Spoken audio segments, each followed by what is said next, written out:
This week we entered choppy waters along the Dorset coast.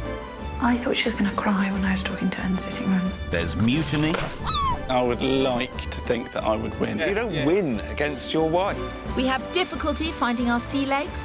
Join me on the floor, Jodie. And we even peer into the abyss. I haven't felt the love. If you've ever wanted to know what it looked like when someone flogged a dead horse, you now know.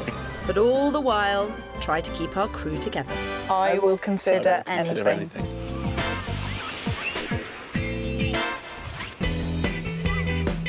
This week we're in Bournemouth and Poole, where the market is buoyant and everyone wants to be beside the seaside. We're helping two families who are desperate to drop anchor and find their perfect homes here.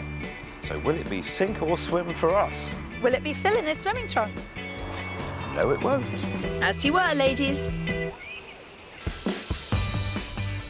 Sun, sea and super yachts. It's easy to see why people are dazzled by this 7-mile stretch of Dorset's beautiful coastline. But this is more than just a holiday destination. It's a hugely popular place to live, with a diverse property market.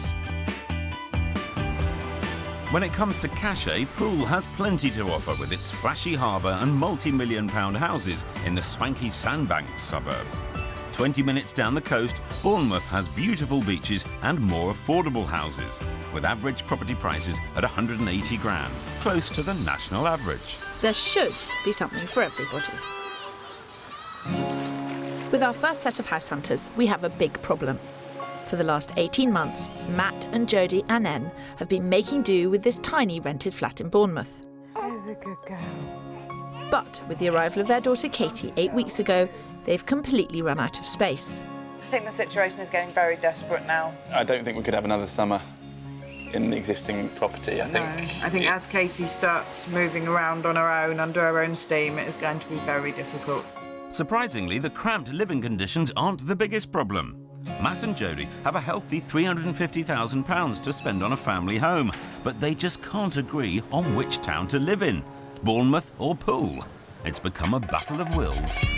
Representing the Bournemouth corner, it's new mum, Jodie. I love living close to the beach and close to the town centre. Get 3 or 4 bedrooms with a driveway and a nice garden. And not moving an inch in the opposing town corner, planning consultant and Poole boy born and bred, Matt. A lot of my family are over in Poole. Good schools, close to friends. Poole, harbour, right on your doorstep with all the water sports. Am I selling it to you? They both want a house that requires work so they can create a dream family home. But their heels are so dug in over location that for the whole 18 months of searching, they haven't viewed a single property together. Neither one is willing to visit anything on the other's turf. You giggly girl, aren't you? This 6x6 beach hut owned by his family is as close to Bournemouth property as Matt wants to get. Neither of us are really willing to compromise at the moment. And obviously, eventually one of us is going to have to give in. And it's so important. They need to be brought together in order to make the right decision about what is best for the three of them. I really want to help them, but for this one, I'm not in the mood to pull any punches. People say that I am scary, and I spend a lot of time when I first meet people trying not to be scary. But this week, you're out of luck. The life that you had being brought up in Poole, did it involve being close to the water? Yeah, I mean, we have a family beach hut, but that's actually in Bournemouth. Right. But Poole have beaches too. Poole has beaches too. The problem is... We can't afford to live near the beaches in Poole. No, you took the words out of my mouth, Jodie. I can totally grasp why Jodie hasn't been to see a house in Poole, but I'm at a loss to understand why you haven't seen a house in Bournemouth. Because I was brought up in Poole and I had such a lovely childhood, and I want Katie to have the same. We'd have a better quality of life. You haven't answered the question. Why wouldn't you come and look at houses in Bournemouth? I will. Everybody has to just sort of put their hands up and do some kind of pledge, which is, I will consider anything. I will consider anything. A couple of new recruits for the cult of Kirstie. You know me, Phil, whatever it takes. Matt and Jodie have a top budget of £350,000 and are both looking for a project. They want a minimum of 3 bedrooms, a decent-sized garden, and it must be in the catchment area for a good school. But that's all they agree on.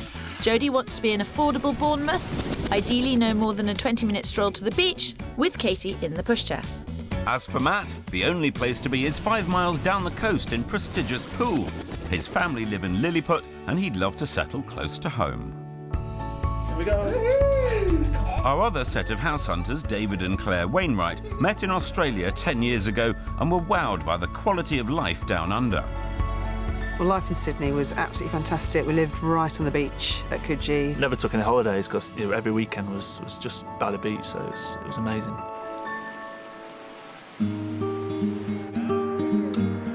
But when it became time to start a family, they moved back to London, where they had 3 children, Lachlan, Caris and Eva. It wasn't long before city life started to get them down. 2 hours of my day was spent commuting, and I wasn't getting home to see the kids until saw them at the weekend. Might as well have been divorced. And that wasn't the lifestyle this happy family were looking for. So 6 months ago, Mum, Claire and project manager David made a big decision to sell up and head for a rented property by the coast with the intention of recreating their Australian lifestyle in Bournemouth. Finding their dream house is the last piece of the jigsaw. They may have a budget of £460,000, but their requirement for an open-plan Aussie-style layout has added to an already challenging search. And the fast-moving market hasn't helped things either. You almost have to be ahead of the game and looking, in with the estate agents to get the nod on what's coming available. Yeah. Because if we wait till it's on the internet, then it's gone. My wife's Australian. I've spent lots of time there, so I know the sort of life they're trying to replicate. That said, this is still going to be a challenge. How close to the beach are you actually looking to get? I think we've got to be really realistic. And you can see that, we can walk in 20, 25 minutes, but then throughout summer we realise you can actually drive. So as close as we can. And the houses that you have managed to see, well, you've seen 15 or something like that. Yeah. What's been wrong with them? Why haven't they worked? It's the configuration of some of them. Garden space has been a big issue. Garden space, yeah. There's not much garden. We're 2 adults and 3 small children, but we'll soon be 5 adults. Yes. So we've got to be aware that we need some space. So this is a house for the longer term. Yeah. 10 years plus, I think. We've moved enough for a while, and the kids need a bit of stability. And who better to help them than a wily old dingo like yourself, Phil? Less of the old, you cheeky Sheila. Claire and David have a maximum spend of £460,000 and an extensive wish list. They want a large, detached property with 4 bedrooms, a garden big enough to house a kids' climbing frame and Wendy house as close to the beach as possible. They want to end up with a large, open-plan, Aussie-style living area and are happy to take on a project in order to achieve it. They currently rent in Southbourne, an area they've really taken to. But to find the right property, they're willing to consider areas like Boscombe East, Eyford and Christchurch. Oh! Yeah, you're dripping it on me, cow. Go on, tell me your struggles. They are looking to recreate Coogee, which is a very cool beach suburb in Sydney. Do you know It's quite Coogee? ambitious, yes. Oh. And it's very nice. But it's not Bournemouth. Right. Well, my couple, they've both been looking for properties separately. They've never been to see a property together or in each other's area. They are together, are they? They're married. They've got an 8-week-old baby. Have they seen much? A bit. Well, you know what? I think it doesn't get much better than this. Unless Phil had bought the ice creams. This is all very pleasant, but we're not going to find houses by dipping our toes in the water. Yep, we've got some serious spade work ahead of us. In a market like this, you can't let the houses come to you. You've got to get out there and bang on a few doors. Not all of them obvious. Now, Mr. Barber, I haven't got a lot of her, so you need to be a little bit careful with what I have left, OK? Did you come into kind of information about properties coming up for sale, that kind of... A lot of people come into the local barbers to ask if they know of any houses that are up for sale. That does generally happen? Yeah. Know of any nice 4 beds, decent garden, about 450? I wish I did, I'd have it myself. Mr. Barber knows what he's talking about. Detached houses in David and Claire's budget are as tricky to find as the sweepings from my haircut. But against the odds, I've managed to track one down. we're kicking off in the pretty harbour town of Christchurch, less than 2 miles from where Claire and David currently rent. Happy with it? Yes, it's nice. Yeah, It's really nice. Lovely area. They've set me a huge task to help them recreate an idyllic Aussie life in Bournemouth. So my strategy with this first property is to try and gauge the importance of size, level of work and location to see what's the priority. Close enough to the beach? It's a drive, It's a drive which is away, fine. but yeah, we said that might be one of the compromises. So. This is the house I wanted to show you first. Great. It looks very, very similar to my old family home, so it's got a really nice feel to it. OK, that's good. That's symmetrical. They're right to be enthusiastic about this place. Inside is very much open plan already, as the lounge and dining room have been knocked into one. The kitchen is narrow, but we have a cheeky plan to sort that out. While upstairs, 3 good-sized bedrooms on the first floor and a further 2 in the loft. It's 50 grand under budget, but offers in the region of £410,000.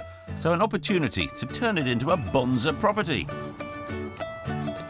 When I first came in here, this kind of layout really did remind me of houses that I've seen in Australia. Yeah, Yeah, very true. yeah. With the living room right here and big doors Nice out to the open garden. plan. No, it's lovely. Yeah, really it's good nice. It's a space. size. Yeah, really good size.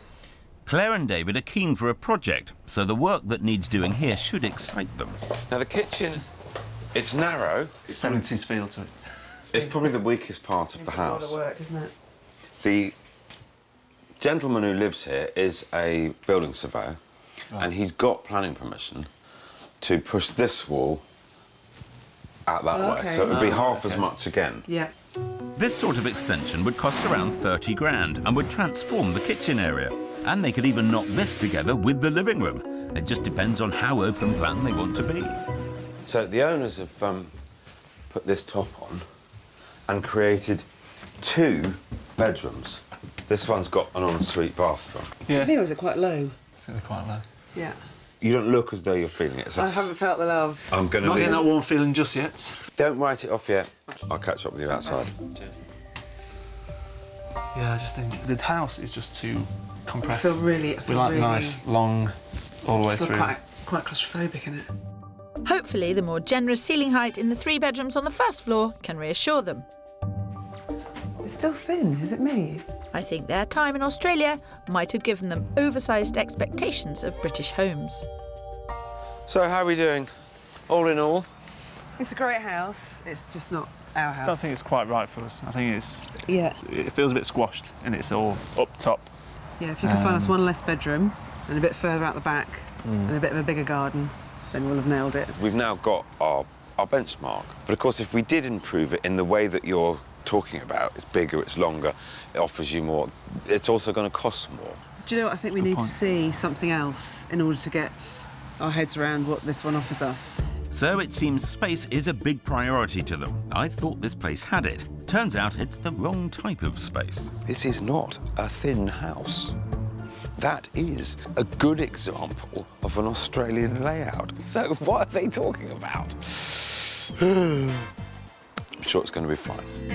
I'm sure it is, Phil. But if I were you, I wouldn't fire up the Barbie just yet. This week, I'm with David and Claire. We want to recreate the lifestyle they enjoyed in Australia here on the beautiful Dorset coast. And I'm with Matt and Jodie, new parents who are at loggerheads over location and haven't even viewed a single property together. How do you fancy that one, Phil? Not much. Having said that, the first house I showed David and Claire in Christchurch resulted in a bit of a deflated feeling all round. It's still thin, is it me? Meaning I have to widen my options from now on. As for Jodie and Matt, I've got a real battle on my hands. Matt wants to live in parts of Poole where the average cost of a detached property is in excess of 500 grand. As their budget is £350,000, the figures just don't add up. Jodie is the one who's going to be at home with baby Katie. She thinks Bournemouth is the best deal, and I agree, so that's where we're kicking off. Keep up, keep up, keep on up, keep it up, keep it up. We've come to Southbourne, just east of the town centre. It's a popular spot for families, and the house I've lined up for them is a real gem. We are super close to the sea, and we are in a lovely residential street. We are in the catchment area of one excellent school. So, what's your problem? I suppose it's that we're out on a limb here, and the family is over in Poole. 15 minutes away. It looks really interesting. Unbelievably, this is their first ever joint viewing. Matt may not want to live in Bournemouth, but there are already 2 offers on the table here, so clearly others do, including Jodie, of course. It's a project which they wanted. There are 2 reception rooms, an adorable, if dated, kitchen, 3 double bedrooms, and a decent garden. Personally, I think it's utterly charming. It really is. It's on the market at £319,950, 30 grand under budget. So money to modernise and turn it into their family home. But I mean, this is a lovely big room. It's fantastic. Yeah. This is your first property that you've ever viewed together. How does that feel? It's strange. It'd be nice to get your opinions, because I don't really know what they are. I like the space. There's the nice being quite 6'5", having tall ceilings. Yeah. Is, Out of 10, just to give me a, an idea, what are you feeling at the moment? Oh, it's a strong 9 from me. I wouldn't commit yourself too early. I think I'm. It's got everything 7. I want in a property. 7. Though. Listen, I'm not a fussy girl. I'm quite happy with that. Jodie clearly likes it more, but hopefully the fantastic space upstairs will bring Matt's score up a couple of points. Is this the smallest one? No, don't get clever with me, Matt. It's not the smallest one. Oh, I like it. It's big enough. Yes. I'm reserving judgment until I've seen the rest. And this is what I'm up against. I know, but I think that we may crack him. I'm not going to say another word. Why break the habit of a lifetime, Kirstie? Butt out, Spencer. I know what I'm doing. This is a tricky one. It needs to be tactfully managed. This is a nice big room as well. And the light's not in the middle of the room. That annoys me. These are all things you can sort out without too much problem. Well, she clearly really likes it. This is a cracking house. But the problem is there's 2 offers on the table. And one of them's a cash offer. Are they in the mindset of, great, we need it? Because that's the mindset you need to be in to get a house in this neck of the woods. I just hope Matt isn't dragging his heels on purpose. He works in planning. He should know how difficult these doer-uppers are to find. Matt, you've seen the whole house now. Yes. What are you feeling? If this was in Poole, we'd be straight down the estate agents and. Yes, but it wouldn't be, because if this was in Poole, it'd be at least £100,000 more. Yeah. This house has been on the market 9 days. It has 2 offers on the table. They are going to accept one of those offers within the next 24 hours. It's really exciting. We need to think quick then. Yeah, but I'd still like to see the other 2 properties. He's not completely dismissed it, but I'll be very surprised if this place will make him move to Bournemouth. Not averse to getting involved in Phil's search, I'm joining David and Claire in Boscombe East, one of their preferred areas of Bournemouth. We're 25 minutes walk to the beach, and having taken on their comments about size, my next property is ginormous, if a little down at heel. How you reacted to the first house, where you weren't faced by the level of work at all? I thought, yeah, I'm gonna stretch it a little more. Just it's the corner plot. yeah, We're not the a big corner. fan of the corner plot for the safety, security. for kids playing in the garden type thing. Getting out, maybe. I personally think you could build a really good fence. Yeah. And it's that most glorious of things. It's something that someone has started mucking about with and then given up on. Kirstie's right, this house has huge potential, and actually corner plots can mean more outside space. Yeah, nobody puts Phil in a corner. With 3 reception rooms and a decent-sized kitchen, there's space to give it the Aussie factor. Massive hallway, This is nice. gorgeous staircase, kind of sets the scene. It really is quite grand. There are 3 double bedrooms, 1 box room and a huge loft space. The garden wraps around 3 sides of the property and could be made bigger still. But the real pull is the price. It's being marketed at £340,000, a whopping 120 grand under Claire and David's budget, which sounds good value, but there'll be a lot of renovation to do. This isn't really the kitchen, because that wall is coming down. Think of the kitchen as right the way across the back of the house. That, what is currently yard, plus the garage, plus the bit behind the fence that goes to the front, is a lot bigger Yeah. than the patch of ground. That's what I'm thinking Yeah. with this. Out there, Yeah. get a proper garden out that side. Doesn't matter what the front's like. Yeah. This can be a really fun outdoor kids playing area, and that can be a really pretty garden. Need a gardener though, wouldn't we? You need a garden, that's right. Weekend job for you, Phil? Sure, if you do the digging. I have to hand it to them. They are viewing this house with open minds. Creating a spacious Aussie-style layout here would cost around 45 grand, which leaves them around £75,000 to transform the rest of the house.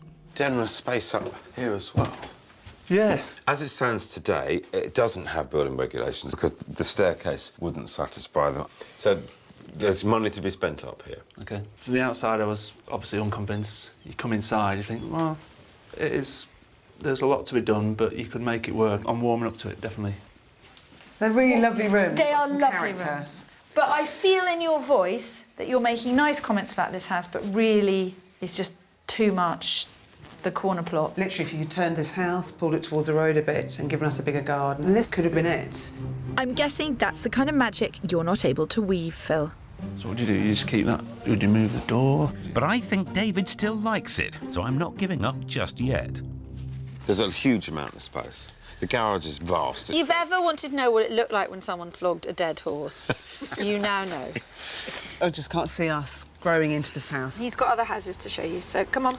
It'll be Okay, okay. sounds good. It'll be okay. You can go for a drink, Phil. That's the first sensible thing I've heard all day.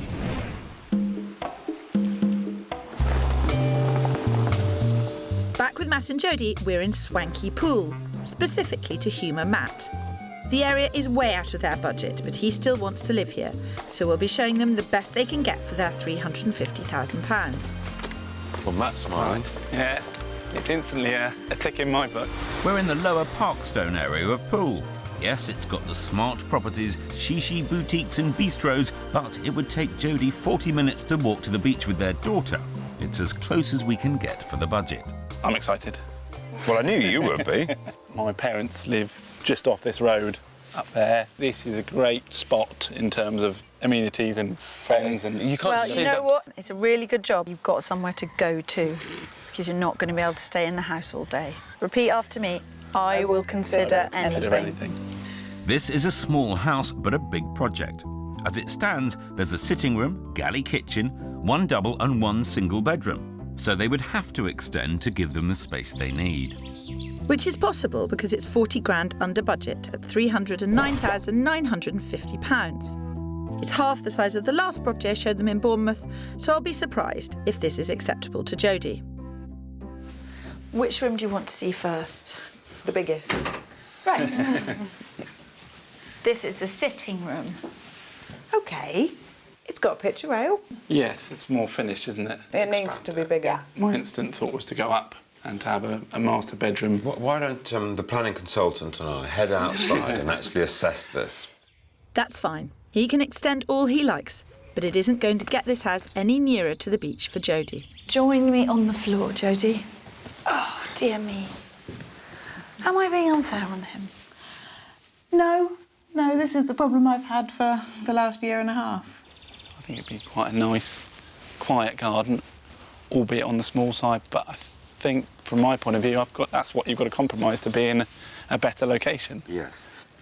Is it about him not wanting to move far from his mum? I think it might be. Is that what it is? I mean, how much bigger is this than your current flat? It's not. He is being wildly unrealistic. I know. It's a non-starter for Jodie. Surely Matt sees that, doesn't he, Phil? So there is scope, there is opportunity to put an extra lid on that. What are you going to spend there? 40, 50? Yeah, 50 probably. Yeah. I mean, you guys have kind of set an enormous challenge to try and resolve your own marital discussions. I think I would like to think that I would win on the location. Win? You don't win against your wife. Well, I think it's for the best. If it was down to you right now, would you buy this?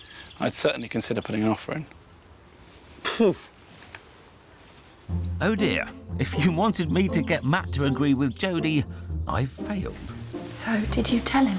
Well, good luck with this one, that's all I'm going to say. Phil, it was down to you to tell him. I've tried. But you were going to tell him. He can see how this could be big enough, and they could afford to do it.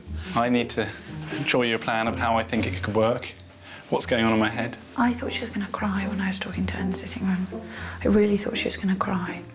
She's so frustrated with him. So he thinks this would be the best thing for her. He's not. It's not our marriage, Kirstie. I know it's We're not. here to find them a house. The difficulty is there seems to be no common ground in terms of geography. OK, well, we'll see. For the record, our marriage doesn't actually exist. When he said it's not our marriage, he was talking rhetorically, or whatever the word is, OK? Spoil it. What can I say, Kirstie? All the hardships of a marriage, but none of the fun. What's it to be, you two? What are your thoughts? It's small. It is small, but I think there is potential. My issue from a family perspective, and I've got to be honest, is that being 5 minutes from the sea is better than being 5 minutes from some boutiques and coffee shops. It is going to be me sitting at home with the baby, and there's nothing to do here, is there? If Matt was able to get the planning permission, does that allay all your worries, or it doesn't quite get that? So I will consider anything. She says that, but I'm starting to despair of anything bringing these two together. I hate taking sides, but I think it's Matt who needs to try harder. If I was Matt, I would just say, you know what, Jodie? You're going to be at home with the baby. You live where you want to live. And personally, I think he's a fool for not doing so. Well, I dare say that's what they call tough love. This time I'm with David and Claire, who have relocated with 3 small children and are desperate for their family home. And I'm with Jodie and Matt, who can't agree what their family needs in a home. Pressure's on, as usual. Indeed it is, and I'm ready to let off some steam. My man Matt is just not playing ball. His obsession with pricey Poole over more affordable Bournemouth could result in new mum Jodie living in a small house miles from the beach. And as far as I'm concerned, that simply cannot happen. As for my search with David and Claire, nothing has given them that elusive Australian vibe they're after. So for my third property, I'm changing tack. A big part of their move to Bournemouth was lifestyle, and proximity to the beach is a major part of that. We've managed to find them a decent-sized house with potential, not on a corner plot, and a 10-minute walk to the beach in Southbourne, an area they rent in and love. Fingers crossed. We're on a very quiet cul-de-sac. Lovely. Lots of young families around here. In terms of safety... Yeah, big change. Getting a very good we'll have feeling at the to. moment. Big change. Yeah, let's have a look. Let's have a look inside.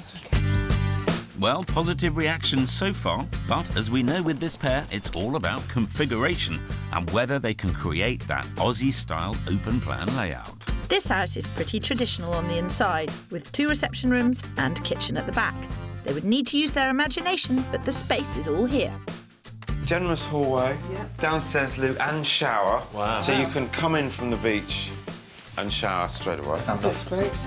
Upstairs there are 3 bedrooms instead of the preferred 4, but potential in the loft to create another room. In order to get this close to the beach, we've had to sacrifice a bit of garden space. It's on at £425,000, giving them a cool 35 grand to do the work. I'm presuming that you'd want to open out the wall from the formal dining room Yeah, through into the kitchen. I think that's the one. Ballpark figure, about 3 grand a wall. Something to think about. Yeah.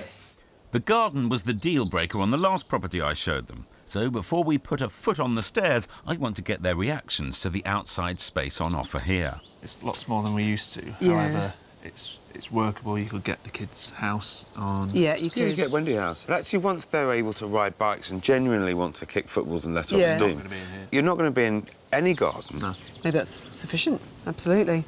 Yes. They're looking good. We'll leave there. I'm feeling much more confident. They can see the potential downstairs, and upstairs is all pretty straightforward. This viewing is going rather well. That's a big room. Put both the girls in here, couldn't you? See what the loft's like, and maybe we can get an ensuite up there. Just when you're up here, you can really see how small the garden is. Brace yourself, Phil. Upstairs is good enough size, I think, and Yeah. we could do the loft. But downstairs, the living space, the kind of idea of this big open plan kitchen, diner. And that's the area. payoff for being 5 seconds from the beach. I think, yeah. We don't want a sort of very tall, thin house. And then you sort of look outside and it really, from up here, it really does look a small garden. Don't write it off yet. That's all I'd say. Just keep it in your mind. I feel really This is picky, house it's hunting. awful. No, this is house hunting. Absolutely. It's what happens. OK. We've now seen 3 houses with different sized gardens and interiors, and none of them have been right. As of this moment, there's nothing else on the market suitable that I can show them. It's a bit of a situation, so time for me to step it up again. Me too. I'm back in the Southbourne area of Bournemouth, where detached houses are nearly £30,000 cheaper than Matt's beloved Poole. It's my last chance to crack this search. Matt is going to be going to work every day. I really think Jodie should get to choose where they live. But is that any of my business? Is this mucking around in someone's relationship? Yes, but I'm sure it won't stop you. Is it always sunny in Bournemouth? Yes, Any thoughts overnight? a lot. And a lot of discussions. A lot of discussion, yeah. Do you want to share any of that with me? You don't have to. No, I think it's just yesterday made us have a really good think about what it is that's important to both of us. OK, maybe I'll find out more inside. Right, standing here, Yes. are either of you keen to look in? Yeah, Definitely. curve appeals. Very good. Well, Matt's praising a house in Bournemouth, so there has been some progress overnight. This place has the scale they were both after, with 2 generous reception rooms, a big kitchen and 3 double bedrooms. There's work they could do to improve it, but it's perfectly livable as is. Good ceiling height, Nice. lovely staircase. There's a decent-sized garden and even a garage. At £330,000, it's 20 grand below their budget. But there's already been some interest. So yes, they're going to have to move quickly if they like it. I think you could take out this chimney breast. It would be expensive, but you could do it and have a phenomenal back kitchen because they've already done the extension. This would also be your kitchen. It gives Matt a real project without killing yourselves. Well, without overstretching, yes. What are we thinking? I love it. Yeah, it's good. The room sizes are very generous. Do you think you could see yourself living in this house? I think so. What do you think? Wow. Oh my God, I take it all back. I take it all back. Take it all back. Okay, just for the record. May have been a little tough on Matt. I told you we had discussions last Yes, night. clearly. I don't know what you did and I don't want to know. Whatever it was, it's made me very happy. It takes a big man to do a 180 turn overnight. I'm really proud of all 6.5 feet of him. Ooh. Massive. Well done, Matt. Well done. It's always good to know when you might have made a mistake and to row back from that across an entire ocean. Yes, he is turning around, but he's still got a long way to go. It's a proper family house. It's in a really nice street. The beach isn't far away. Would you live here? Yes. Tomorrow. I love the outside space. I love the inside space. It ticks all our boxes, but one thing for me it doesn't tick is it's still not Poole, it's location. Not home and dry quite yet. So, what horrors did you find upstairs to put you off this house? I love the house. Used to have reservations yeah. about the location. I want to take Matt for a walk around Southbourne. We will meet up in a couple of hours and see where you're at. Right. Yep. See you later, alligators. Thank you. This is hanging by the proverbial thread. Have faith, Kirstie. I was floundering after Claire and David's last property, but luckily a tip-off from a local agent who just valued this house in Southbourne means we're in with a shout. It all hangs on this. Rather smugly, I can tell you that it's not yet on the open market. Oh, fantastic. We genuinely are the first people to see it. Wow. House is Yeah. looking great from the outside. Yeah. Good. Yeah. Happy. But before we head inside, I want to make sure that we've nailed it with the garden this time. 100 foot? Oh, that's lovely. There we go. That'll take Plenty. a trampoline, take the house, it'll take Take the swing, climbing slide, frame. football pitch. Too good to be true, almost. Phil. Yeah. It's all right, isn't it? Pinch yourself, David, because it is true. This house is just as impressive inside. There are 3 big reception rooms, one at the front and 2 at the back next to the kitchen, where the current vendors have built a single-storey extension, whilst upstairs there are 4 double bedrooms. It's going to be marketed at £450,000, so top of budget, leaving them just 10 grand to make any changes to the layout. Right, see what you think of this. This is lovely. Oh, lovely. What a great hallway. It's huge hallway, Yeah, isn't it's it? beautiful. Oh, yes. This is as big as some of the bedrooms we've seen. But the sense of space. Wow. New kitchen, so this is an extension. Goes on and on. That's the old kitchen, which is now a vast utility room. Fantastic. You can just knock everything back, keep that lovely front room as it is, and then have the whole back of the house, and then into the garden. I could see us here for years with that garden and the size of the place. Yeah, definitely. Well done. Giving you a feeling? It's a great feeling, yeah. It's lovely. It's got huge potential. Yeah. Good. It's all sounding very positive, Phil. Yes, but don't blame me for feeling nervous. We've fallen at the last hurdle before with these 2. This is a good size double. The size is great. Built-in wardrobe's fantastic. Yeah. Not hearing many negatives. No. This is going to get expensive. It's not what you wanted, was it, David? That wasn't part of the plan. David and Claire wanted a 10-year house, and I think this place could certainly see their 3 children well into their teens. The girls could be in here, Yeah. couldn't they? Yeah, either for us as well. Yeah, absolutely. Now, you're going to think that I'd planned this and that the last house was always going to be the favourite. That is not the case. And I often say with house hunting that you have to make your own luck by working the contacts. And it seems to be going remarkably well, so I am sat back enjoying some swinging. One of his favourite pastimes. Get that in-ground trampoline. Yeah, wouldn't even get my hammock You two down. sound like you're moving in. Yeah, we are quite taken with the place, as we said. Get the checkbook ready. Nicely done, Phil. From 0 to hero in a matter of hours. Thanks, but we need to act quickly, because if this place hits the open market, it'll be awash with viewings. In my Bournemouth versus Poole battle, we nearly had Matt on board with the last property I showed them in the Southbourne area of Bournemouth. And I feel a bit guilty for being so harsh on him. I take it all back. He likes the house, but doesn't really know this particular area. So a walkabout in Southbourne is our last chance to show him that the whole family could be happy here. As for Claire and David, we're also in Southbourne to second view the house they fell in love with yesterday. After the initial excitement, they're starting to examine the property more closely and have seen something they're not happy with. Just externally, there's quite a few cracks down the walls, Yeah. whether that's just the rendering that's coming away or whether it's something more serious. Personally, I'd say that's just badly done rendered. But it's cosmetic. Yeah, Okay, okay. that's That's good. great. A full structural survey would be wise, but re-rendering the house would cost around 5 grand. With the ground floor, my guess is making it open plan would be one of their first jobs. I think we're going to go knock that wall down, Yeah. kitchen, diner, right the way Yeah. across. That is the kind of room layout that Yeah. you had in your mind's eye, wasn't it? Absolutely. That's very Australian living. Yeah. Yeah. You want to have a look up at the loft, did you? Yes. Yes. Yeah. Let's have a look. I can smell a deal in the offing. It smells good as well. Off he goes like some property bloodhound on the scent. There's a nice big space up here. Is it? Definitely get a good-sized bedroom.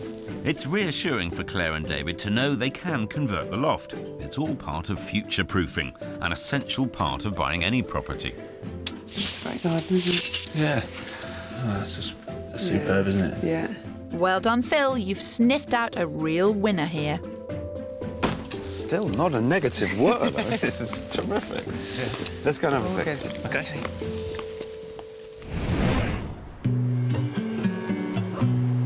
As for Matt and Jodie, this was always going to be a difficult search, because Matt just wants to be in Poole. Despite its size and proximity to the beach, he nitpicked about the first Bournemouth property, but was prepared to put in an offer on the tiny bungalow in pricey Poole. The decision to buy the third property in Bournemouth, which Jodie loves, rests on how he feels about its setting in the pretty suburb of Southbourne. I mean, Matt, I don't know, you may have higher standards than me. No, this is nice cosmopolitan area. Does that mean that the house could be in the right location? It's in a better location than it was this morning. Right. I mean, yeah, I'm coming round to the idea of Southbourne as a home. I just need to spend some more time working on you then. I think so.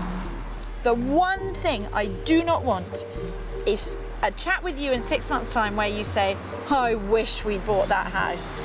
I feel hopeful I'll be able to talk him into buying that house. I have seen you transform him overnight from a pool-only man. I think it will be amazing what you'll manage to achieve over the weekend. My work here is done. It's all down to Jodie now.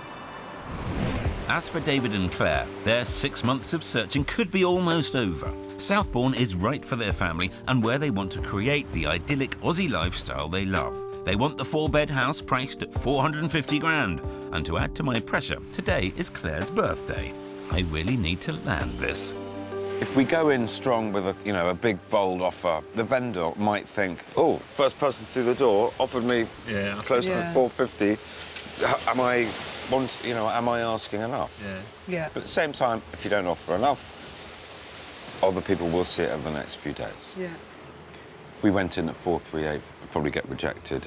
I think we could quite swiftly push up. So try 438. Let's do it. Yeah, OK. Stuart, hi, it's Phil Spencer. Hi, we've just had our second viewing and it went very well from David and Claire's perspective. So the figure I've got for you is 438,000. They genuinely are good buyers. Could you get back to me as soon as possible? Thanks, Stuart. Good luck. Cheers. Bye-bye. He said it's a good start. OK. That's OK. It's not unexpected. Yeah. As predicted, our opening offer is rejected. The vendor is looking for a figure nearer the asking price of £450,000. So we've raised the offer by 5 grand to 443,000 and are waiting for a response. It's quick. How are we getting on your end?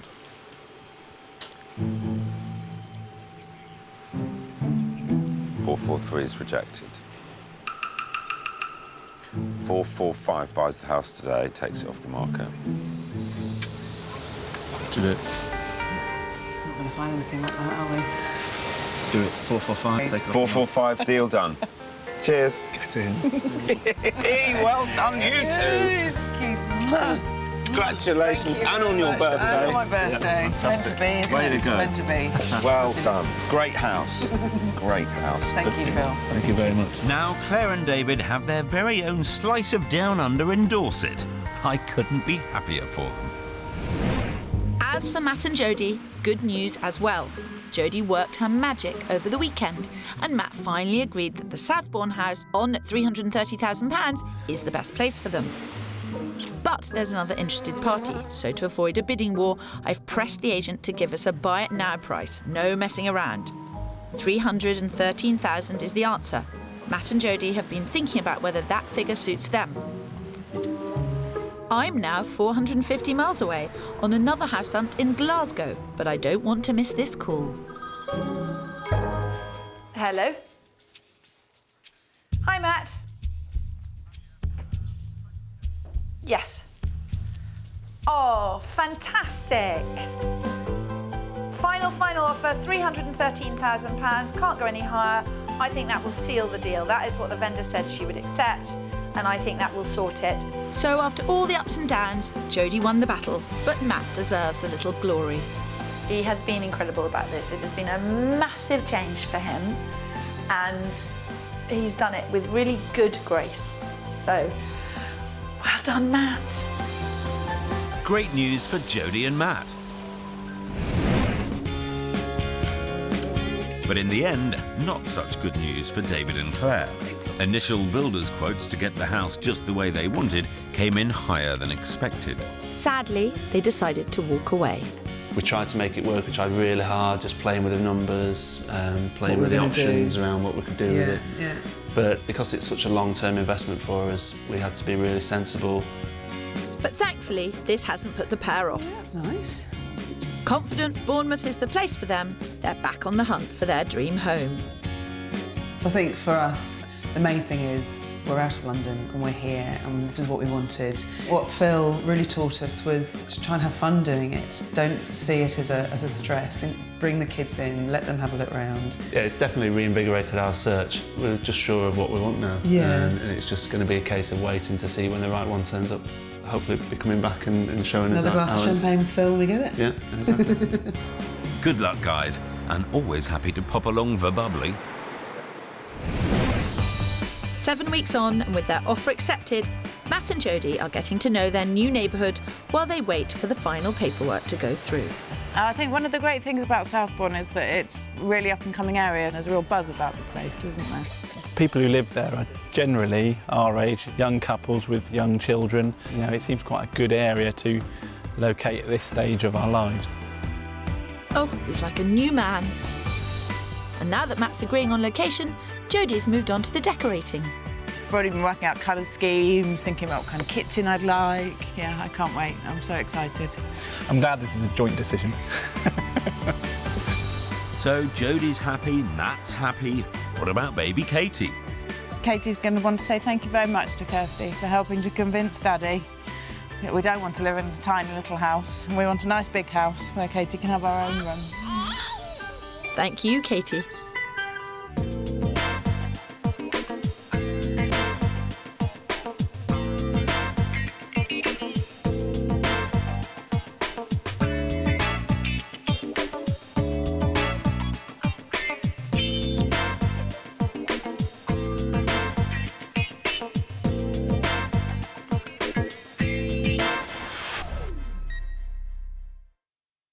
Taxi!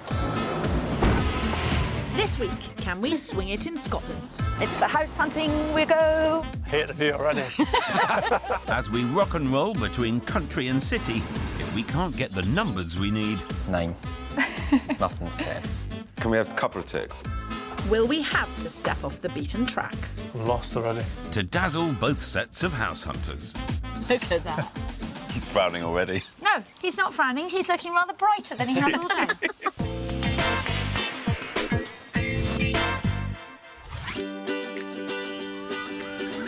This week, we're hard at work in Scotland, mastering Munros and staking out the city in a bid to find new homes. Both our couples are searching for the perfect properties that have eluded them so far.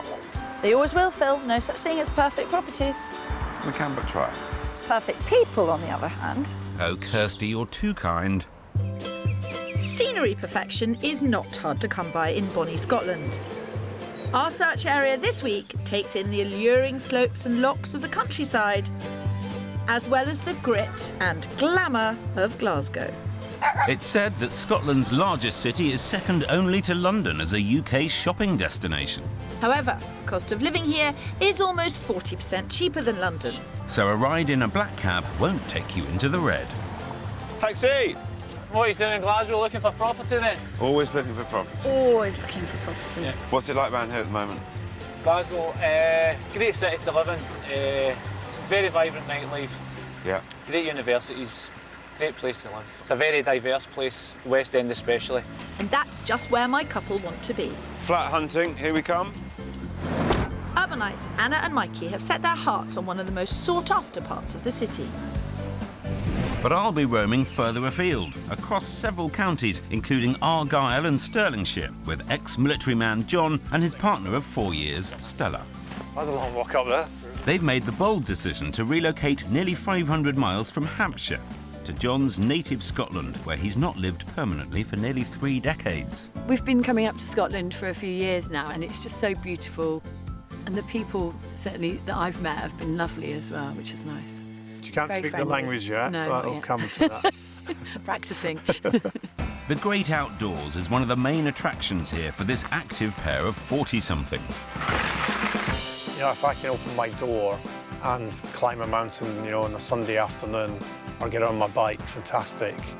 Since adulthood, neither have lived in one place for more than 3 years, so there's a lot riding on this move.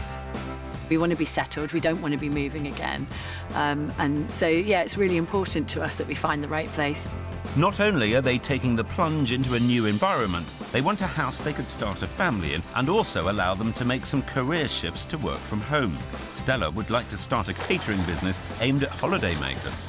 It's quite important that we're in an area where you're in close proximity to the tourist area, where you get lots of visitors. And last, but by no means least, this longed-for permanent address has to have one pretty special permanent feature. To me, this is about the view. I must be able to sit at a window and have a great view. That is one of my must-haves. A man of simple needs, just like Phil. Though with such a huge life change and a lot of ground to cover, I have a feeling that this search is going to be far from simple. So, big move for you guys. An exciting time, but also quite scary, I'd imagine. Yeah, it's quite daunting to be coming from one end of the country to the other. Yeah, there's a lot to take on. We like a challenge. Yeah. You're searching across a massive area. The nice thing up here is there are so many different properties. We've, our list of possibles is huge and a bit overwhelming. So you ring Phil and Kirstie. Absolutely. They've got loads of time. A few more miles on the clock. How can we narrow it down? It's about lifestyle, views. Yeah, we don't want to be too remote. We'd like a bit of community as well around us. It really is a move that's driven by lifestyle, but you're going to embrace that, haven't got here, and you want a house that's going to enable you to do that. Yeah. So does that mean you're going to be particularly fussy? Yes. Just so we get that clear to start with. Quite literally, you asked for that, Phil. Indeed, my particularly fussy pair have a budget of £350,000, but would consider pushing upwards for the perfect combination. They're after a semi-rural location with a priceless vista.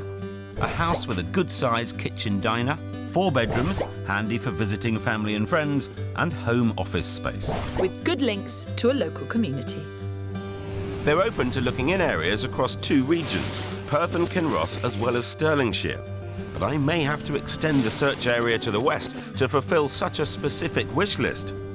I'm exhausted just thinking about it.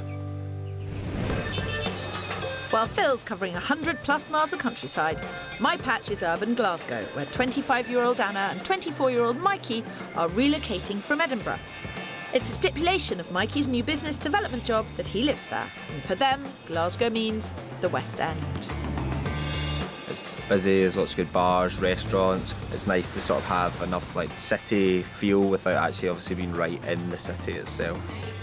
Quite a lot. Your family's based in the West End. Yeah. We have some friends in the West End, so if we're moving through, we'd rather be near people that we're going to be spending our time with. And wherever they choose to live must be big enough to invite them all round. As soon as Mikey was offered his job, they started their property hunt for a flat, and it came as a bit of a shock. We've never looked to buy properties before. I've not even looked to rent properties before. I lived with my friend at uni, so I didn't need to think about that. Then I moved in with you, so I've never had to think about what I actually want. But they've gone from viewing virgins to viewing veterans very quickly, seeing more than 40 flats. Yeah, it's quite a lot. And our novice house hunters have had the benefit of parental input. Mikey's mum, Anne, works in housing, so a bit of competition for you, Kirstie. The more the merrier, Phil. Along with Dad, Jamie, she's been on about 80% of the flat viewings. Oh, nice. Nice units. Yeah. But despite 2 parents, 2 months and over 40 viewings, they're no closer to a flat. Anna's getting frustrated, and she knows why. I feel like you always make an excuse for things. Yeah, I probably am quite fussy. You're more negative. So Kirstie and Phil will probably kind of kick you into touch a bit. Shape. What? Kick you into shape. Oh, is that the word? Kick you into touch means get rid of me. I'm sure it won't come to that, Mikey. It's not a bad thing to be fussy. It's not fussy, it's just I like to... Get it right. I'm quite a perfectionist, so I Of want course, it to be it's right. You should. Yeah. You should want it to be right. No property has 100% pull. You may be expecting a really fantastic flat to sort of grab you by the collar and drag you towards it, and that might not happen. Yeah. So, just give me, each of you, your deal breaker and your compromise. Okay. I'd say the big kitchen is the deal breaker. Yeah. And I guess for me, a compromise would be maybe the no outside space. I think the deal breaker probably is the big kitchen as well. Mm-hmm. I think That's probably always been kind of number one, and the compromise is probably the place wouldn't need to have a lot of sort of character, and that's probably more important to Anna than it is to me, so I'd be happy major to frown. compromise on that. Yeah, okie doke. Okay, cool. So you need my head banging abilities. Yeah, right, okay, I'm quite good at that. Yes, just the sort of thing to put a spring in your step, eh, Kirstie? It's a house hunting we go, a house hunting we go. With an absolute top budget of £140,000, Mikey and Anna want a classic Scottish tenement flat with a large dining kitchen.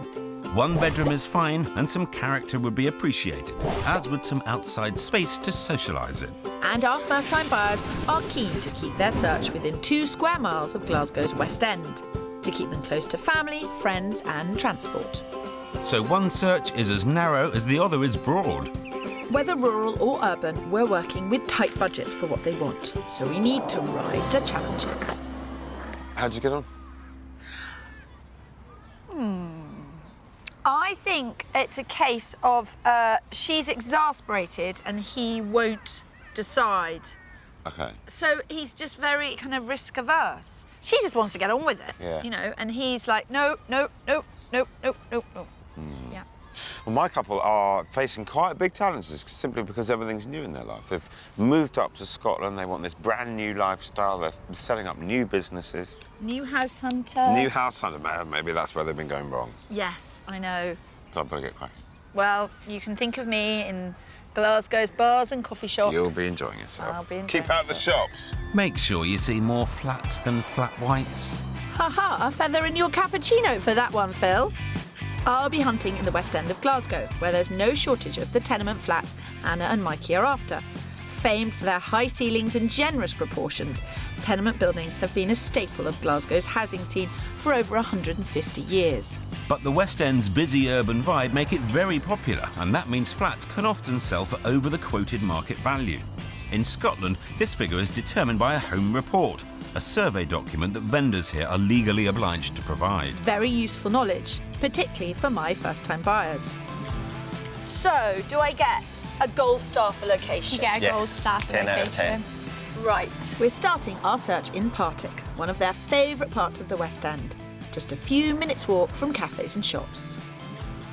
Can I ask you one thing? Yes. How bad would this flat have to be for you to reject it?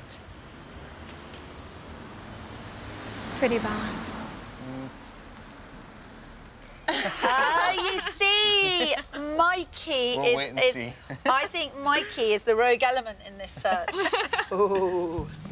Takes one to know one, as they say. Well, there's nothing rogue about this top-floor flat.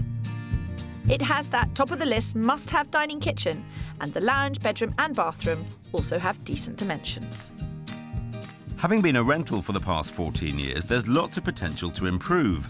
But although pitched at offers over £105,000, its desirable location could well see bids go over the home report value of £120,000.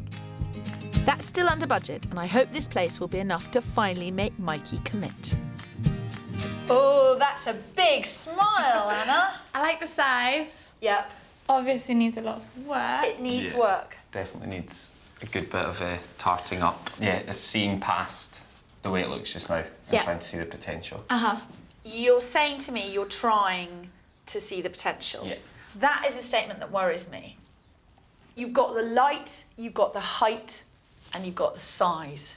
Yeah. Everything else is irrelevant. Only on the market a few days, there's already 4 notes of interest and a closing date for sealed bids of noon tomorrow. So others aren't struggling to see the potential, Mikey, including one significant other. I quite like it. Vintage. Yeah, it's practically back in fashion, isn't it? Maybe he's got more vision than you give him credit for, Kirstie. Are you feeling it? Are you not feeling it? I think you can 100% tell that it's been a rental. Yeah, It's- obviously. yeah. Or maybe not. I love this flat. It's a cracking flat. Why would a young couple not have the energy and vision to see how good it can be? All well and good that you can see the potential, but are you offering to get the paintbrushes out yourself? So, what are you thinking? I like the idea that we can kind of put our own stamp on it and really get stuck in, but I really don't know what you're thinking. I think I'm not It's not hugely standing out when I think of other ones we've seen. Not sure that's the response you were quite hoping for, Kirstie. Maybe the back garden can swing it. It's a nice, tidy communal space. Your pants could dry in the wind. It does feel kind of private. Good plus. Good plus. Did you hear that? Good plus. Well, who doesn't want dry pants? But I don't think that's made it all line up for Mikey. The flat is in the right location. Yeah. Yeah. It's a good price. Yes. Yeah. So why is it not grabbing you by the ghoulies, Mikey? Just probably the work, the cost. The figure could simply be new carpet, new lino. I think sometimes when I get into the property, I'm forgetting about other things like the fact that it is essentially an ideal location. That's the thing. Someone once told me it's all about location. You might need more than a spot-on location to get Mikey to take the plunge and give yourself something to crow about. This week we're in Scotland with two couples who want more than their budget can buy them. Anna and Mikey are after a city pad in one of Glasgow's most desirable districts. And Stella and John are moving nearly 500 miles to start a new life surrounded by lochs and mountains. You know what you're about to have? Uphill struggles. Uphill struggle. But Phil's not the only one struggling. My first property for Mikey and Anna in Glasgow's West End didn't dazzle Mikey. It's not hugely standing out. A competitive market and high expectations aren't adding up to a property match made in heaven. Out in the country, I'm trying to match John and Stella with their ideal forever home. Moving up from Hampshire, this outdoorsy pair have high hopes for a big house with a belter of a view. For my first property, we're heading 18 miles north of Glasgow. When you get to the bonny banks of Loch Lomond, take a right to reach the village of Balfron. We're about 8 minutes' drive from the village, so close to the community life thereafter, and with the West Highland Way and the Trossachs National Park nearby, there's a decent supply of tourists to bring Stella's catering business to life. I'm hoping Kirstie's going to join us. She's supposed to be here. Maybe she's taken the high road by mistake. But I'm not holding off on showing off this view.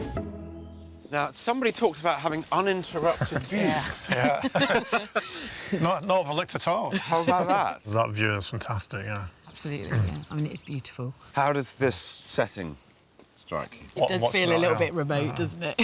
I don't disagree. Yeah. We've come quite a long way off the main road in order to get the elevation. Yeah. It is only a short drive to the village, so I hope when Stella sees what else this place has to offer, she'll start feeling the love rather than feeling remote. The large garden and double garage have to be a bonus, and there's plenty to shout about inside. The big sell of this home is the drawing room and its 40-foot living area with floor-to-ceiling windows that really bring the outside in. You've got some big doors and a lot of glass that really kind of celebrates that view. There are also 3 bedrooms, 2 of which are upstairs, along with a mezzanine area. On it offers over £349,995. With the Scottish system, they may need to push over their budget of 350 grand if they fall for the amazing outlook. Yes, lovely room. Nice big high ceilings. It's about the view. Yeah. Yes, That's why I wanted definitely. you to see this one. I mean, that's the first tick, definitely, is the view. Yeah. Can we have a couple of ticks? An extra one not for that, 3. for a better view, yeah. Maybe I can help you get those extra ticks, Phil. And then we have the kitchen. Oh, and a Kirstie at the window. Come on in. Better late than never, I guess. It's definitely Stella's domain, not mine. What the kitchen is? How rude. You can tell that's Kirstie. I didn't want to come crashing in if there was a domestic. There was just about to be a domestic. Bit early in the day for what the Scots call a stramash, but never too early to talk about renovating. What's beyond that wall? The most incredible room. I'm inclined to think knock it down. Oh, Kirstie, you do surprise me. No, just take down that wall, because you want to be able to see that view. Yeah, definitely. And I wouldn't want to be stuck in here, Well, you cooking and everyone's in there having a nice time. Do you two want to help yourself have a look around the bedrooms? OK, that'd be good, yeah. It has one less bedroom than they're after, but the mezzanine offers some room for manoeuvre, and I think John's looking to the positives. Great. I mean, that view again, sat here. But I'm not sure Stella's seeing the charm. The idea of living out is great, isn't it? But the reality of not having access to even some form of sort of amenities or some sort of community. Uh-oh, not sounding like forever home potential to me, Phil. Unfortunately, their budget may not be able to accommodate all that they're after. If they want the views and 4 Yeah. bedrooms and all of that, Yeah. that's quite a lot for 350. Yeah, we've yet to find the compromises, but Early days. early days. Early days. Give me time. There's certainly no compromise outside, with all the storage they'd need for bikes, kayaks, and even a few cars. Ah, how about that? That is a good size. It's not bad, is it? Yeah. Boys and their toys. But I somehow doubt a garage will clinch it for Stella. About the remoteness. We passed through a really nice village on the way here. It was more of a community. Do you think that's more what you're after? I think on the edge, not in a town, but on the edge of on the very edge of a town, you know, just where you've got a little bit of a community. Yeah. I think that's really what I'm looking for. This is a definite no, then. Yes. Oh dear, I think John's going to have to love it for this place to stand any chance. Now I've been round the house, it does feel 2 parts. An old house where quite small rooms. You go into this lovely part and then all of a sudden it comes in on you. Yeah. So that's that, Phil. At this stage, it seems any compromise is a compromise too far. Well, we came, we explored, we learned, Yeah. and I think we can move forward. You're in Phil's capable hands. But even my capable hands will be hard-pressed to offer them all they want within budget. Cheer up, Pip. Come and get your city groove on in Glasgow for a bit. Back with Anna and Mikey, we're still in the Partick region, just slightly further out. And although we're on a main road, this is the location of a flat they were once interested in. And why didn't you go for it? Probably it needed a bit of work. Right, OK. If nothing else, it tells us that you're happy with this location and all the jobs. I like this location a lot. It tells us that Mikey is quite fussy. Has she been getting at you? I haven't been getting at him at all, but he's got to buy a flat. We'll show him the right one, and maybe he will. I always show the right one. It's just a question of whether they realise it. Nice door. Lovely door. Yes. This first floor flat is a slightly different layout to property 1, with a central hall. But again, all rooms are spacious, and there is the must-have dining kitchen with a recess for the table. This one's also about 100 square feet larger, and accordingly the price is higher. On it offers over 115,000, with a home report value of 135,000. £5 grand under budget. You're smiling again, Anna, but I've seen that before. Makes no difference what you do. Don't look at me. It's what's on that face.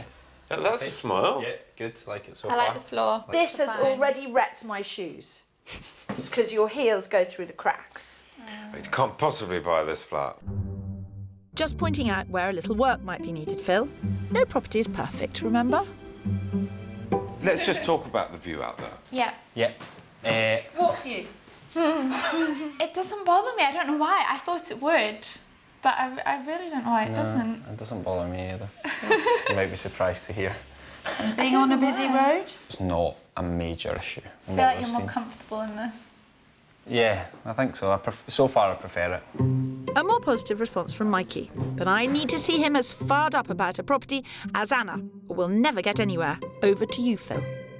Just from looking at Anna's face, she looks as though she's kind of ready to make that call. I think she would have made that call weeks and weeks ago, but I probably just want that little bit more. It probably is a value for money thing. Like, it's just the way I am. I think I expect quite a lot. I don't know. I mean, everybody does when they start house hunting. But once you've seen 40, it's time to get a bit real. Maybe the woman who knows him best knows what it'll take for Mikey to get real. Is he risk-averse in other parts of his life? In everything. So how can we make him hungry for a flat? I feel like he needs to get really excited about it. Like, I just don't think he's there yet. And I don't know why. Do I sense a little frustration from Anna? What gives you that idea, Kirstie? Maybe a wee utility room or a study. Yeah, I could lock you in here. She is getting impatient. You can just see that. And I feel I just say, look, Mikey, just buy the flat that Anna wants. You're never going to find the right flat for you. You're always going to see every single problem. But he's not bothered about the views or the busy road. I didn't say he was aesthetically aware. Oh, OK. I sense Anna's not the only one feeling frustrated now. Best take this outside. It's on offers over 115. Okay. Home report at 135. Okay. Okay, that puts the other one into a brighter light, I think, the first one. I think the other one is being shined on by the Star of Bethlehem. Definitely the first one stands out a lot more now, considering this is a home report of 15,000 more. It still needs work. The first one needed work. It's not that much more. Flat number 1, closing date, midday tomorrow. He's frowning already. No, he's not frowning. He's looking rather brighter than he has all day. Well, whichever way you look at it, we might just be on the brink of a decision. Well, who knows what might happen overnight? A new day, and I'm pushing John and Stella's search to new limits, 90 minutes from Glasgow to the western shores of Loch Fyne and the town of Inverary. My next property still has a fine view for John, and as we're only a 10-minute walk from the town itself, we're much less remote than property 1 for Stella. I mean, I know Inverary, and it's one of the little towns I like. It's a place I come out to and sort of show people. Coming from down south, Stella's not as familiar with the area, but being a bit further out could give them a wish list tick-tastic house. First impressions, you know, I like the house, like the area. Good. The trade-off for having the views and being on the edge of the town is we've got a sloping garden. Yeah. Okay. But that is the compromise here. You can always put a mini ski slope in there. The slope's not a downer then, and the house is quite a stunner. Custom built only 5 years ago, it's light and bright with bags of space for family and friends, with 4 bedrooms, 3 of which are upstairs, each with an ensuite. Downstairs has a separate living room with a loch view, as well as fabulous open-plan kitchen and dining area. At offers over 325,000, with a home report of 350, matching their budget, I can't wait to see their reaction to this one. Come in through lovely big doors. Oh, this is nice.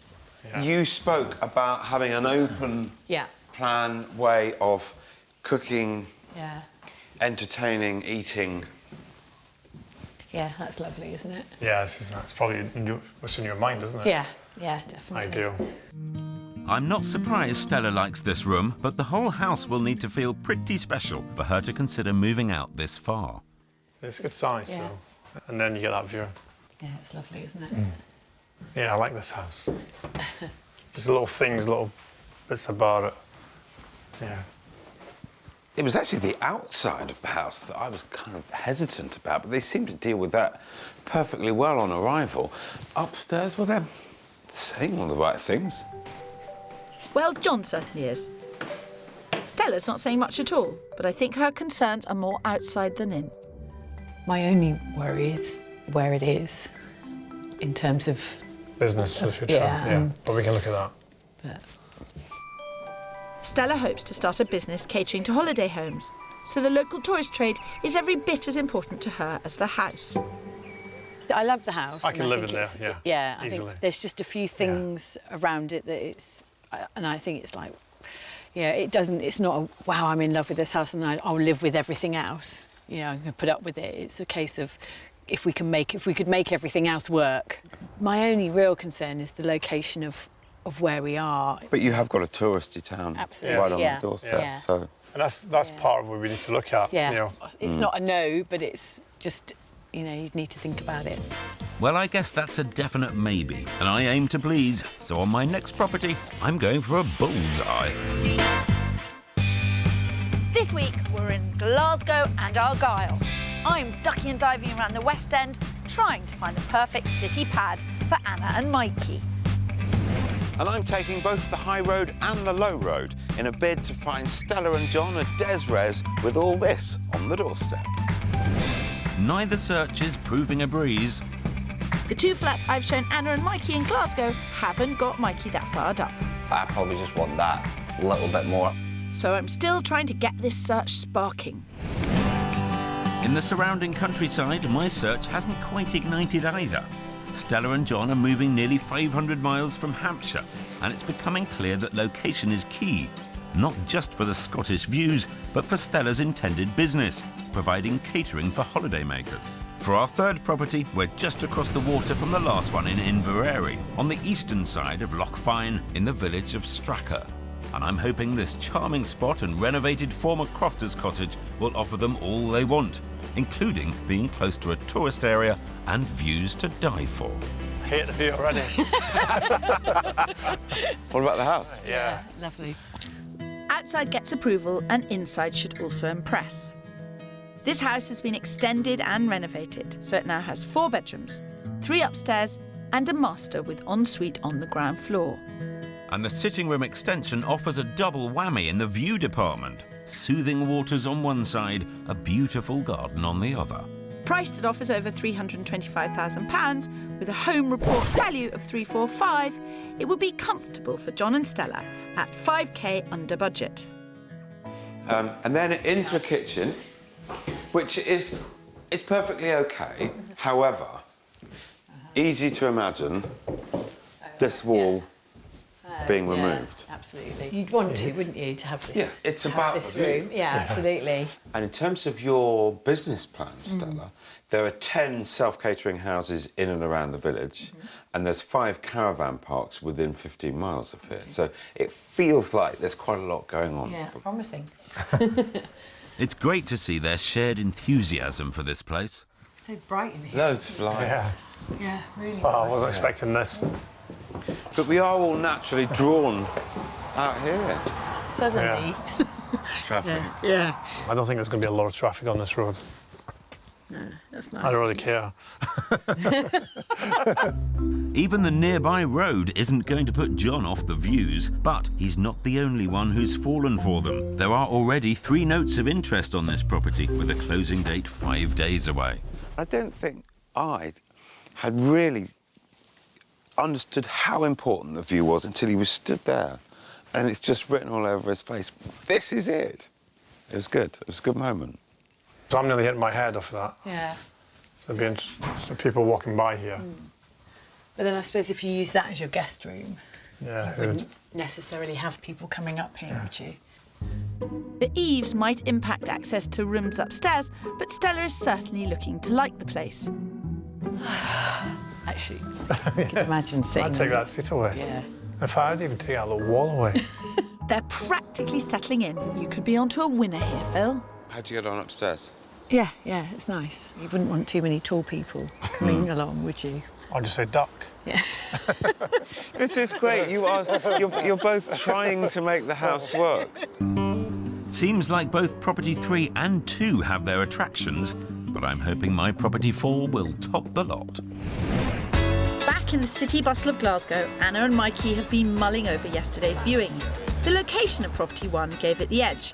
However, it does need work to make it the home they want, and it's going to sealed bids at noon today, so it's crunch time. What are you feeling about property 1? Do you like it? Yeah. We like The location. we like enough about it. It's a strong flat. We're not adverse to doing work, but we just know from looking in the market that with the money we've got and the situation that we're in, that it's very unlikely that we'll be able to find a property that we can afford to buy and to do work to. We're more realistic now, I think. Yeah. We might be getting to the crux of things. Mikey wants value for money. He knows taking on a doer-upper can be a great way of getting it. But like many other young buyers, he and Anna are buying with a minimum deposit, so there's no spare cash to do work. Is there any way of subverting it? I don't think so. The money just isn't there. So definitely, you're absolutely sure you're definitely walking away from property number 1? Yeah. Yeah. It's a shame, as property 1 could have been a great place. But now I know it's going to take a more finished flat to get Mikey to commit. And I may just have the answer. Our third property is between 2 of their preferred parts of Glasgow's West End, Partick and Thornwood. Nice looking building. Lovely. Yeah. Right location. Good location, yeah. Tick so far. And I expect a few more ticks from perfectionist Mikey here. As with the other flats they've seen, this top floor one has good proportions and a dining kitchen. But here they wouldn't have to worry about doing any work. Under the Scottish system, it's on the market at offers over £125,000, with a home report value of £140,000. so squeaks in at the top of their budget. Yeah. Good. Yes, first impression's very good. Oh, Mikey's looking happy. Okay. Yeah. Yeah. Want to see more? More than Definitely. okay. Let's do it. Okay. More than okay. You heard it here first. As predicted, the condition of the flat is helping to sell it to Mikey. Oh, wow. Nice. Feels very spacious. The bay It's is a very massive. big room. Yeah. The bay is massive. It's a huge amount of light. Gosh, have I finally got that longed-for excitement in Mikey's eyes? Kid size. Nice. Perfect. Another tick. Tick's a go-go here, Kirstie. It is a flat for the risk-averse. It has a lot of strong suits, but it doesn't need any work doing to it particularly, and you could make it quite nice. So I'm pretty confident that they're going to see that. So what do you think? Yeah, good. This is good. So far, I'm happy with the flat in general. I like it. Yeah, Really me like too. it. Yeah. Good location. Definitely, definitely happy so far. Excited? I am excited. Are you? Yes. Good. The communal garden could do with some TLC if they want to hang out there, but overall the response is looking good. Out of 10? 10. 10? 9. Nothing's 10. As the Glaswegians say, ya dancer. This search is finally on the up. I'm hoping for a 10 myself for my last option on Stella and John's ambitious house hunt. I'm pushing their search boundaries again, this time taking them just over 8 miles north of the head of Loch Lomond to a property just outside the village of Crianlarich, one of the gateways to the Highlands. It's halfway along the famous long-distance walking path, the West Highland Way. We might be further out, but here they get a fantastic house in an amazing setting complete with stunning views. It's what this part of Scotland is all about. Your playground is right out there. Yeah. Yeah. And you get a whacking great house like that. Yeah. Compared to others, it does look a lot bigger. Yeah. Just a bit. Which is quite exciting. Yeah. Not only is the house a great whacking one with 1.3 acres of land, it's got a direct line to a steady stream of tourists who might appreciate Stella's planned catering business. And the West Highland Way is literally behind the property here. So you've got 40 to 50,000 people that walk that every year. It's hugely popular. Great opportunity there. Yeah, even selling hamburgers at the end. At the gate. You could almost afford to invite them in, there's so much room in the house. This is nearly 3,000 square feet, spread out over 3 levels. Here, John and Stella would not only get the 4 bedrooms they want on the first floor, but also a large, versatile space up in the loft. On the ground floor, the living areas all have generous dimensions, so overall plenty of room to run a business and have visitors to stay. Honoured offers over £350,000, with a home report of 375, it's pushing their budget. But it certainly offers the most bang for their buck they could hope to get. You've got utility rooms and boot rooms and an office and a downstairs loo and... Brilliant. It's enough. Plenty. I think there's more than enough. Could be a solid contender. And they've yet to experience the little bonus off the master bedroom. Yeah, that's lovely. You wanted Especially today. nature on the doorstep. Look at that. Wow. You can just pick out what hill you're going to climb for the day. Yeah, it's beautiful. No, just wouldn't imagine that you'd ever get anywhere like this. That's because we've travelled further. Yeah. You get a lot more house for the money. Yeah. This place certainly is a whopper, So 1, 2, 3. I'm lost already. with plenty of rooms for any friends and family visiting from down south. You could have people up here and you'd never see them again. Okay. The house and grounds have clearly got John and Stella excited, Oh my God. offering them the most of all the properties we've seen. But unfortunately not an easy walk to the Crianlarich community. It's got everything we want, but we really have to look at it, practically as Yeah, well. I guess the only thing that isn't 100% for us is the location.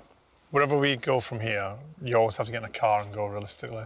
Yeah. There's a lot to take in, to be honest. Yeah. And it's very hard to take it all in at once. At the moment, I'm just don't know where I'm going with it. It is a complicated decision, but it's a decision that you guys have to take. Yes. Why don't we go and have a sit and a think and just brainstorm it all through?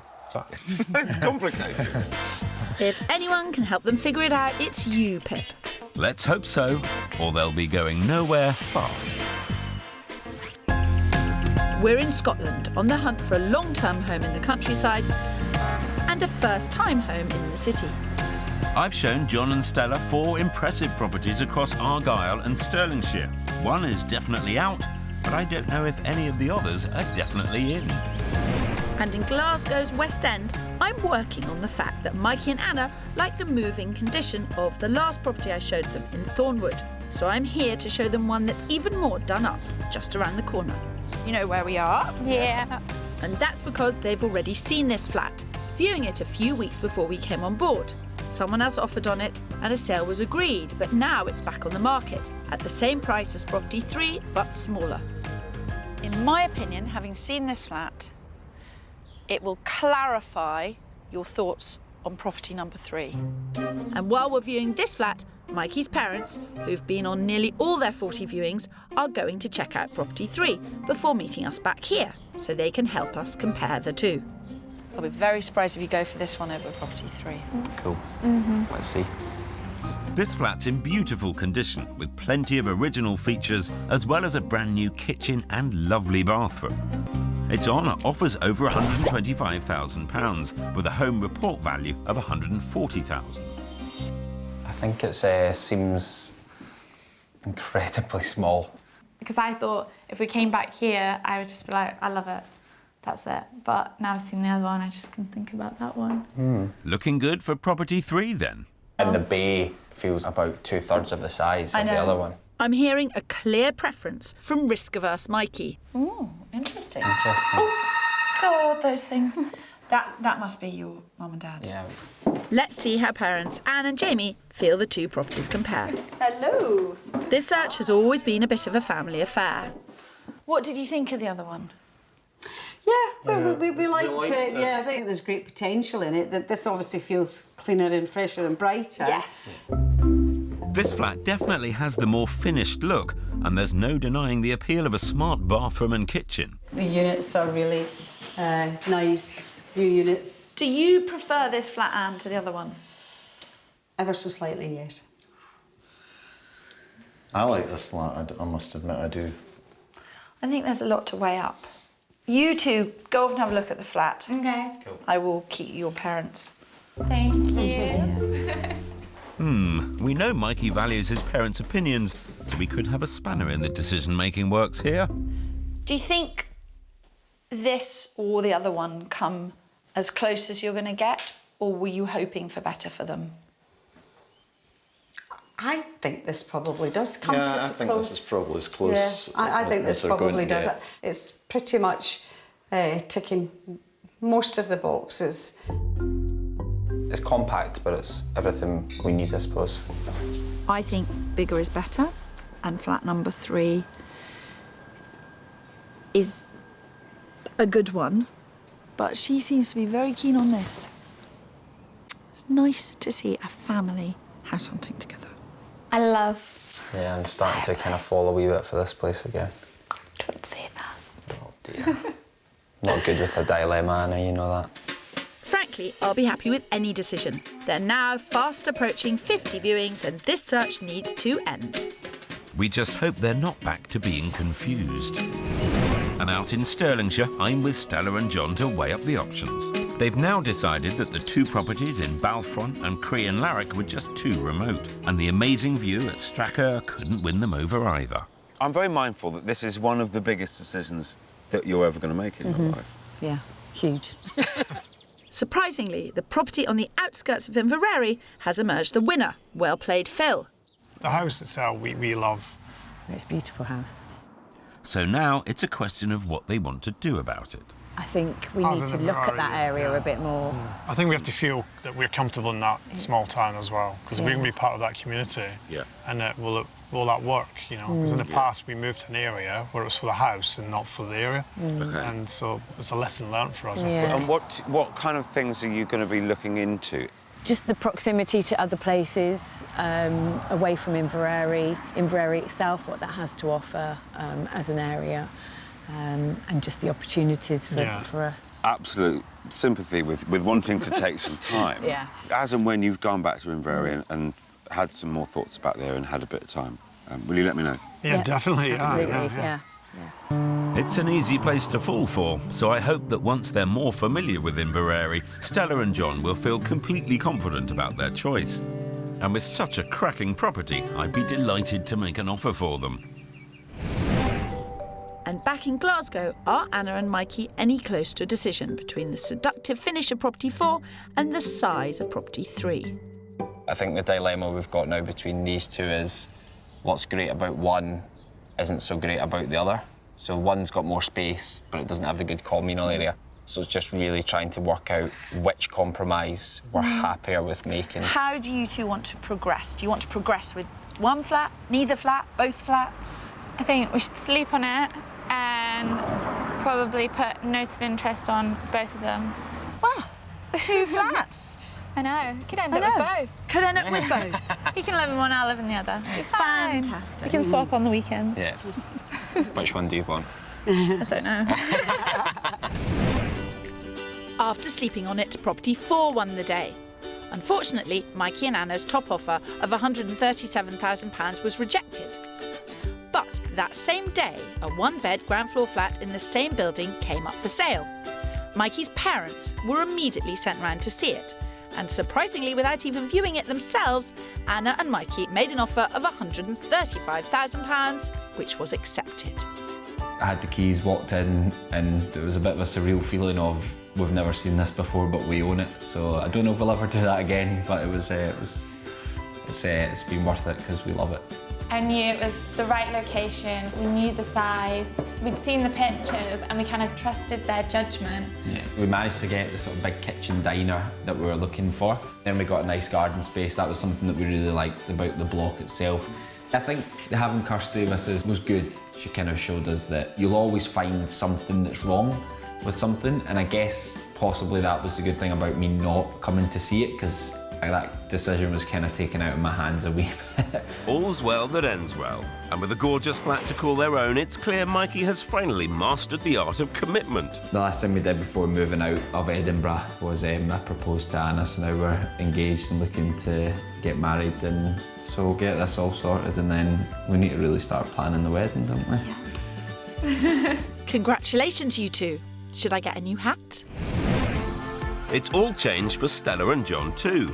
Whilst exploring Inverary, a 5-bedroom property they'd had their eye on 22 miles away in the village of Arica came back on the market. I think we realised then that this type of house was what we were after. They didn't waste a moment and secured it for £348,000, just under budget. We just felt that it was meant to be, so decided, right, let's get an offer in. And we always said it'd be very hard to get both a lock and a mountain view, and we've got that. We've got 4 Monroes on our doorstep just to walk out on. Yeah. You know, so you can't really complain. You open the curtains in the morning and we have a little sort of argument of who's opening the curtain first to look out. It's a great space inside. Kitchen is great. You know, now we can be somewhere and get settled and enjoy living in the area and in the house. Being a short walk to the local town and still on the tourist path should prove fruitful for Stella's catering business. Arica's great because you have got that sense of community, and there are things to do quite local. Although it's quiet, it's not completely isolated and remote. We've got sort of people already booked in for about the next 3 months coming to visit, which is fantastic, as long as they bring a paintbrush. Well, a little decorating's a small price to pay for their perfect house.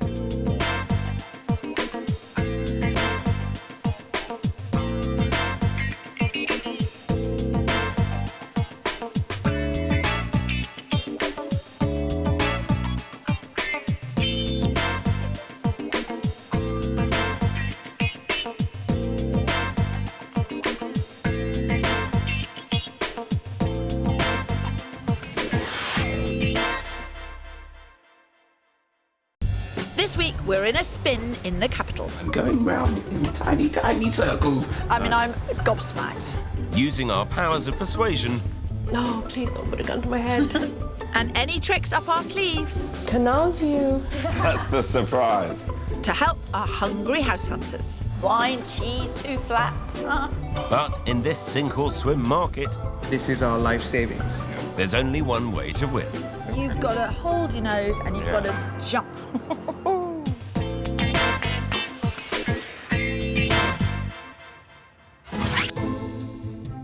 This week we're house hunting in the capital, covering popular postcodes in the north and west. We're squaring up to the London property market, sharpening our elbows and preparing for a tussle. When you get your sharp elbows out, everyone needs to be careful. Well, one thing I've learned from our many London searches, Phil, it's no place to play Mr. Nice Guy. I agree. We need our arsenal ready. In some of the areas we're searching, average property prices have risen by over £8,000 a month in the last year. Yes, time is money in this market. There's no room for indecision. My search is focusing on North London, around the popular area of Islington. Digital consultant Rajiv and his wife Nisha, a marketing manager, have been together for 16 years and moved to London from Mumbai 5 years ago. We met at a production of Jesus Christ Superstar in India, and Rajiv was singing and I was dancing, and it's all very Bollywood. And what I remember of that was Rajiv refused to drop me home after rehearsals. He was playing hard to get all the time. After that shaky start, love blossomed on the stage. But their best production came 11 months ago with the arrival of baby Ari. He's absolutely gorgeous, and I have no excuses to be the tired, weary mum, because he's just a pleasure to be around. So we've kind of grown up together. We were kids when we met, and we still feel like we're kids, so this is all getting really real really quickly for us. Having rented for 6 years near the heart of the city, they're desperate to buy their first family home in the capital. And this search is all about a good start in life for Ari. Most importantly, for a house for us is proximity to a good school. It's all about Ari for us, and it's important that he gets the best head start. But despite searching for a year and having seen 10 properties, it's been a bumpy journey for this couple. It was a little complicated for me after I gave birth. I've been really unwell for about 7 months. It was really tough. But now I am much better, and I'm looking forward to setting up a home for Ari and for us, and just fast forwarding everything. Yeah. Let's get moving, let's get started. That sounds like your cue, Phil. With £500,000 to spend, what's not in question is what they're looking for in their dream family home. So ideally we're looking for a 2-bed, 2-bath, either a house or a flat. A little bit of open space, being close to the city and transport links. A good kitchen. Yes. I try and cook at least 1 meal a day, so we're hoping for a miracle. So if Phil and Kirstie can do that, that'd be brilliant. The property fairies. Time for you to work your magic there, Tinkerbell. The market certainly is calmer than when you were searching before. However, perhaps what you were looking at 10 months ago before Ari was born wouldn't be affordable now. We really knew that we needed some sort of a miracle to come around and help us out. A miracle? I'll leave Kirstie to do the miracle. We're hoping. Help me kind of focus in on the priorities. The biggest priority for us is in the catchment area of a really good school. We thought that focusing on getting Ari a good education and a good school with a good area, it helped us just focus on the kind of properties in the areas that we're looking for. But I am, I suppose, a little bit mindful about choosing a house based on a school report today, when Ari's less, he's not even 1, when things change. So we just need to be mindful of that. Yes. Okay, yeah. Tell me about the property. With regards to the property itself, 2-bed, 2-bath would be ideal. We cook a lot. We have a lot of friends and family coming over. So we'd like the space to be something that we can use. Right, we've got some work to do. Well, I've got some work to do. You certainly do, Phil. They might have a handsome budget, but they've also got a pretty precise list of requirements. Well, they are hoping for miracles. Nisha and Rajiv have £500,000. Being in a good school catchment area is #1 priority. 2 bedrooms is a must. As is a good kitchen and natural light. Outside space would be a bonus too. They're keen on a short commute to work in the city and want to stay close to what they know, the North London districts of Highbury, Hackney, Haringey and Holloway. Good luck with that, Phil. It's hard enough even saying it. Whilst property finder Fairy Phil prances around in North London, I'm in the West, getting my skates on to find action man Davy Shev his first home. I suppose I would call myself a thrill seeker. I like to live my life to the max. I love snowboarding, cycling, running, skateboarding. and I like to fill my life as much as I can. Originally from Edinburgh, Davy moved to London 4 years ago and is currently flat sharing on the Edgware Road. The lifestyles is fantastic. It's 100% the whole time, whether it be gigs, music, art, food, drinking, partying. Whatever you want, London's got it all. Working as a global wine buyer for supermarkets and retailers across Europe, the USA and Australia means Davy's work life is just as busy as his social life. I travel a lot with work. So during the growing season or the harvest season, I might be away 2 weeks a month. So a lot of travelling, but it's good fun. But fun doesn't get your foot on that property ladder. Although Davy has fallen foul of the fast-paced market and some torturous open house viewings. When I arrived at the flat, it was like a house party. There was about 40 folk in there. The only thing it was missing was a good time in music. For his first home in London, Davy has a budget of £340,000. Part of that is inherited from his granny and his father, who died 11 years ago. I feel very responsible for the money that I have inherited. It's their legacy I'm spending. I've got to have something they're going to be proud of. It's so important this money is spent wisely, and it's up to me to make sure he makes the right decision. So you've got a bit of a deposit, and the rest is mortgage. Yeah. What makes you think that buying a property is the right way to spend that inheritance? Good question, Kirstie. I'd like something I can call my own, which is something that my dad would have liked me to have, my own space. He'd be proud of that element. As a property person, but also as a mum, I would be horrified if you did anything else with that money. The reason for West London is your commute. Just explain a bit about that. So my office is currently in Reading, or just outside Reading. Yeah. So going to and from Paddington is an integral part of my week. Do you trust me? I trust you, Kirstie. Because I really do know West London. I've lived here since I was 25. I'm not going to tell you how long that is, but it's a long, long, long, long time. I don't believe you. Yeah. I watch property prices around here all the time. You know, I'm keeping an eye out all the time. Have you seen anything at your budget in West London? I have. Right, OK. So it's not going to come as a shock when I show you things which, you know, if you took this scarf and swung it round your head, you might hit the walls. Every single wall. Yeah. No, I am looking forward to seeing those flats. But I think we have to drink up and get on with it. You've almost finished your coffee I'm done. already. You're a keen buyer. I like to see that. He's going to keep you on your toes, Kirstie. As long as he doesn't try to get me on a skateboard. Davy's got a budget of £340,000. He'd like a 2-bed flat, but unbelievably in today's market, his money may only stretch to a 1-bed. He wants to be close to Paddington Station for his commute to work in Reading. Light, bright and airy is important. And Davy needs plenty of storage space for all his outdoor kit. With Paddington being the epicentre of our search, we'll be looking in the popular areas of Kilburn and Queen's Park. So that's 2 first homes required in a competitive property market. It's survival of the fittest out there. Hope you're ready, Kirstles. Bring me a coffee and I will be. Another one? Oh, how's it going? They've had a difficult time because they haven't been able to search for quite a period of time whilst the London market's been going through the roof. But tell you what they have been doing, they've been out looking at schools and their son's not even a year old. I mean, it's forward-thinking beyond all belief. I know, God. Maybe if our parents had been like that, we'd have turned out differently.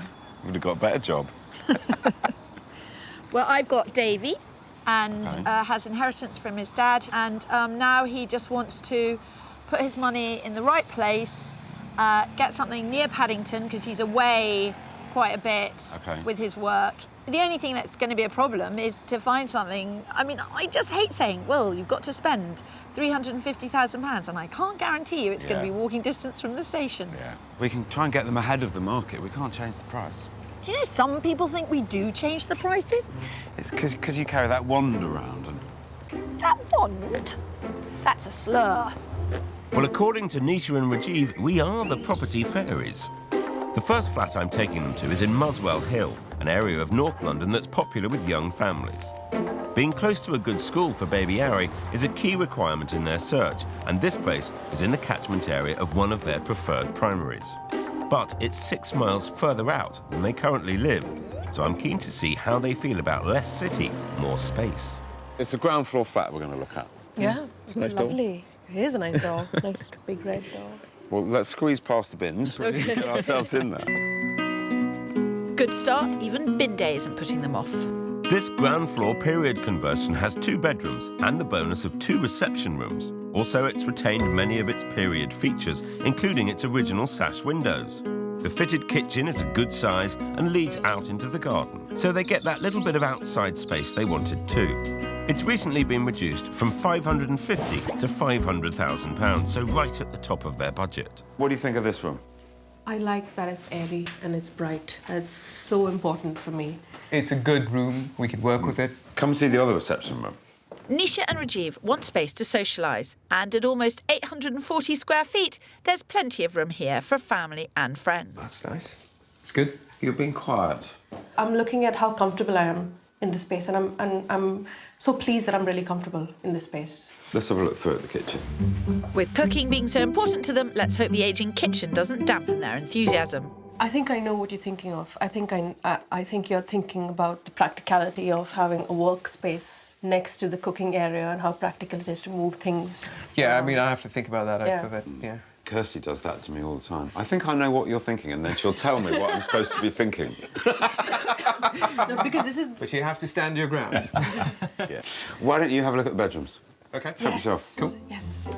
Thank you. OK then, Phil, tell me what you're thinking before I do it for you. Seems to be going well. They're impressed by the size. This is big. Yeah, it's a nice Lovely size. high Yeah. ceiling. It is a good flat. It's certainly going to raise the old debate, lifestyle, budget, space, schools. They've got a lot to think about. It's a nice space, just needs a bit of doing up. We're up and running. I think it's a good start. They seem to be really taken with this place, Phil. Let's hope we don't find a butt in the back garden. Come and join me out the back here. But it's nice. I like this area. Yeah. Beautiful. Tell me about the flat as a whole package. In terms of space and, you know, the boxes that we needed ticking, it ticks a lot of them. I guess this would be a good place for us. The only thing that's not concerning me, but it's something that I need to get used to, is travelling to and from here. OK. Understood. That's good. Brilliant. Fair start? Yes. Brilliant. Good. We're on the way. Thank you. Come on, off to you. Thank you. Plenty of positives here, Phil, as long as they can cope with the commute. Don't clip my wings just yet. I'm flying high after this one.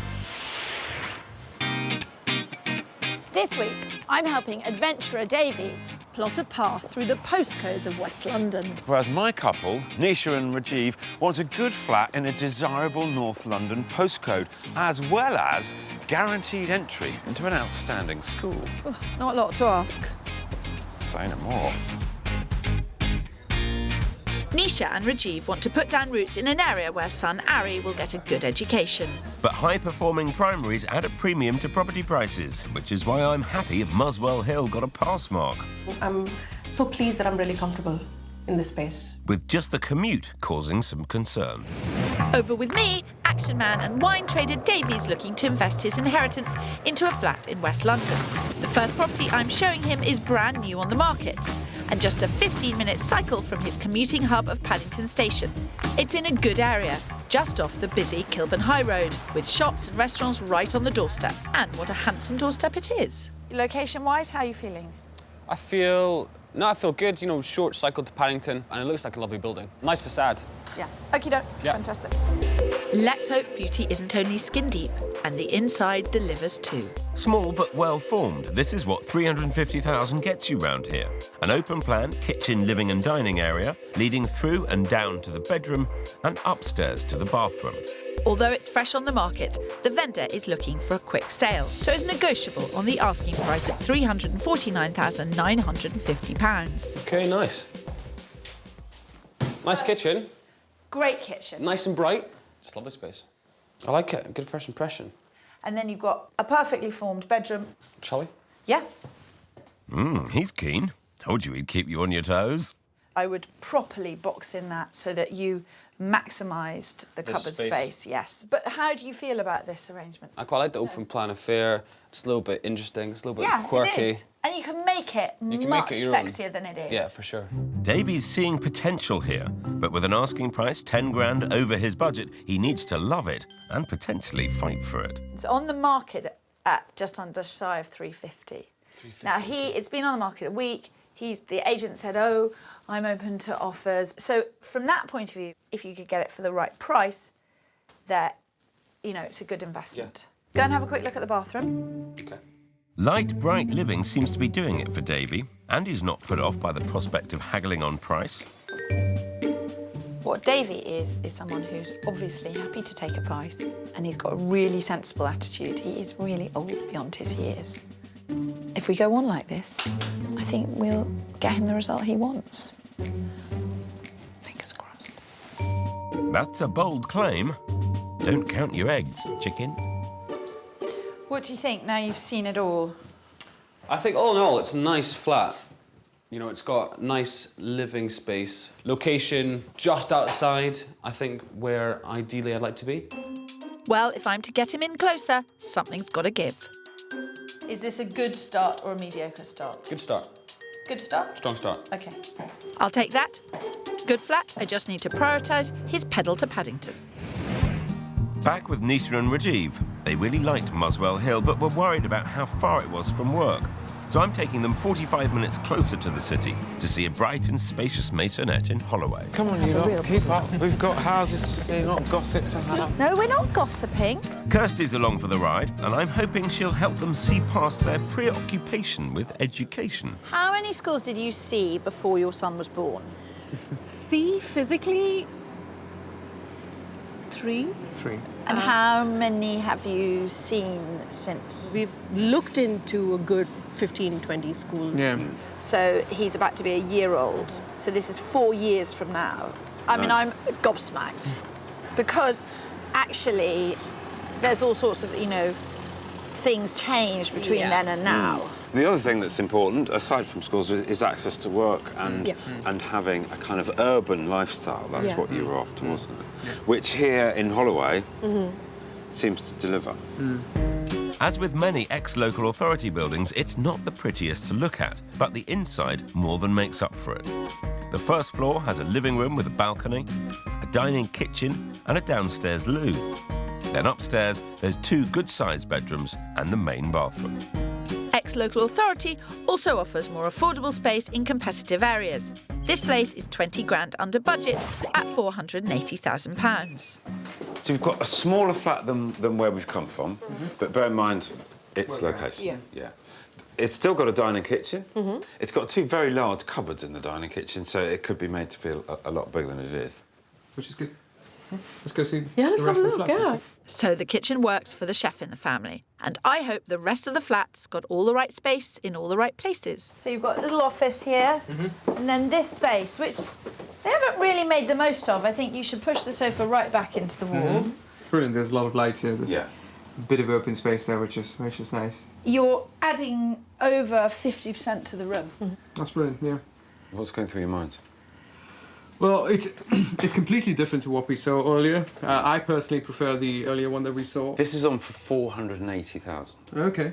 So it's 20 grand less. It's just for us to, decide what it is that we're willing to compromise on. Is it that we're going to have a little more time to, spend on a commute, or or time with Ari? Yeah, because exactly. you've had a shorter commute. Exactly. But you're living in a smaller place. Oh, Phil, stop confusing them. Maybe splitting them up will help them make some decisions. Yeah, both the bedrooms are very good doubles. Oh, this is nice.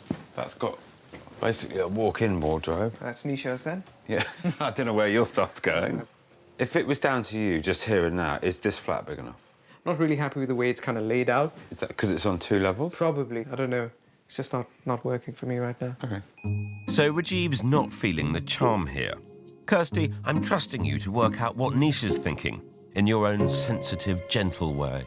If I put a gun to your head and said, you've got to pick flat 1 or flat 2, what would you say? No, please don't put a gun to my head. No, I won't. Because it's so confusing. This space is logically so much better for me, travel-wise. But the other house was beautiful. So you think you're as 1 on this? I know what Rajiv likes. I think what he'd be hesitant about would be the actual layout of it, especially since Phil showed us the beautiful flat first. I don't know why he showed. I don't know why he showed you that first. But it, yeah. You know what? Oh, I could smack him sometimes. Oi! Easy, Kirstie. Honestly, Phil, you're not helping them find their focus. Rajiv keeps saying, I'm going to have to think about this. We've got a lot to think about. I'll be thinking about this. They also need to make some decisions. I think they are thinkers. I think they really do put a lot of thinking into things. What do you think?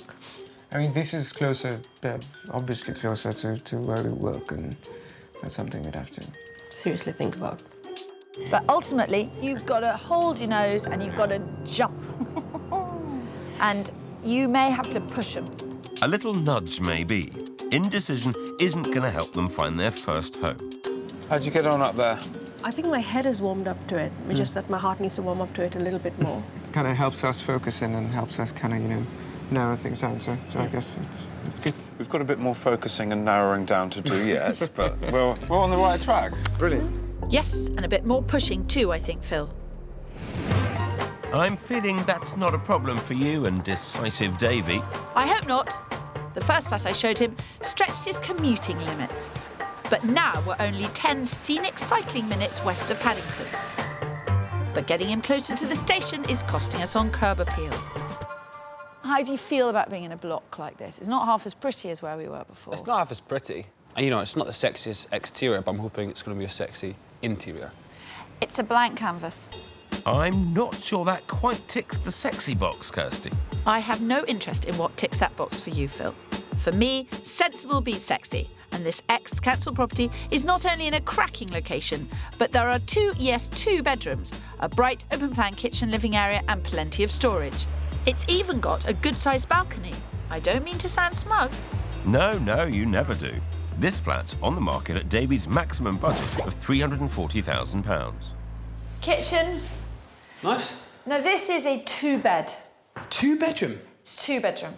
Great, and I see something through the window there. Oh, it's a balcony. It's a balcony. It's a very safe balcony. You could certainly have a lot of air. And it goes all the way down the front of the... Yeah, so it goes down to the other room. Perfect for watching the world go by. There we are. And here we are. Harrow Road.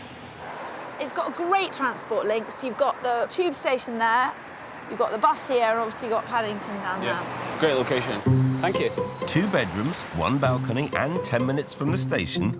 All right, this time you're allowed to be smug.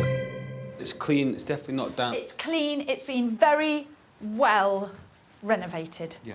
You can move straight in. It also has a sort of second storage area stroke laundry room. Do you want to see it? I do. Right. Let's go.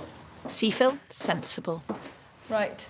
In there, this is a heating unit. You could put shelves, towels, sheets, drying stuff in there. I'd fit at least 4 snowboards in here.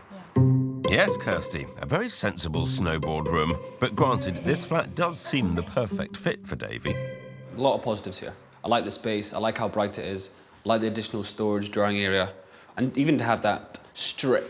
I'll be on a main road, but still, it's outdoor space. Well, I think I will let you peruse at your pleasure. Thank you, Kirstie. Thank you, Right, Kirstie. I'm going to stand outside. Now, you deserve a breather after that. And I think Davy needs a moment to take it all in. I said it before, he's a sensible lad. But it's a lot of money, £340,000. A lot of money. Well, that's London for you. 7 million people live here. It's a world capital. No matter the cost, I think you've wowed him with this one. OK. Right, Davy. OK. Not sure how I'm supposed to beat that. That's going to be tough. Well, I know you like a challenge, Kirstie. I'm going to have to push the boat right out to beat this little belter. This week, I'm in northwest London, helping first-time buyer Davy use his head to invest an inheritance close to his heart. While I'm wrestling rising prices and shrinking school catchments, looking for a family home in North London for Nisha and Rajiv. 2 properties in, and there's a clear favourite for where decisive Davy might spend his inheritance. A lot of positives here. A lot of positives. Whereas Nisha and Rajiv can't seem to prioritise the pecking order of what they want or decide where they're willing to make compromises. Oh, oh, please don't put a gun to my head. No, because it's so confusing. Well, I'm hoping Finsbury Park can fulfil their catchment kitchen and commuting requirements. It's half an hour's commute north of where they work.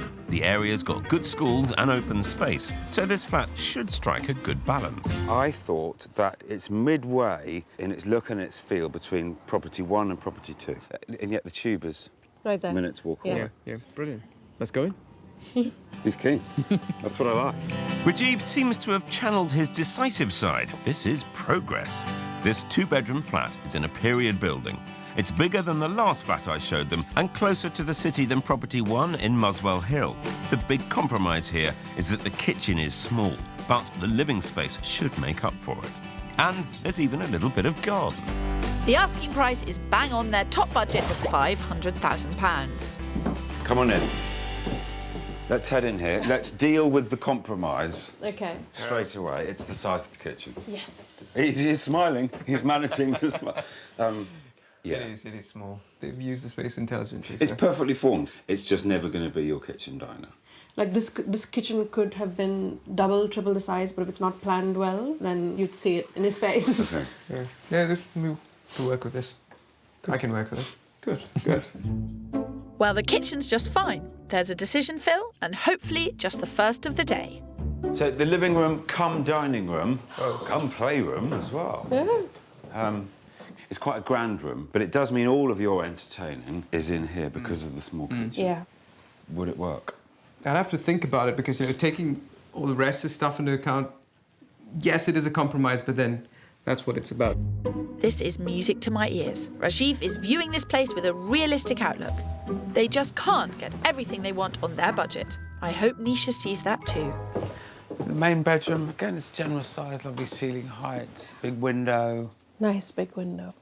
It does strike me you've got an awful lot of things that you're trying to achieve. But it's about trying to, at this stage in proceedings, trying to prioritise. Yeah. Is it the schools? Is it the layout? The location is important. Yeah. The schools remain #1 priority. OK. Yeah, there must be a fair bit of you that actually, after such a long time, you just want to get this sorted. But we need to think about a lot of things very practically. Yeah. Thinking's fine, but after a year of searching, I think it could be a case of overthinking. I'm struggling here, to be perfectly honest. Rajiv, he wants to think and he wants to mull things over all of the time. Meanwhile, Nisha says that she understands they're going to have to make a compromise, says that she accepts that, but then when pushed, she just trots out the same whole list of things that they absolutely must have. No sign of a compromise there at all. I feel a little bit like I'm going round in tiny, tiny circles and not getting anywhere. He's finally cracked. But Phil, if you can't get them to commit to what they do want... I'll try to find out what they don't. We need to start kind of including things or excluding things if we can. Mm-hmm. You've seen 3, are any of them out of the equation? Number 2. Number 2. Fine, good. But you've seen enough here, learnt enough. Yeah. We'll move on. Yeah, thank you. Good, we've ruled one out at least. High five, forceful Phil. You're finally getting them to make some decisions. Over in the west, we're back in Kilburn, and with a strong contender under my belt for Davy, I've got one more property I want him to see. But it's not as straightforward as I'd hoped, and I don't just mean that Phil's come along. Yeah, it's that one. The one without the nets. Yeah, fab. On the top floor. We've had a tip-off on an amazing flat. It's 30 grand over budget, but as Davy's chain-free, we've been assured his top whack of 340,000 would be considered. It's risky, with the price and the fact that there's an open house viewing later, but this flat's just too good not to show Davy. If he loves it, it'll boil down to strategy. So this is one to react quickly, if at all? No, this is not one to react quickly. I wouldn't make an offer because he's got loads of people coming to see it this evening. You just have to sit tight and pray that no one who sees it, makes an offer more than 340. Strategy sorted, General Allsopp. Thank you, Private Phil. And now to battle. This is the biggest flat I'm showing him. It's a roomy 2-bedroom with a south-facing balcony. It's been done to a very high standard, with wooden flooring and a cool modern kitchen. The negotiable asking price is £369,995. Come on in, Davy. Very nice. I do my job well. You do, Kirstie, you do. This is very nice. That's the first battle won. Great double glazing. Did you have a feeling about it when you came in, or is the thing of being much nearer to Paddington that we had yesterday the clincher for you? I like the flat, I like the area. It is a little bit further walk than the flat we saw yesterday. Yeah, it is. But it seems a little bit brighter, a little bit nicer furnished. It's bigger. It's bigger. Come and see the main bedroom. Let's go. I did wonder how she'd managed to beat yesterday's flat. Oh, it's a good size. It's a really good lovely, size, isn't it? isn't it? I think, personally, it's a pretty glorious bedroom. I could definitely see myself living in here. Sure, location we discussed. We're only a couple of miles from Paddington here, so on a bicycle, it's... I'm very lazy in the mornings, so I've got to factor that in. Yeah, Kirstie's the same. I am not. Sorry about that, Davey. While Phil and I continue bickering, would you like to look around the rest of the flat by yourself? I would. Right, okay. Any chance I could come with you, Davey? If you did your work a bit smarter, you wouldn't need to get up as early. It's nothing to do with working a bit smarter. I have more responsibilities than you, Phil. Your only responsibility is the greater good of Phil Spencer, yes. Whereas my responsibility is to make sure Davey finds the right home in which to invest his inheritance. This is good. It's going well. Oh, I'm worried. It won't be available at the price. I'm worried I'm going to... Well, you had to show it to him. Oh, did I? Yes, it's a risk, but that's the property game. It's been on the market for 5 months, and we've got assurances his maximum budget would be considered. Got anything else up your sleeve? No, you're kidding me. It's been really tough. Just check. No. Well, you may have already worked your magic on this search. You know me, Phil. I always want a fairy tale ending. And you happy with Kirstie's selections? I have been. You know, there've been, this... I don't sound so surprised. Well, there's been 3 flats. They've all had their own merits, all been very different setups, different proposals. Do you think you want to live in any of them? The lateral 2, I think, had their stronger merits. I can see myself living in both of those. Both surprised and delighted to see the 2nd bedroom option. So we're going to mentally park this flat. Do you want to go back and see flat number 2, or would you like to see the area around flat number 2? I think let's go back and see the area of flat number 2. OK, so we'll go to the Goulburn Road and maybe have a bite to eat. I will take you to some of the brilliant shops in the area. Yes, She's happy now. You've made her happy. Meanwhile, I'll go back to work and actually go and help my people see some more flats. We can go for a cocktail, Kirstie. We can go for a cocktail. Oh, dear. Yes, there's a new restaurant I want to show you on Goulburn Road. I did get the wrong search. It's all right for some.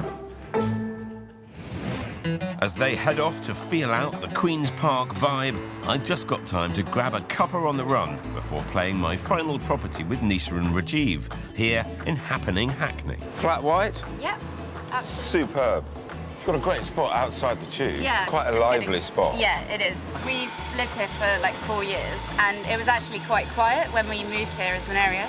Would you say the area's changed or changing? Yeah, it's definitely got busier in the last kind of year. Yeah. There's a lot of new flats that have been built. So Yes, I've seen lots of them. I'm house hunting at the moment. Oh, OK. Here's your flat white. Terrific. Thanks very much. Cheers. Thank you. Bye. With location-sensitive Nisha and Rajiv, I've shown them 3 properties in North London, but none of them in their preferred postcode of N1. Until now. Proximity to the city comes at a cost, though, and here the compromise is size. I need to test if location really is their be-all and end-all. Final throw of the dice, but we're in N1. Yes! Which I am very excited to show you this flat. It's a cool building in a fantastic spot. Very short commute. Yeah. Short walk to the tube, lots more time with Ari. Yeah. Come on, let's go. This is a very stylish flat, with 2 large bedrooms, the 2 bathrooms thereafter, and an open-plan kitchen living space with amazing balcony views over the canal. All that, and it's still on budget. There is a surprise inside. I think you'll like it, but there are also compromises. Okay. It's the smallest flat that I'm going to show you, and it's still at £500,000. Okay. But you'll see why. Okay. Okay. Brilliant. Yeah? Let's go. Come on.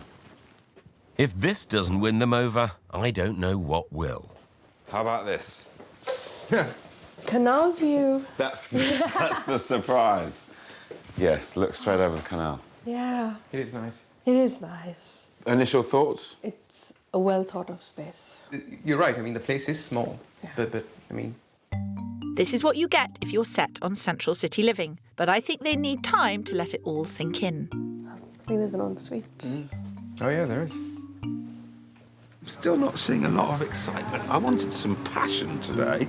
This is a cracking flat. That is an amazing opportunity. It's a definite contender for me. It's small though. It is small. I think both of us are still getting to terms with that, absolute terms with that.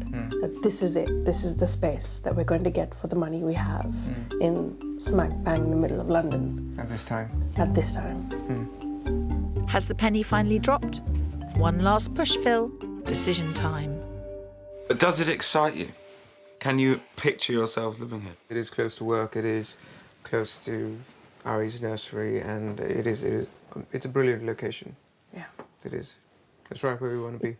This property, I would go with it over property 3. Okay. And we've already discounted property 2. Yeah. So that now leaves us discussing property 1, property 4.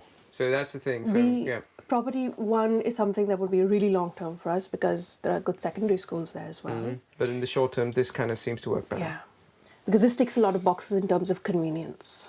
To me, that's what it's all boiling down to. Yeah. I love the potential of property 1. However, this is a 15-minute commute. That is a massive difference. Yeah. If this space works for you now... Yeah, I know. I think we're probably still in the right flat. Yeah. Is it just me, Phil? Or have they narrowed it down to 1? I really hope so, Kirstie. But will they go as far as to make an offer? In North London, we're trying to get our hopeful house hunters onto the property ladder. New parents Nisha and Rajiv finally seem to have come to a conclusion. I think we're probably still in the right flat. Yeah. Whereas global wine buyer Davies still got to figure out his favourite. The latter two, I think, had their stronger merits. I can see myself living in both of those. The size of property 3 in Kilburn is a bonus, but it's more expensive and has a longer commute than property 2 off the Harrow Road. But before we revisit the flat, I'm going to give Davy a personal tour of the area, as it's my stomping ground. All where this parking is market on Saturdays. Okay. Now he needs to decide if this flat's a fallback or the front runner. It feels bigger than I remember it. It feels good. Space-wise, I was expecting to feel a little bit more trapped. I thought it would seem smaller compared to the last flat. The flat in Kilburn is bigger, but it's £30,000 above budget. And with that open house this evening, there's no guarantee Davy's 340 grand would secure it, even if he prefers it to this flat.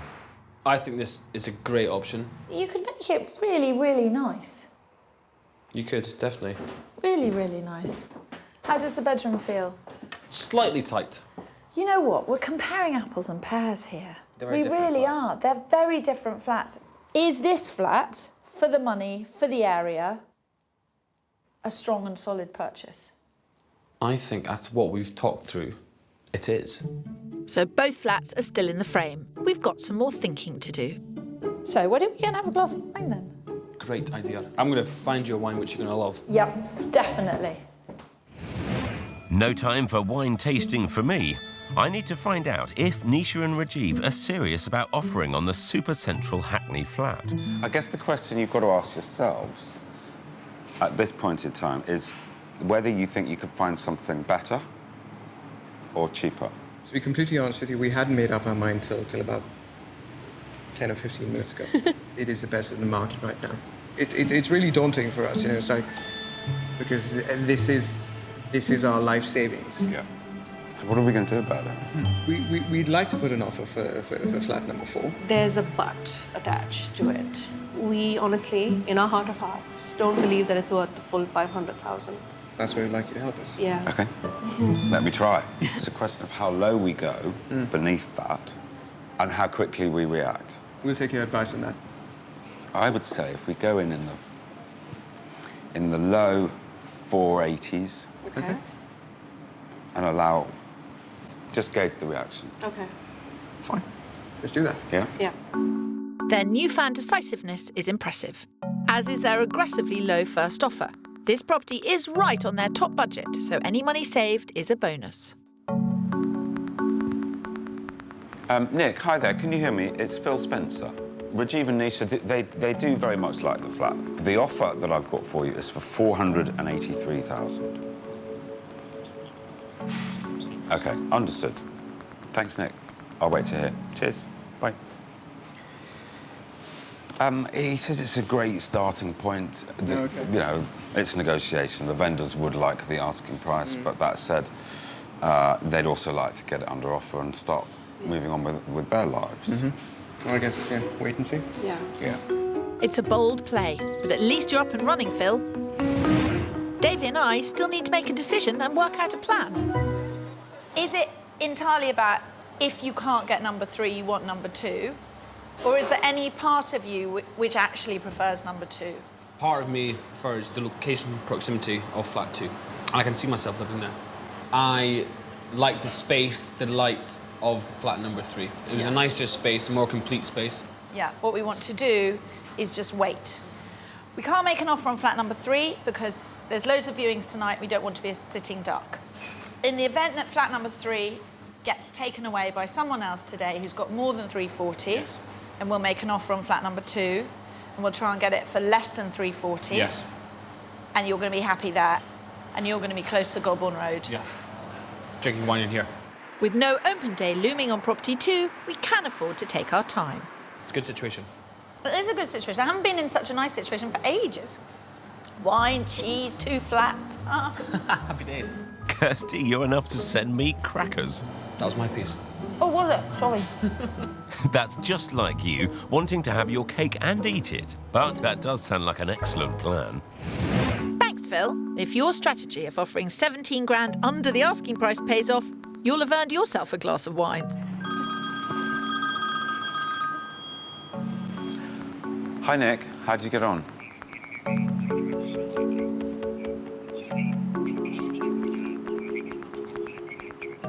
OK. We'll discuss it and I'll get back to you. Thanks. Bye. He's declined it. OK. He is looking for the asking price. He feels it's worth the asking price. What's our play here? Depends how much you want it and how much you're prepared to risk losing it. From the tone of that conversation, you're going to have to get to 495. We have to negotiate, don't we? Yeah. Why don't we go back at 490 and just play for a bit of time? We're on the phone, we're communicating, we're trying to sort things out. Yeah, let's do that then. Yeah. 490. 490. And keep the negotiation channels open. Keep it open. Hello, Nick. Phil Spencer again. We can't get all the way, but we've got a good step of the way. We've got to 490. OK. Right.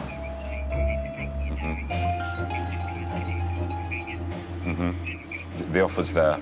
See what you can do. Thanks a lot. Speak soon. Cheers, and you. Bye.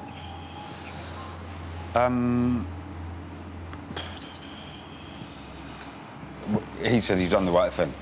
So I will speak to him probably in the morning. OK. And then I'll be straight on the phone to you and we'll see what we can do. It's a cliffhanger. Yeah. Let's raise a glass to happy times tomorrow and better night's sleep at the end of the week. Thank you. When Nisha and Rajiv did hear back, it was slightly strange news.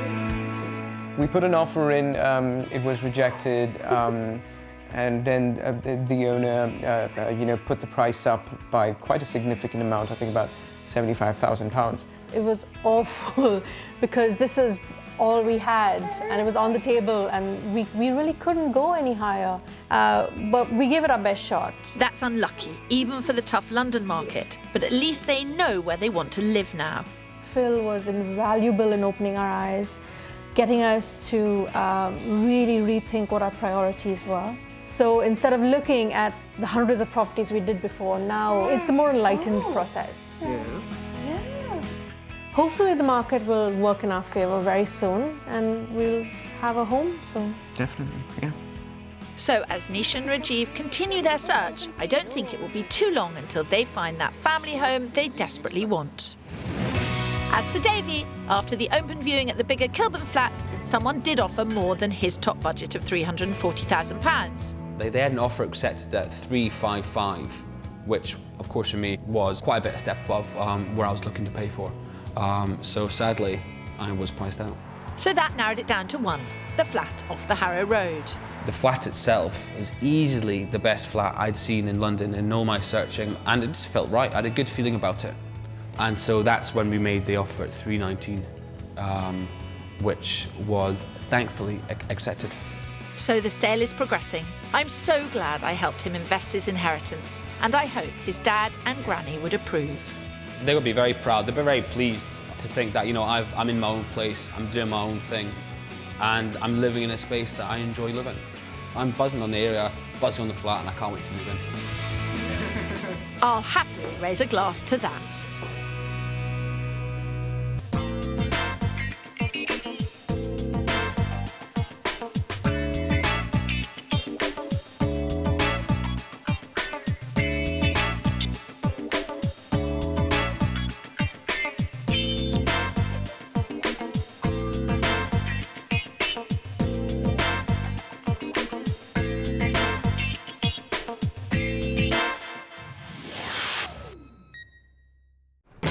This week, we're in the wild West Midlands. There you are. We'll be faced with the good. That is lovely. I really like that. Wow. The bad. I'm not sure about that. Not sure about that, Phil. And even the smutty. Are you a fan of nice knockers, John? Yeah, I'm a great fan of a nice knocker. And at high noon, we're coming out all guns blazing. If I put a gun to your head, would you buy it? Yes, of course. Anything you say.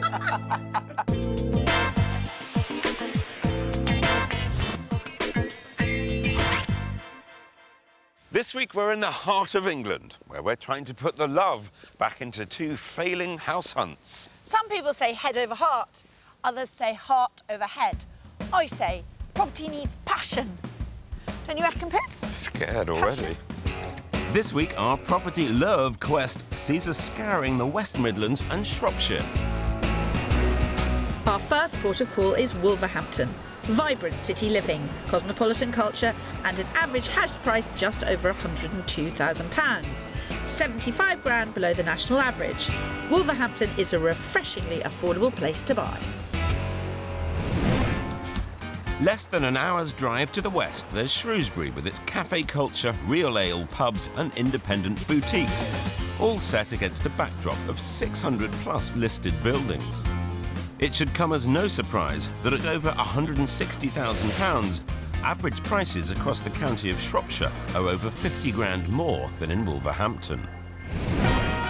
Our first set of house hunters, IT specialists Hannah and John Sherlock, are halfway through a life-changing move. That lounge was massive. After 9 years in a sizable barn conversion in rural Shropshire, they realised the good life wasn't working for them anymore. In fact, they were working for the good life. Just keeping it clean, just cutting the hedges. I did used to feel guilty because there was always something to do. When they weren't being slaves to housework, Hannah and John were ferrying their 3 teenage children about the countryside.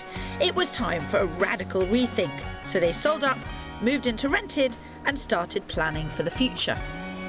If we didn't adapt our life as our family changed, then we could have ended up in a big house without the family there, and I don't know, that just certainly wouldn't have suited us, it wouldn't have been right. With Tom, the oldest, already at uni, and teenagers Bethany and Jack not far behind, this move is primarily about Hannah and John and the next stage of their lives. I think we want different things now out of life. We want to free up some time, lots more me time. Us time. Us time, yeah. So to make Hannah's me time and John's us time a reality, the Sherlocks have homed in on the pretty market town of Shrewsbury. They want to be within walking distance of everything it has to offer. As long as we get what I want, I'm quite happy. Yeah, that's what I thought, yeah. A woman after your own heart, Kirstie. I think I can say with confidence that finding the Sherlocks a new home is not going to be easy. You could say it'll be far from elementary, my dear Kirstie. Oh dear. You two are a bit of a conundrum. Oh. Because you're not downsizing. You're not looking for a sort of little cottage. No. No. You're looking for a project. We certainly expect to downsize in the size of our property, but Yes. not what it delivered in with regards to living space or rooms. We think that's the only way we're going to get what we actually want at the end, is to do it ourselves. So we're just looking for the location and a footprint of a house that is able to be extended. And then after that, we want a maintenance-free, easy care house, which is going to enable us to have a bit of an urban lifestyle. Good. Well, then let's drink up and get house hunting. Yeah, Cheers. I'll drink my vodka. Oh dear, Kirstie, have you driven her to drink already? Phil, it's water. And this is definitely tea. Hannah and John have a maximum spend of £350,000 for the perfect place. But they'd both prefer to spend less, leaving money to create exactly what they want. The property needs to have scale with 3 to 4 bedrooms, big kitchen diner, space for a home office and a low-maintenance garden for Hannah. But the primary concern is location. Hannah and John want cafe culture on their doorstep, so we'll only consider properties within a 1.5 mile radius of downtown Shrewsbury. Or Shrewsbury, depending on who you ask. Oh, potato, potato. Our other set of house hunters, professional vocalist Misha Bryan Where do we go? and drummer and music teacher Darren Ashford, have been making beautiful music together for the past 2 years. We met on a gig. And I was like, you can't go out with people who are in your band, Misha. That doesn't work. Don't do it. But she did do it, and it worked. And now they're leaving behind the bright lights of London to set up home together in Misha's hometown of Wolverhampton. And while they house hunt to save money, they're camping out at Darren's mum's house in Oxfordshire, 2 hours away. I'm currently living out of a suitcase. Everything I own right now is in storage. And Darren is commuting to work back in London, something he hopes to change by building his own studio. I've been on the road for quite a while doing gigs, so it'd be nice to have a base, you know, and just work. I'd really like to work from home. This will be the couple's first house together, and they're keen to find a place that suits both their needs, something that they've struggled to do despite viewing over 70 properties in just 5 months. We're not that picky, are we? Well, that might be a matter of opinion, as their huge list of criteria doesn't quite match their 130 grand budget. We don't like mid-terraces. 3 bedrooms. I couldn't compromise on coming in straight off the street. Can't have that. Bathroom upstairs. It'd be good after a gig, come back and soak my feet in the bath. That'd be brilliant. Yeah. A garage or somewhere for Darren's studio. Also, I have a lot of stuff too, so I kind of need a bit more space. We're not terribly difficult to please. I don't think we are anyway. Well, I'll be the judge of that. Wish me luck, Kirstie. I'm going in. You've seen 70 properties, so you've been very active. What's been the matter? Some were really bad. I think as we went along with our search, we refined our criteria. So part of that has been very beneficial because you are now much more focused. Oh, absolutely, I'm hoping. Yes. Because we can't have the scattergun approach any longer. No. We've actually got to get you out of the predicament that you're in. Yeah. I'm absolutely confident that I can show you everything that's on your list. It might not all appear in the same house. But you're very good at this, Phil, so you'll be all right. You're a remarkable worker, Phil. I'm going to need a miracle to get them everything they want. Keep the faith, Phil. I'll try. Misha and Darren have a maximum budget of £130,000 and a very long wish list. This is the edited version. They'd both like a semi-detached house with 3 bedrooms, an upstairs bathroom for Misha, and Darren wants to work from home, so enough outside space to build a music studio. And it's not just their wish list that's extensive, so is their list of locations. So I'll be searching within a 3.5 mile radius of Wolverhampton city centre. Better get this show on the road. It is all about location this week. Good. My couple are moving from a barn conversion, which they've already sold, and they want coffee and cake, urban life in Shrewsbury. Okay. And that's what Realistic, they're after. sensible, achievable? I don't know until I get searching. I'm bemused. If you were living with your in-laws Yes. and you'd seen 70 houses and you were in a hurry to get it done, Yes. how fussy would you be? Because I think if Yes. I was in that situation, I'd just get on with it. How good a cook is his mum? I don't know. But I do know I've got a lot of work to do. Well, less chat, more action. Chop, chop.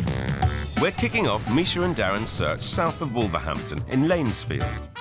With their long wish list, I need to sort the must-haves from the would-likes. And I'm hoping this house will help me work out where, or in fact if, they're willing to compromise.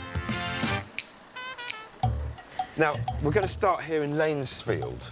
I know that, Darren, that's an area that was on your list, but it wasn't on Misha's. How come? I said I was trying to be different. I said we didn't want to put down exactly the same areas. Yeah, we just wanted to cover a lot of the bases that we've seen. Generally trying to make it more complicated. Yes, basically, yes. Just what you need, Phil. A lady to make your life complicated. This is the house. It's quite cute. Access round the side. Come on in. Maybe, but so far so good on the outside. Let's hope their enthusiasm lasts, because this house has a lot to offer them. The current owner has spent a great deal of money on the inside, so the finish is top of its game. There's an extended dining kitchen and a huge garden out the back, with more than enough room for Darren to build his studio, allowing him to work from home. There may only be 2 bedrooms, but they're both good-sized doubles and there is potential to extend. And, as requested by Miss Misha, the upstairs bathroom for soaking her toes after a gig. And at offers over £110,000, it's a healthy 20 grand under their budget. Now, this is one of the biggest kitchen diners that I saw on the whole search. Yeah, it looks good. Yeah, I like it. I like it. Coming into the kitchen, it feels really nice and open. And I do like a hallway, so it was quite nice to actually walk down a proper hallway. Ah, she may not be trouble after all, Phil. But of course, you haven't told her everything. The compromise, if there is one for here, is that it's a 2-bedroom house. It would have been nice if it was a 3. Because, we do have a lot of stuff. We need quite a bit of space. Space, Phil, quick, show them some space. Loads of room for a drum studio. How big do you anticipate the studio being? Double garage size. So you need a decent garden that it's not going to compromise the garden. Yeah, absolutely, yeah. But someone said the C word. Shame it wasn't them. Let's move on before we get even wetter. I don't want your hair to run. Blue hair beats no hair, Spencer. I saw that coming. Well, Darren seems happy about the garden and the potential for his studio. But Misha's still struggling with the number of bedrooms. Would have been nice to have the other room, probably, so that this one could be, I can have my yoga mat here and leave my guitar there and da-da-da. But that's the compromise, isn't it? Yeah, it's one of those things. He said compromise, Phil. It's catching. Yes, but is it catching enough?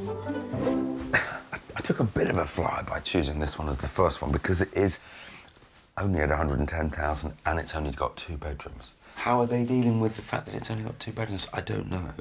But I'm going to have to be a bit careful because Misha is so up and so positive. She can't be like that all the time. This is nice. It's good. It's big. I like it. Yeah. I don't know, Phil. She's convincing me. Yeah, we like this. Yeah. Hi. Hello. How'd you get on upstairs? We got on well, Yes, didn't we? it was good, yeah. It feels nice. Obviously, the rooms are spacious, but is there enough room, because it's a 2-bed, for all our stuff? But other than that, we really like it. Good start, yeah. A good start. It is, yeah. But they're not saying you're finished yet, Phil.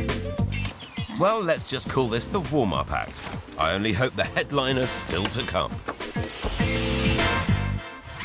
We're in Wolverhampton and Shrewsbury, house hunting with 2 couples who are poised and ready to pounce. They just need us to serve up the perfect properties. But Misha and Darren are struggling to make compromises. And Hannah and John have a wish list that is contradictory and confusing. Sounds a bit like someone I know. Well, the first house I showed Misha and Darren started off quite well. Yeah, I like it. I like it. Until we revealed the number of bedrooms. Would have been nice to have the other room, so that this one could be, I can have my yoga mat. Meaning I'm going to have to work a bit harder to find out where they're willing to compromise. As for Hannah and John, they're keen to find a house they can do up within 1.5 miles of Shrewsbury. A home that works for the whole family now and for the 2 of them once all the kids have flown the nest. We could look online.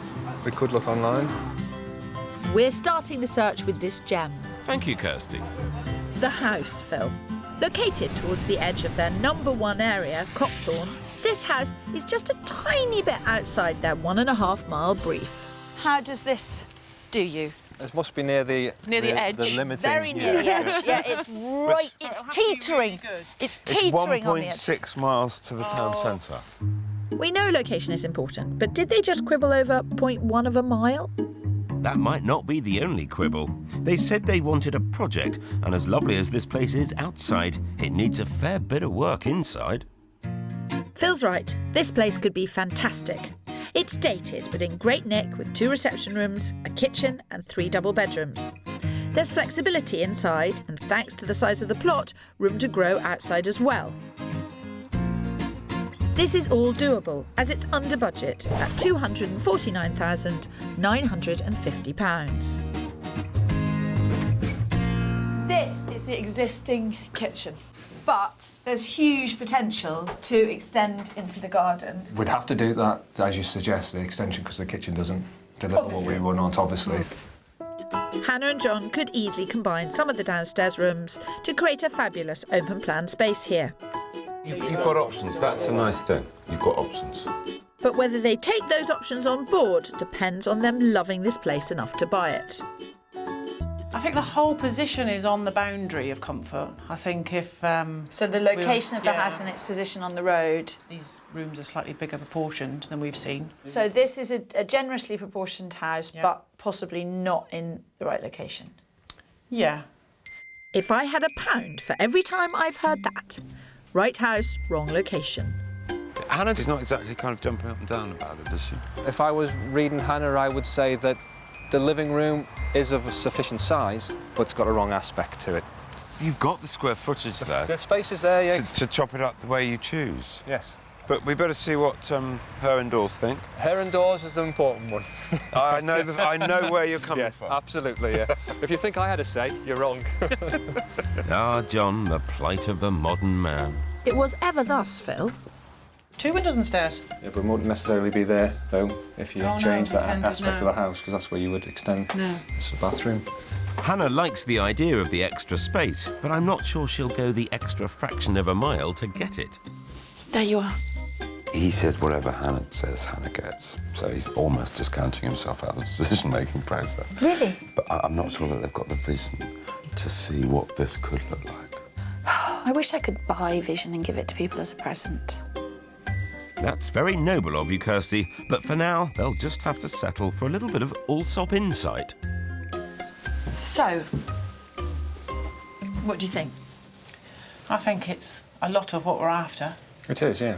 I can see us making this work, but then I think to myself, would I pop off for a coffee Which and is then what mooch you around want, town? yeah. I don't think that's necessarily going to be that doable from here. So it's a good start. Thank you, Phil, but it's actually more important whether Hannah and John think it's a good start than you.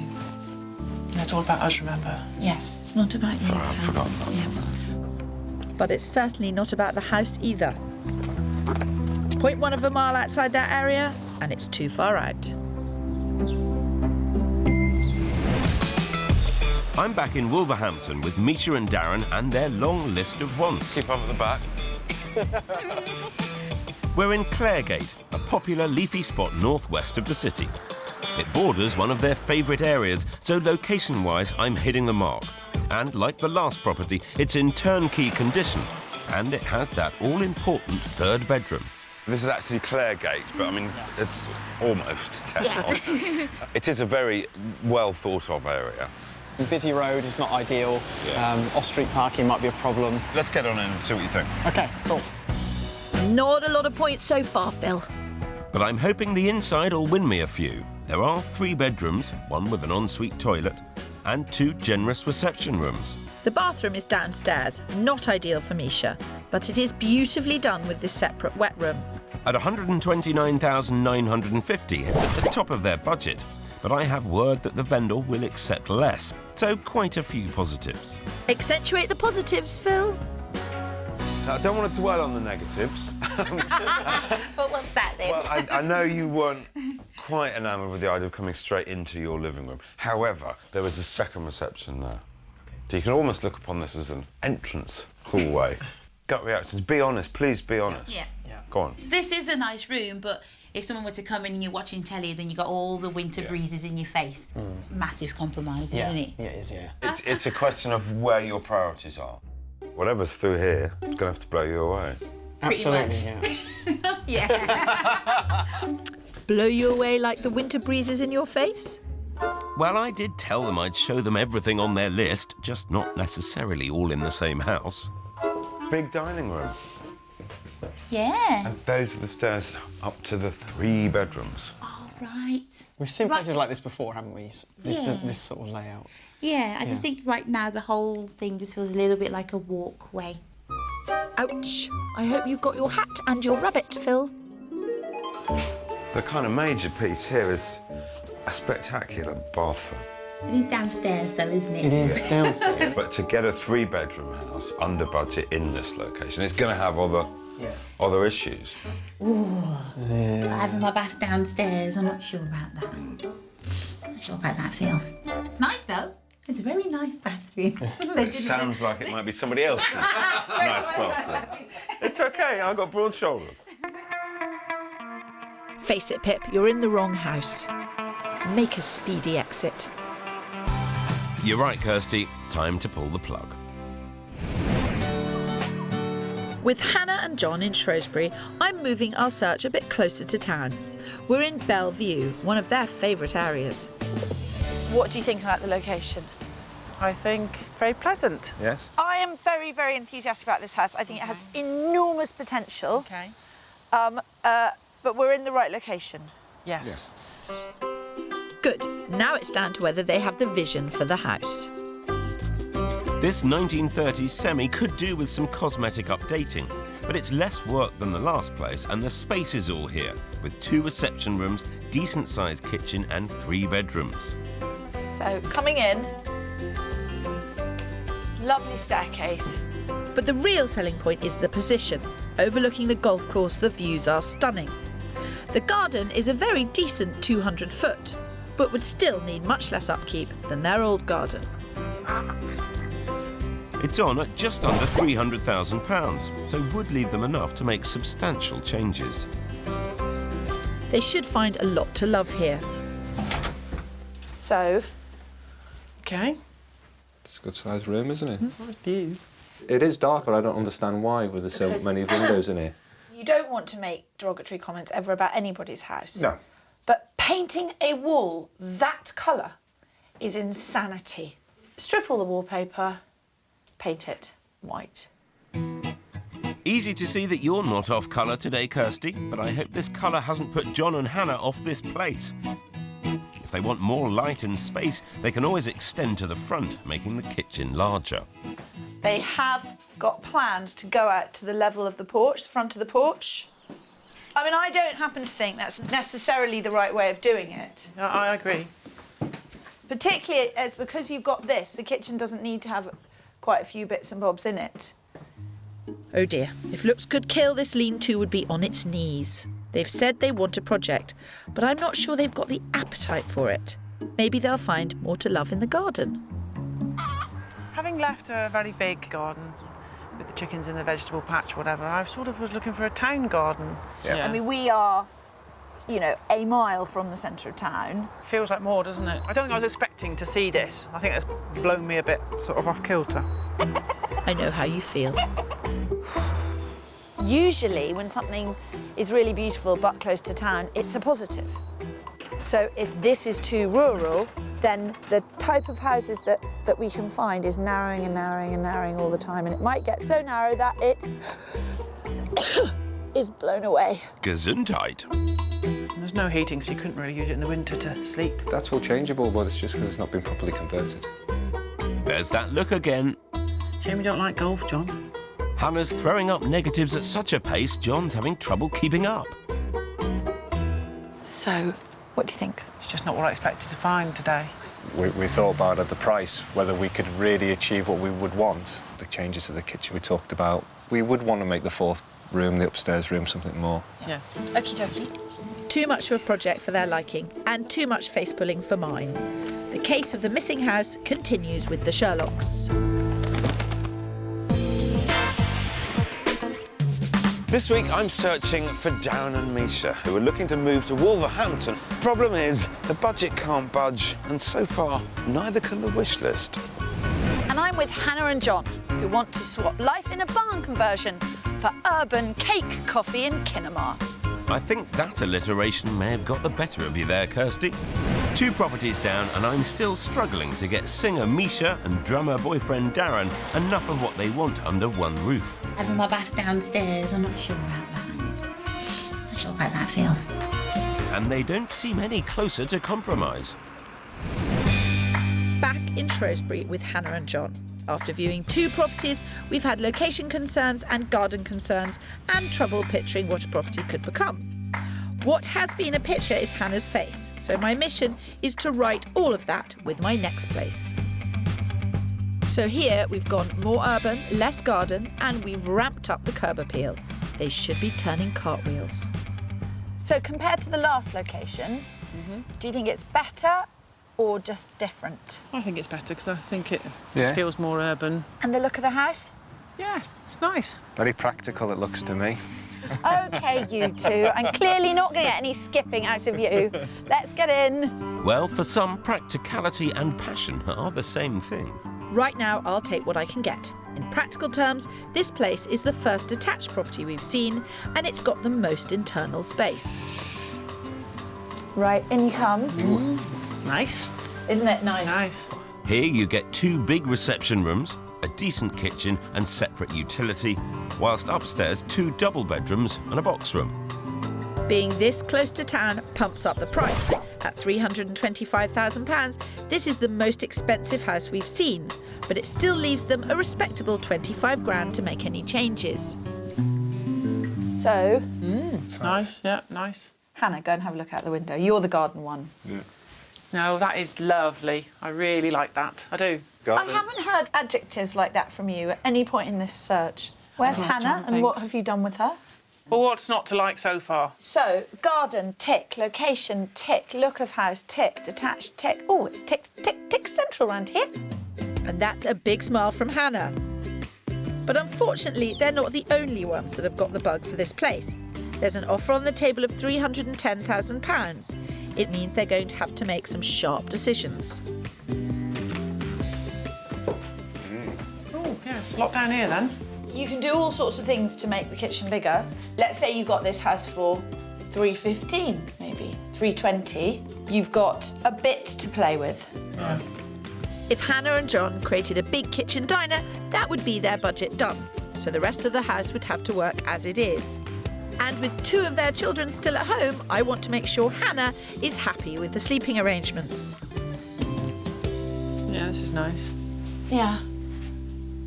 But I mean, this room would fit 2 beds. And, you know, when one comes home, it's just, well, you 2 boys share and your sister is in the little room. I don't think I'd like that idea. But this house fits the brief for the lifestyle, which is the whole point of the move. Yeah, I agree. I feel like 1 minute we're making progress, the next minute we're going over old ground. Hannah's obviously torn between a house that works well for now and a house for when the kids have left home. That 3rd bedroom's Mitchy. You have to go in the loft. Yeah, but I don't think that's really practical. There's no need to do that because it's only short term. You wouldn't benefit from that then Yeah, you when the would. kids left. Too big, too small, too far out, too much work, too expensive. Ultimately, something's got to give. You need something that's just right. Where's Goldilocks when you need her? Never mind the fairy tales, Phil. Someone needs a reality check. Have you done this downsizing a bit too early? We had that conversation, funnily enough. I believe the smaller bedroom, it's livable, it's manageable. I'd like to make it work.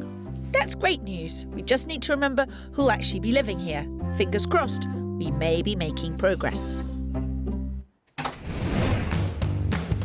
Well, that's more than can be said for my search with Misha and Darren over in Wolverhampton.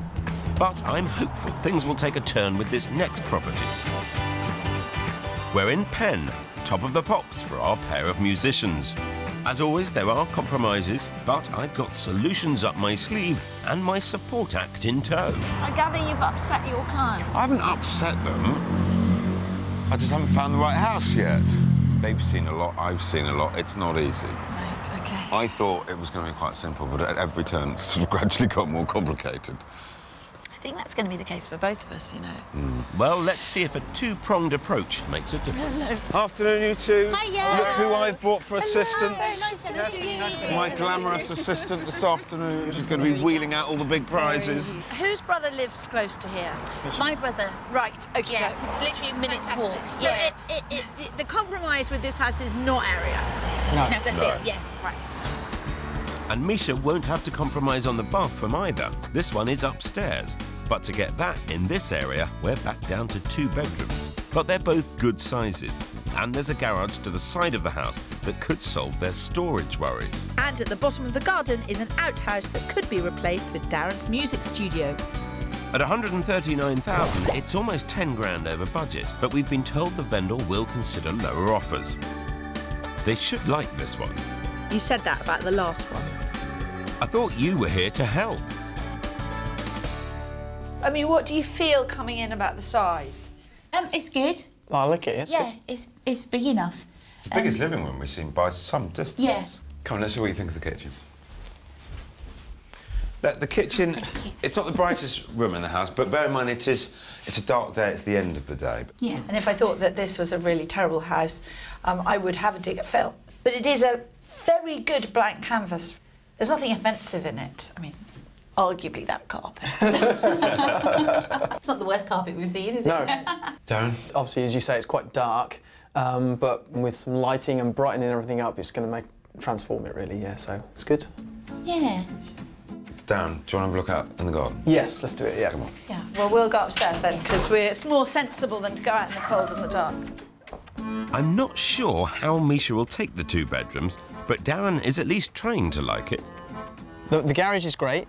Great area, pen. It's just around the corner from Misha's brother. Yeah, she seems quite happy about that. Very, yeah.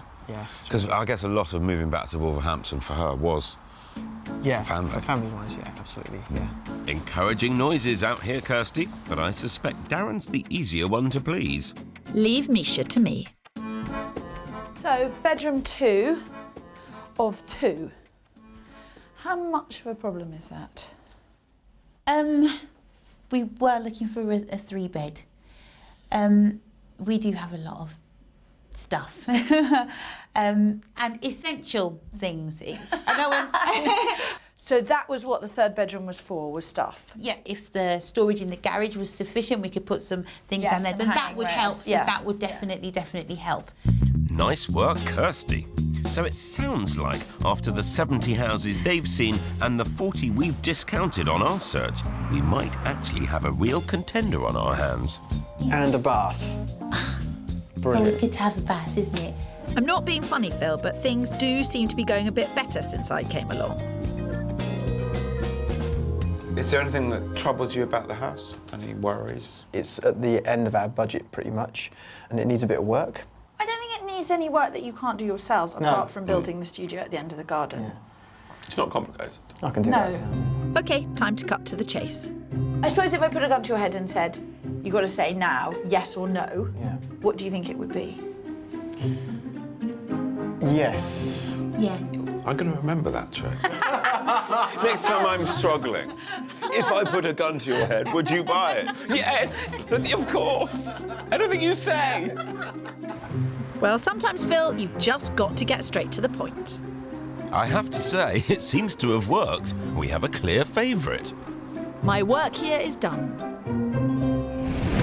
Back with Hannah and John in Shrewsbury and with 3 properties down, with the detached house in Copthorne still in the running.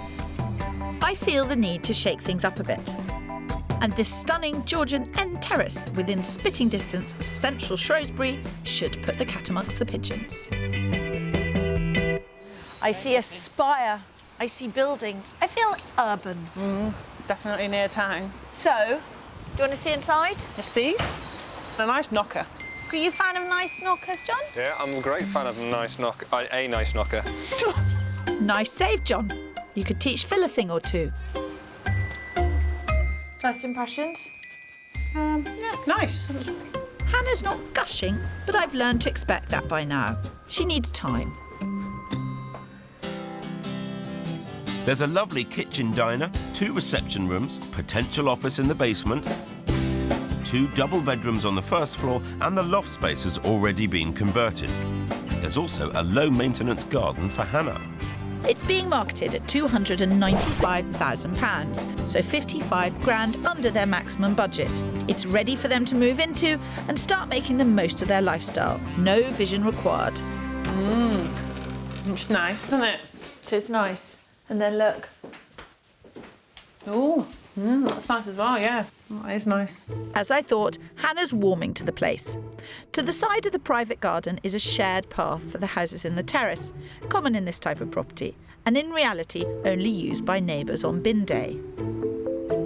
That's the pig run. I have a little bit of issue with privacy. Presumably somebody could walk past that window at any time. Hannah, how much time do you spend naked in your kitchen? Well, now you mention it. Wrong person to ask that. Oh, John, something you'd like to tell us? Go, go, go. Thank you. The beauty of this house is that because it's arranged over 4 floors, it lends itself to flexible family living. After you. With the attic, the perfect space for one of those teenagers. I don't think I can stand up in here. Just about. Not quite. It's not ideal as a bedroom. It's too small for me. Oh dear, it was all going so well. At some point, you have to say, well, yes, these are the things that are really important. These are the things that are slightly less important, like somebody walking past the window every now and again. Anyway, patience is a virtue, as I often say to Phil Spencer. But I think this would stretch even my patience, Kirstie. Oh, well, there's a lot of doors. No, don't like it. What are we thinking? If we had that space, I think, in the kitchen, on the house that we'd seen previously, we'd be... You can't... I know you can't say it, but can you not create we can, it? though, can't we? That's all that's selling this house to us. It's a kitchen. All I'm saying is it's not ideal. It's not doing it for you. I just love the last house. There, the passion I've been after. She had me worried for a while. Are you thinking we know what we think? I know what I think. I'm not 100% sure what John thinks. What do you really think? We need to mull that over. I totally understand that John needs time, but with a serious offer of £310,000 already on the table on the Copthorne house, they can't afford to over-mull it. After finally making some progress in Wolverhampton with Misha and Darren, I'm keen to find out where their heads are at. Muddled, confused, or clear? The ones that we've seen that we like are the one in Penn and the one in Lanesfield. Amazingly, after wanting a 3-bed home, they like the 2 2-beds. Property 3 near Misha's brother and the very first house I showed them. I think key would be your ability to create a 3rd bedroom at some point should you need it. Yeah. Absolutely, and I think the Lanesfield house is beautiful and there's nothing to do, but as we said before, it will absolutely be full. Well, let's go back and see what you think. OK, so it seems we're in a much better place than I thought. And with the last property still fresh in their minds, it's back to the 2-bed 1930s semi in Lanesfield. Yeah, it's cute, isn't it? It's a very nice house. Look at that smile. You're doing well. Thank you, Kirstie. On the market for offers over 110,000, this place is 20 grand under budget, which could be used towards making it bigger. Wow. And I'm going to show them how they could do it. It still feels really nice. Yeah. It is actually quite good to be back. Yes. I've got my hands on the approved plans for the extension being built 2 doors up, a double storey to the side and a single extension to the rear. So the kitchen's got a lot bigger. Oh, yeah. And then upstairs, they've got bed 3 and a study. Oh, wow. That's kind of more space than we needed if we ended up doing that. Yeah. So that would be great. I've checked the figures, and the side extension to give them that 3rd bedroom upstairs would cost around 35 grand. I've always thought this house was an absolute belter. I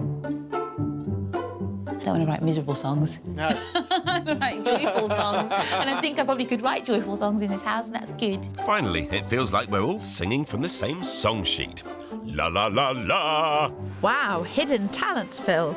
But maybe leave the singing to Misha.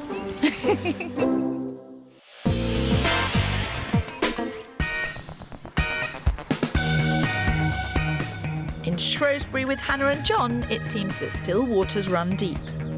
I think the whole position is on the boundary of comfort. You'd never have guessed it, but Hannah was smitten by the 3-bed in Copthorne. I just love the last house. They both loved the location, just walking distance from central Shrewsbury, but they're struggling with the small 3rd bedroom. That third bedroom's Mitchy. You have to go in the loft. In Wolverhampton, with Misha and Darren, after 3 bedrooms being at the top of their list, there are two beds in the running. The house in Penn with a garage, and the first one they saw in Lanesfield, with the potential to extend. But which one will it be? So having gone back to the first property, where are you at? As soon as we went into one, it was like, this feels really nice, and we'd like to make an offer on it. Fantastic. Fantastic. Hallelujah! The property had been on the market at $124,000 until last week, but with no one coming through the door, the vendor reduced the price to a more realistic $110,000. I'm keen to make sure Misha and Darren don't pay any more than what it's worth and save them as much money for that extension as possible. How about we open proceedings at 100 and slowly and painfully allow ourselves to be talked up? Hi, it's Phil.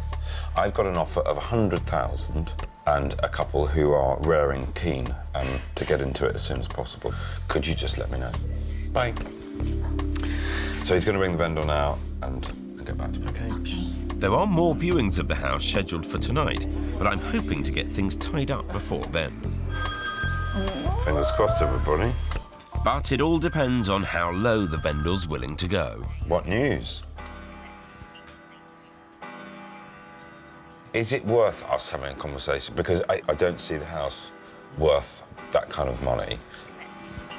Our opening offer of 100 grand has been rejected. The vendor was expecting his asking price. He wants 110. I think it's worth putting your best foot forward and having another bid. You can only say no. I think we should go in again, yeah, for sure. 105. Yeah, because it is a 2-bed at the end of the day. If he's spent too much money on it, then we'll just be inheriting that debt. The property is finished to a very high spec, but I know similar-sized properties on the street have sold for around 100 grand, so I think 105 is a good final figure. Richard, hi, it's Phil. Have to hide now. They do very much like the house, and they are very happy to pay what we perceive to be a fair market price, 105,000, but that will be as far as we'll go. All we can do is wait. After admitting their love for the detached property in Copthorne, Hannah and John have been back for a second look. I still like it. A lot. And after getting over the issue of where the teenagers are going to sleep, Well, it's a small room. It's a compromise. they've decided to make an offer. The house is on at £325,000. And we know there's already a bid on the table of 310, so we need to think strategically about this one. I'm back in London, but thanks to the wonders of mobile phone technology, I'm here to hopefully seal the deal. My inclination is simply to offer the same as them, to offer 310. To match that offer on the strength that we're obviously good to go. Yes, you're good to go, yeah. Yeah. I think if we get it to 310, we'll be lucky, but we'll see what happens. Excellent. Okay, Thanks, thank Kirstie. you. Thank you. Thanks. Speak soon. Cheers. Bye. Well, sit back, wait, fingers crossed. Hannah and John are prepared to pay up to £315,000, so we have got a bit of wiggle room, but not much. Back in Wolverhampton, and poor Misha's on edge. As we wait to hear back on our best and final offer of 105,000. Hello, Phil here. Hi, Lynn, how'd you get on? To know. Well, let him know the offer still stands, but we won't be increasing it. Bye. It is disappointing that there's absolutely no denying that, but let him have his other viewings, and who knows, he might come back to us. That's it? Yep. Thank you. We can't even raise a glass. Damn. We'll have a cry. Best of luck. Best of luck. Thanks, Phil. What a journey! But regardless of what happens here, I really believe that it won't be long before these two find somewhere. As for Hannah and John, our bid of £310,000 on the Copthorne house was rejected. So we increased to 313 and settled in for a nervous wait. It is Kirstie. Oh, my Lord.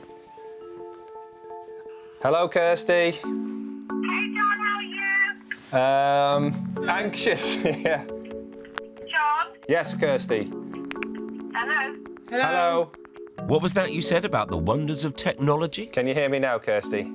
None of that matters now. The passport is anxious to get on with it really quickly. Indeed. What's for it in your favour? Excellent. So we're in at 3:13. That's brilliant. That's excellent news, Kirstie. Well, other than technology letting us down, the rest is work. You bought a house. We bought a house. You've got a cupboard for In bedroom. Shrewsbury. Congratulations, you own a house. I couldn't be happier for them. £12,000 below the asking price and 37 grand below their maximum budget. Result. But sadly, not such a good result for Misha and Darren. They left their offer of $105,000 on the table, but with no movement from the vendor, they're back on the house hunt. Still looking at houses. We've got a couple today and tomorrow, so hopefully one of those ones will come off. Phil gave us some great advice, which we've taken forward, even in the places that we've seen since. Including that all-important word, compromise. You're not really an icing person, though, are No, I don't like icing. You can have that. It's not going to be like perfect with a water fountain in the back garden or anything like that. But yeah, I think one that feels really nice is definitely around the corner. Positive? Yeah. Optimistic? Always optimistic. And we wish them all the best. 4 weeks on, Hannah and John are just waiting for the final paperwork to be completed. It's been all actions, really, to get things moving forward. It's been all go. Yeah, and we've revisited the house, took the children for the first time. That was exciting. They were very impressed. But are they impressed with their new sleeping arrangements? My bedroom's quite big. I'm happy with that. I'm not sure you're quite as happy with it. It's not too small. It's big enough for a bed and a wardrobe. That's all that matters, isn't it? Yeah. So downsizing without downsizing for the Sherlocks seems to be working out well. Kirstie enabled us to get the house of our dreams, so we've a lot to thank Kirstie for, I think, definitely. It couldn't have been better, and I'm very, very excited about moving in. And I'm really excited for you all as well.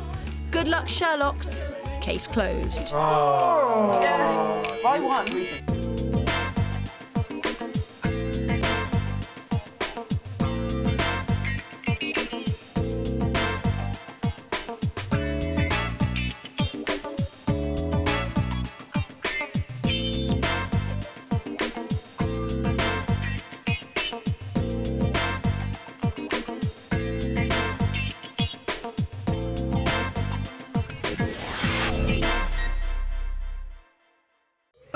This week, we're all feeling the pressure. It wouldn't be first on my list. I sense a rocky road ahead. As house hunting takes its toll on everyone. Honestly, you're going to make me cry. Is that a deal breaker? So it's best to be direct. What is this talk of a crash? I want it, I want it, I want it. And know your own mind. £500,000 to get a bus to work isn't for me. What's happening to us this week? I don't know. So that we can all emerge smiling. Yeah, it's good. You're happy, aren't you? Yeah. Look to Phil and Kirstie. Don't get much better than that.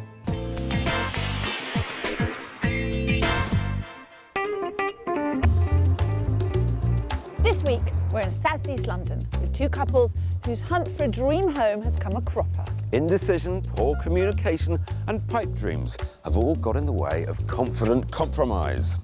But they've called us in. And not before time. The average price of a two-bed flat in South East London has increased steadily over the last 5 years. At over £360,000, they're almost £184,000 above the average property value for England and Wales. It appeals to city types for its good commuter links, but its green space and tree-lined streets bring in the creative crowd as well. So to avoid being priced out, our house hunters need to get cracking. The focus for my search is around the iconic bend in the River Thames, with the Isle of Dogs to the north and areas like Greenwich and Blackheath to the south. Computer programmer Andrew and his Brazilian wife Leah, who works in HR, have been together for 3 years. She was all set to leave the country when fate stepped in. Leah and I met a few years ago now in a bar in central London. Leah was about to leave London and we saw each other in the bar and we got together, and then we moved into a 3-bed house, and we've been there ever since. Although renting was fine at first, 10 months ago, baby Andy was born. Yay! So now they want the security of a place they can call their own. Life is very different now. It's very tiring. Obviously, we wouldn't change it for the world. We'll try and have the second one very soon, and then maybe we'll be happy If we then. get the house. If we get the house. It would mean everything to me buying a house. We need a better place and a place that we can call ours before we have the second baby. They've been saving hard, and with a large deposit and mortgage, their budget's an impressive £600,000. With that comes a pretty specific wish list. My commute at the moment can involve leaving the house at 10 to 9 and being sat at my desk at 10 past 9. No travel worries at all. I would really want to maintain that if possible. A 20-minute walk to work's a real luxury in London, but that's just the tip of his wish list iceberg. Own front door would be nice. Step-free access for the buggy. Off-street parking would be a bonus. That seems reasonable, but the London market isn't. The average asking price of a 3-bed property where they're currently renting is over £1 billion. Your dreams are very, very... For the budget, I don't think it's gonna happen. Andrew started saving nearly a decade ago, witnessed the market crash of 2008, and has been nervous about property ever since. I should have invested in property years ago rather than shares. My concern now is that we buy a property, the market goes down, maybe we should wait a little bit longer. I think Andrew really needs the push. You seem to just say no, no, no, no, no, no, no. Oh dear, that's a lot of no's to deal with. We will have to compromise. I don't want to. He's right to guard his hard-earned money, but buying a home for the long term, which is what they want, is the best way to ride out any variations in the market. So swift action and compromise are key. I can see utter fear written all over your face. Yes. After waiting 7 years, and finally we take the plunge, and it's just at the wrong time, that would be a real shame, because first-time buyers... Yeah. It would, but we can't sit on the fence for any longer. I agree. It's not easy out there, and I appreciate that. You know, you're going to want to spend your money wisely. That's the plan. Do I sense your preference is to continue your walking commute to work and stay on the Isle of Dogs? Yes, yeah, definitely. And how realistic do you think that is? Unrealistic. Have you considered other areas aside from here? I would love to live in Greenwich or Blackheath. I love the idea of living in a small town. They're great places to be, so a compromise on the commute, on the walk, is fine, because I think those places are worth it. OK. Did you just use the word compromise?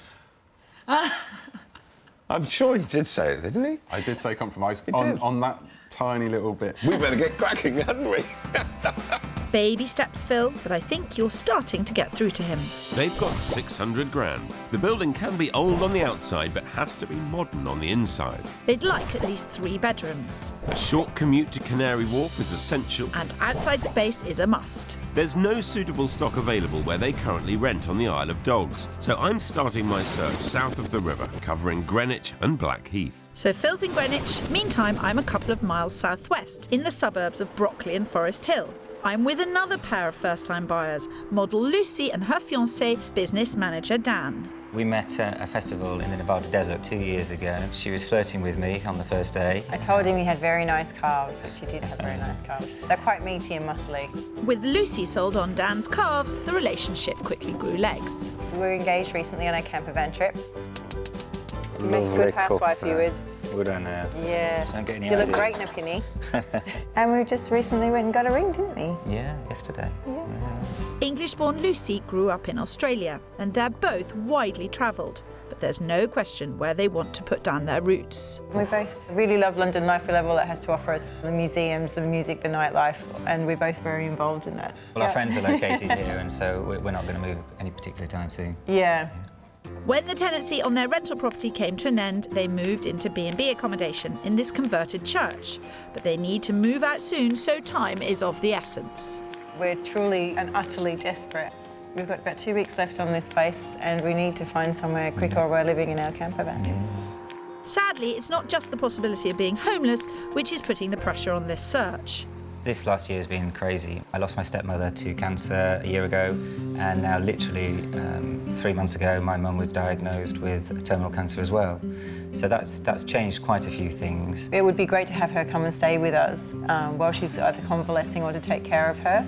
It's about seizing the day at the moment, and we need to get things sorted for some stability for the rest of the family as well, don't we? Yes.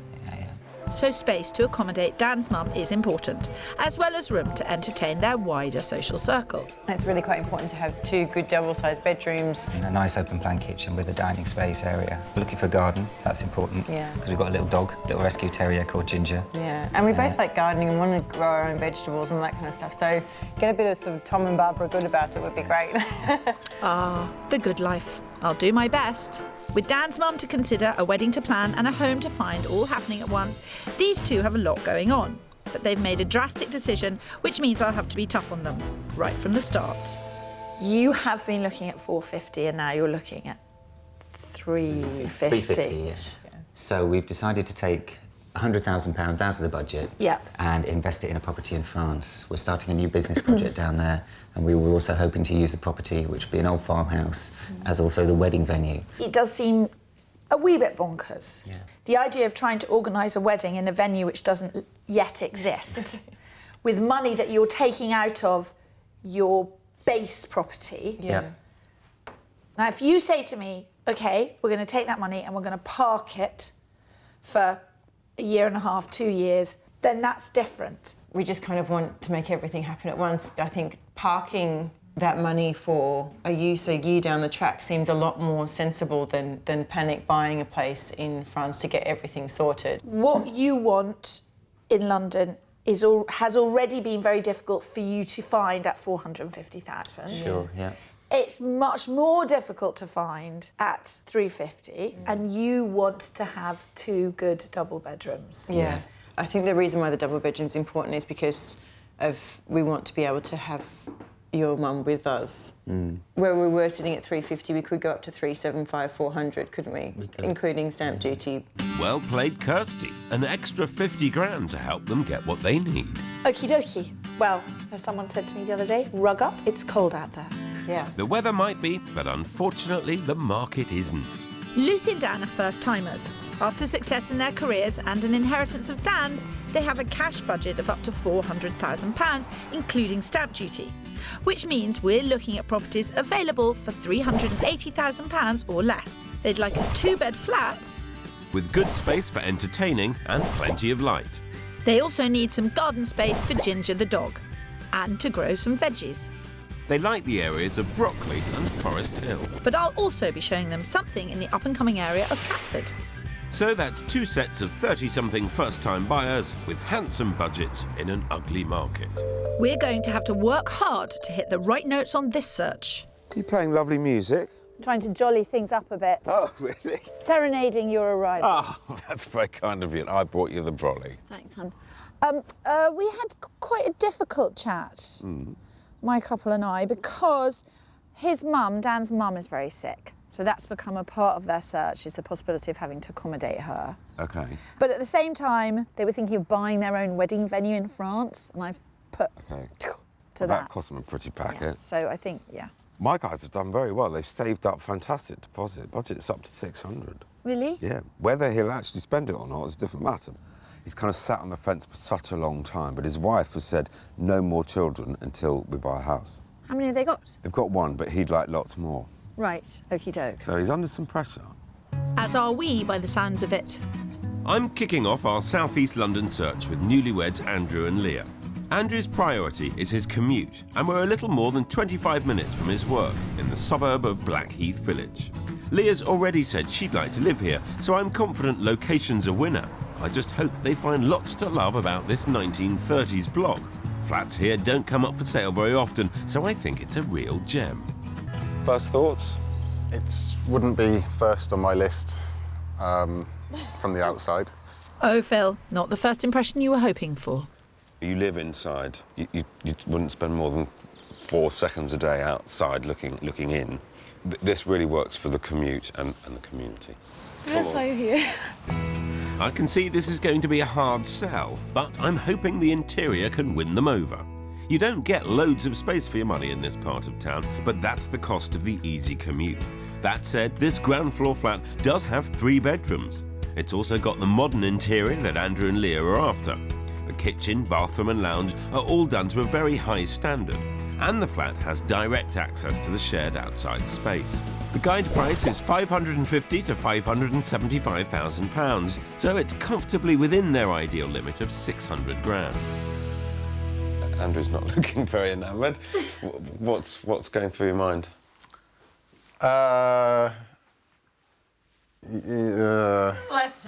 Let's have, just poke your heads in there and see what you make of the kitchen.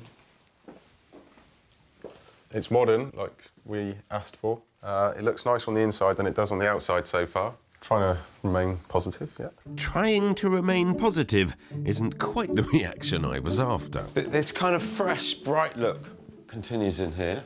But it is small, very small. OK. So this is on the market with a guide price of £550,000 to £575,000. Wow. Yeah. I know, location's good. But It is the location that wins. that's pushing the price. Yeah. Okay. Yeah. I don't think this place is helping Andrew get over his property commitment issues. I did know that this was going to be a bit of a reality check for them. Well, no, not for me. Next. But there is a reason why this type of flat commands the price that it does, and that's because it is in a fantastic village location and yet within 25 minutes of Canary Wharf. I sense a rocky road ahead. Well, it's never easy street for us, Phil, is it? So, there's a short viewing. Yeah, not quite right. Location's perfect, but the size of the property and the property itself is not opened enough. The supposed garden isn't really a garden. If you're wanting to see somewhere bigger that doesn't have all of these other issues, then we're going to stretch the commute, or we're going to stretch the budget, or, you know, something's going to give. We're going to have to compromise. Ah, here comes. Yes. Doesn't look very happy about this, does it? Come on. It's OK. It's OK. We'll be all right, I hope. Hope springs eternal, Phil. More like the winter of discontent around here. This week, I'm with newly engaged Lucy and Dan. They're currently living in a bed and breakfast. They need to check out of the B&B and check into somewhere they can call home. And I'm trying to help new parents Andrew and Leah get over his market fears and take the plunge on a property.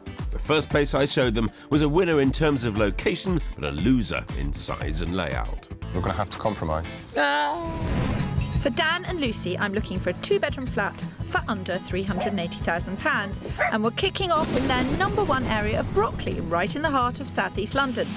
It's open, leafy, and a hotspot for young creatives, so it should be right up their street. Talking of which... Camper vans, camper vans. Yes. It's cool. Right on. A promising start, Kirstie. Get them revved up for what's to come. We are here to see a basement flat. OK. Basement flats are great if you do the right thing out the back. Yes. And in my opinion, they've done the right thing out the back. Curb appeal, good? Yes. Nice frontage. Yeah. Right, let's get inside. Let's do it. The great thing about this flat is the extension that was added 15 years ago. There's a long galley kitchen leading through to a bright dining room, down into the conservatory and garden, which is where this place really comes to life. But wow factor costs, and at nearly £380,000, it's at the top of their budget. It's a strange but quite intelligent layout. Yeah, this is a weird kitchen. Essentially what they've done is put the kitchen in a very tight space. Yes. In order to utilise the entertaining space. Move on down, move on down and tell me what you think. Oh, we have a dining area, Dan. OK. This is like where we could actually cook a nice meal in here, couldn't we? Yeah, well, that's the thing. You see, your kitchen is really only for cooking in. And we said a galley kitchen was one of the things we could compromise in if we had the dining area, didn't we? Yes. Oh, I see what they've done. Oh, yeah. OK, that's nice and bright. You've got a lovely long garden. I know they like to grow veggies, and there's certainly loads of room for that. It's like a very toadstool-y kind of Enid Blyton. Ginger would love this. And already imagining their dog here, so the garden's a winner, as is location and entertaining space. I do have one small concern, though. The second bedroom is tiny. Yes. But you could do something with it. OK. Go and have a look. OK. See what you see. OK, come on then. I'm really liking the feel to this, though. Don't you? Yeah, it's got a really good feel. Yeah. They're after 2 good-sized double bedrooms, but in this location, even with their newly increased budget, that's a hard thing to find. So this is using this as a little study guest room. This is the single. Yeah. There's no windows though. That's No. the only thing. Don't know. Okay, yeah. let's check the other one. Okay. Well, the outlook from this room isn't great. Okay. It's not bad. It's a decent size. I can fit a double bed in. Yeah. I think this room's great. It ticks the box. Yeah, this works. The only thing that's putting me off is that second bedroom. Yeah, that's a tricky one. Is that a deal breaker for the rest of the house? No matter how amazing this property is, that room is the potential pitfall. Aha. Hello. So, what are you thinking? The master bedroom, nice and big. Yeah, I like really that. bright. I was Yeah. surprised for a basement flat. The second bedroom is small. Yeah, that's the thing we're struggling with, and it hasn't got a window as well. The thing about this flat is the space where you're actually going to be spending the time It's is very strong. Yeah. But this is right area, right communal space, wrong spare bedroom. Yeah. We know where we are. We know where the compromises lie with Yeah. this property. Let's go and see another one. Okay. Definitely a good start, but I don't think we're finished yet. Back with Andrew and Leah, and after a disastrous start in Blackheath, I'm keen to make amends. We're in Kidbrooke Village, a new housing development 1.5 miles further from Andrew's Canary Wharf office than the first property. There's still the community feel that's so important for Leah and baby Andy, and here they get much more space for their money, both inside and out. Happy with the area? Yeah, it's very. In terms of the commute, Andrew, it's basically one stop up the road from Blackheath, so it's an extra 3 minutes or so. How do you feel about that? It's doable. Yay! Come on, let's get in. Through your own front door this time. So no issues with curb appeal or commute. Although they would prefer a house, this is a split-level flat with bags of space across 2 floors. Downstairs, there's a double bedroom with ensuite. Upstairs, the other 2 bedrooms, this massive open-plan living area, and a private patio. It's almost 50% bigger than the first property I took them to, so their concerns about size have certainly been addressed. The guide is £575,000 to £600,000, so it's right at the maximum of what they want to spend. Now, given that the first flat you felt wasn't open plan enough, I thought this might do the job. Excellent. I want it. I love it. Absolutely love it. Andy? It's fantastic. It's ticking all the boxes so far. I love this area. Yes. Fantastic. Leah's looking very happy about it, which is good. Wow, you've certainly turned a corner here, Phil. This one seems to have success written all over it. Fantastic. So, pushing the pram, Yes, amazing. Love pretty it. special, isn't it? Very special. Is Andrew always a bit reluctant? I can sense that He's he's always struggling. right, Phil. Always right. I need someone to explain to him what the market is like and what you can get for your money around here. Yeah. And he hates the word compromising, but that's what he needs to do. You can see yourself here? Definitely, yeah, tomorrow. Yeah. Yeah. We better work on him, haven't we? Yeah, we should. I think this place is already working on him, but a little nudge from Leah won't hurt. Well, baby, I really like the place. Yeah? Yeah. It seems to be in a nice location. The park is nearby. There's a train station not too far. Well, it's just great that they're happy and they're smiling. I'm particularly pleased that Andrew's looking quite so relaxed. But the only worry that I've got is that whilst this would suit them very well for now, are they thinking long-term enough? Part of the reason for this is so they could have lots more children. Would this be right at that point? Phil, make sure this little family are thinking big enough. Have you had a thought as to how long you want this first property to last you for? I think if it was a house, a lot longer, because it's a flat. Even though it's quite spacious, it is a 2.5, not 3 bedroom. Mm-hmm. So we might struggle with space. At least this place you feel you're getting more for your money than the first place, which is a little disappointing. But more to see tomorrow. So don't sweat overnight, but keep in a positive frame of mind. Especially you. It's progress, but with Andrew's fears about the value of the market, the long-term buy is the best one. So I sense there's still a bit of thinking to do. Well, no such fears back with Dan and Lucy. We're in Forest Hill. It's another area full of cafes and culture. And although I persuaded them to add a little to their budget, I'm taking them to see something well within their new £380,000 maximum. Now, I'm just going to say this before we go in. The previous property had a lot of wow factor. Yeah, a lot. You would have to put in the wow factor into this property, but it has enormous potential. I think the potential is for you. Okay. The problem in the Broccoli flat was the small second bedroom.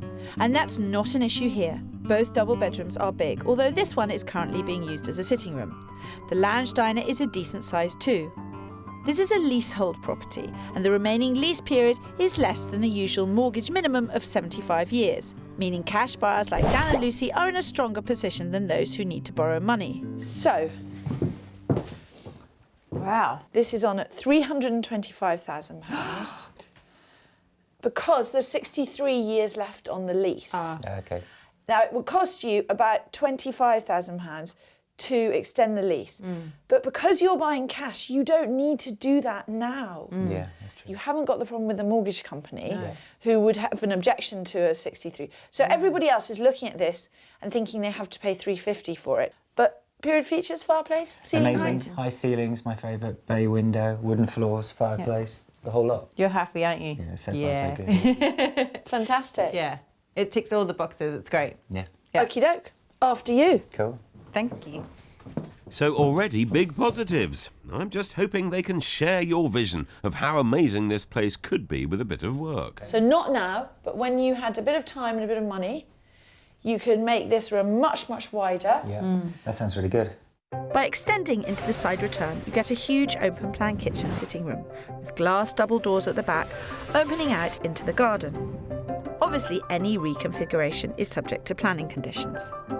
As well as scope for improvements, the other bonus here is the size of that second bedroom. It's a really big space, isn't it? Yeah, it's big enough. It's got a decent window. Yeah. Although Nice and light and bright, isn't it? It's good. Okay, cool. I like it. A good space for Dan's mum to come and stay. So you've seen it all now? Yes. Yeah. And what do you think? It has a really great feel to it. It ticks a lot of your boxes, doesn't it? Ceiling height, floorboards, rooms. Yeah, loving the potential. The two properties we've seen so far, property 1, property 2, which is coming higher? For me, it's this one. Yeah? Okay, good, because for me it's this one too. Yeah. Fantastic, that's what we like. Yeah. OK, so I think moving on. Yes, definitely, let's go. That's a confident smile, Kirstie. But watch your step. There's trip hazards everywhere in this market. This week, we're in the pricey spots of southeast London. I'm helping Leah and Andrew. They're trying to balance out space for a growing family with a short commute to the city, giving me the challenge of the millennium. And I'm trying to help newly engaged Dan and Lucy find that all-important first home while facing one of life's greatest hurdles. Not only are they living in a B&B, but Dan's mum has been diagnosed with terminal cancer, so they need some stability and quickly. With Andrew and Leah, the amazing Kidbrooke Village flat was a winner, other than their slight concern at how quickly an expanding family might outgrow it. So I'm taking them to see a house in the historical naval and military town of Woolwich. It's still close to Canary Wharf and it's £115,000 under budget, but this one does have a more complicated commute. I can't find where the train station is. OK. In terms of transport, we're a bus ride to Lewisham, so that's about a 16, 17-minute journey, and then obviously the DLR on from there. So you're door-to-door, 40, 45 minutes, I reckon. £500,000 to get a bus to work isn't for me. OK. Fine. Don't know what to say to that. I don't know why you're even going in. Note to the garage. Well, I'm hoping the inside will beat those bussing blues. Wish me luck. Come and look at the back. Unlike the previous ultra-modern flat, this house does have the 3 double bedrooms, meaning plenty of room for more kids. There's a large open-plan lounge diner and gardens at the front and back of the property. And it's significantly within budget at £485,000. It opens to, I think, a very generous living dining room. It looks really nice. All I can look at is the window. Fantastic view. Really nice. At least Leah's on board, Phil. I'm happy. I'm not worried about you. I know. It's a lovely house, lovely view. I'm sure we can find many lovely houses with lovely views in the wrong area. This programme isn't called Lovely House with a Lovely View. In the wrong area. Yes. Ouch. Let's move this house to Blackheath. Well, then it would be virtually, well, it'd be £200,000 more easily. Yeah. So they want this space in the previous location, but that's impossible in their budget. It seems whatever I show them, Andrew's uncertainty of what and when to buy is holding them back. Something needs to change. What about when the big crash of 2015 happens? God. Carry on renting. Carry on renting for all I care. Yeah. Pay somebody else's mortgage off and wait for the crash. It's finally happened. A Pip at the end of his patience. All a bit frustrating, really. I only search for what people ask me to go looking for, and right now, I don't know who's more confused, me or them. I'm not getting anywhere very fast at the moment. Hello. Is it still a no? It is still a no. It's a perfectly lovely house. It's not for us. Just so I know, where are your heads at from property 2? It's a nice flat. It's a lovely flat. Yeah. But it's not the house. We wouldn't keep for too home. long. Yeah. And now that's property 2 out as well. Oh, Phil, this is going from bad to worse. It's not difficult to understand. The closer you go to the office, the more expensive properties get. I So think- can we go further out? Yes, we can. Up to an hour, door to door, door to desk. Okay. For a nice big house, maybe driveway, lots of bedrooms, garden. 600,000? Surely we can find one. We've got to try, because we've got to solve this.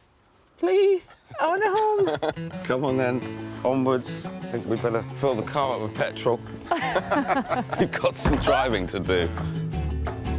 To try to fulfil their ever-changing criteria, I've gone on ahead to the town of Beckenham. It's a 50-minute commute south of Canary Wharf, so well within Andrew's new door-to-desk limit of an hour.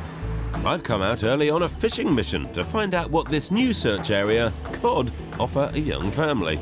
Oh dear. Sorry, but if I don't laugh, I'll cry. A whole salmon for a tenner, that's good value. Unlike the houses round here, isn't it?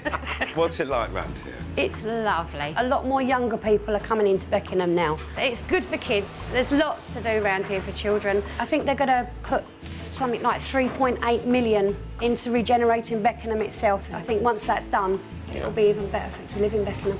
Thank you very much. Nice to talk to you. Thank you very much. Well, this sounds like the place to be. But no matter how perfect it is, and as much as I hate to admit it, I think I need Kirstie's help on this one. They're asking 600,000. Wow. But you get a nice big house with parking out the back. It's gated parking, so nice and secure. This is a 3-storey, 4-bedroom townhouse. On the ground floor, there's a utility room, a shower room, a bedroom and a study. The first floor has the open-plan living, dining, kitchen they like. Then on the second floor, the main bathroom and 3 more bedrooms, one with an ensuite. So plenty of space and no bus to work. It's been reduced from 625 to just under £600,000, so it's at the very top of their budget. Up on the first floor, you've got the main reception area, dining area and kitchen. Oh, wow, okay. So most of the living and the family goings-on will take place up here. I like the layout, because you can get everything done here, spend most of the time here. It's a lot smaller on the inside than it looks on the outside. I guess that's because of that stairwell. The road I'm paying close attention to because I can hear traffic. It's not bad, but it's still there. Here we go again. Kirstie, help. Are we at a stage where one person is desperate for a house and the other... How did you figure that out? No, we're not desperate for a house, are we? We're not desperate. I really want a house. OK, I'm going to take Andrew to see the working station downstairs. Come on.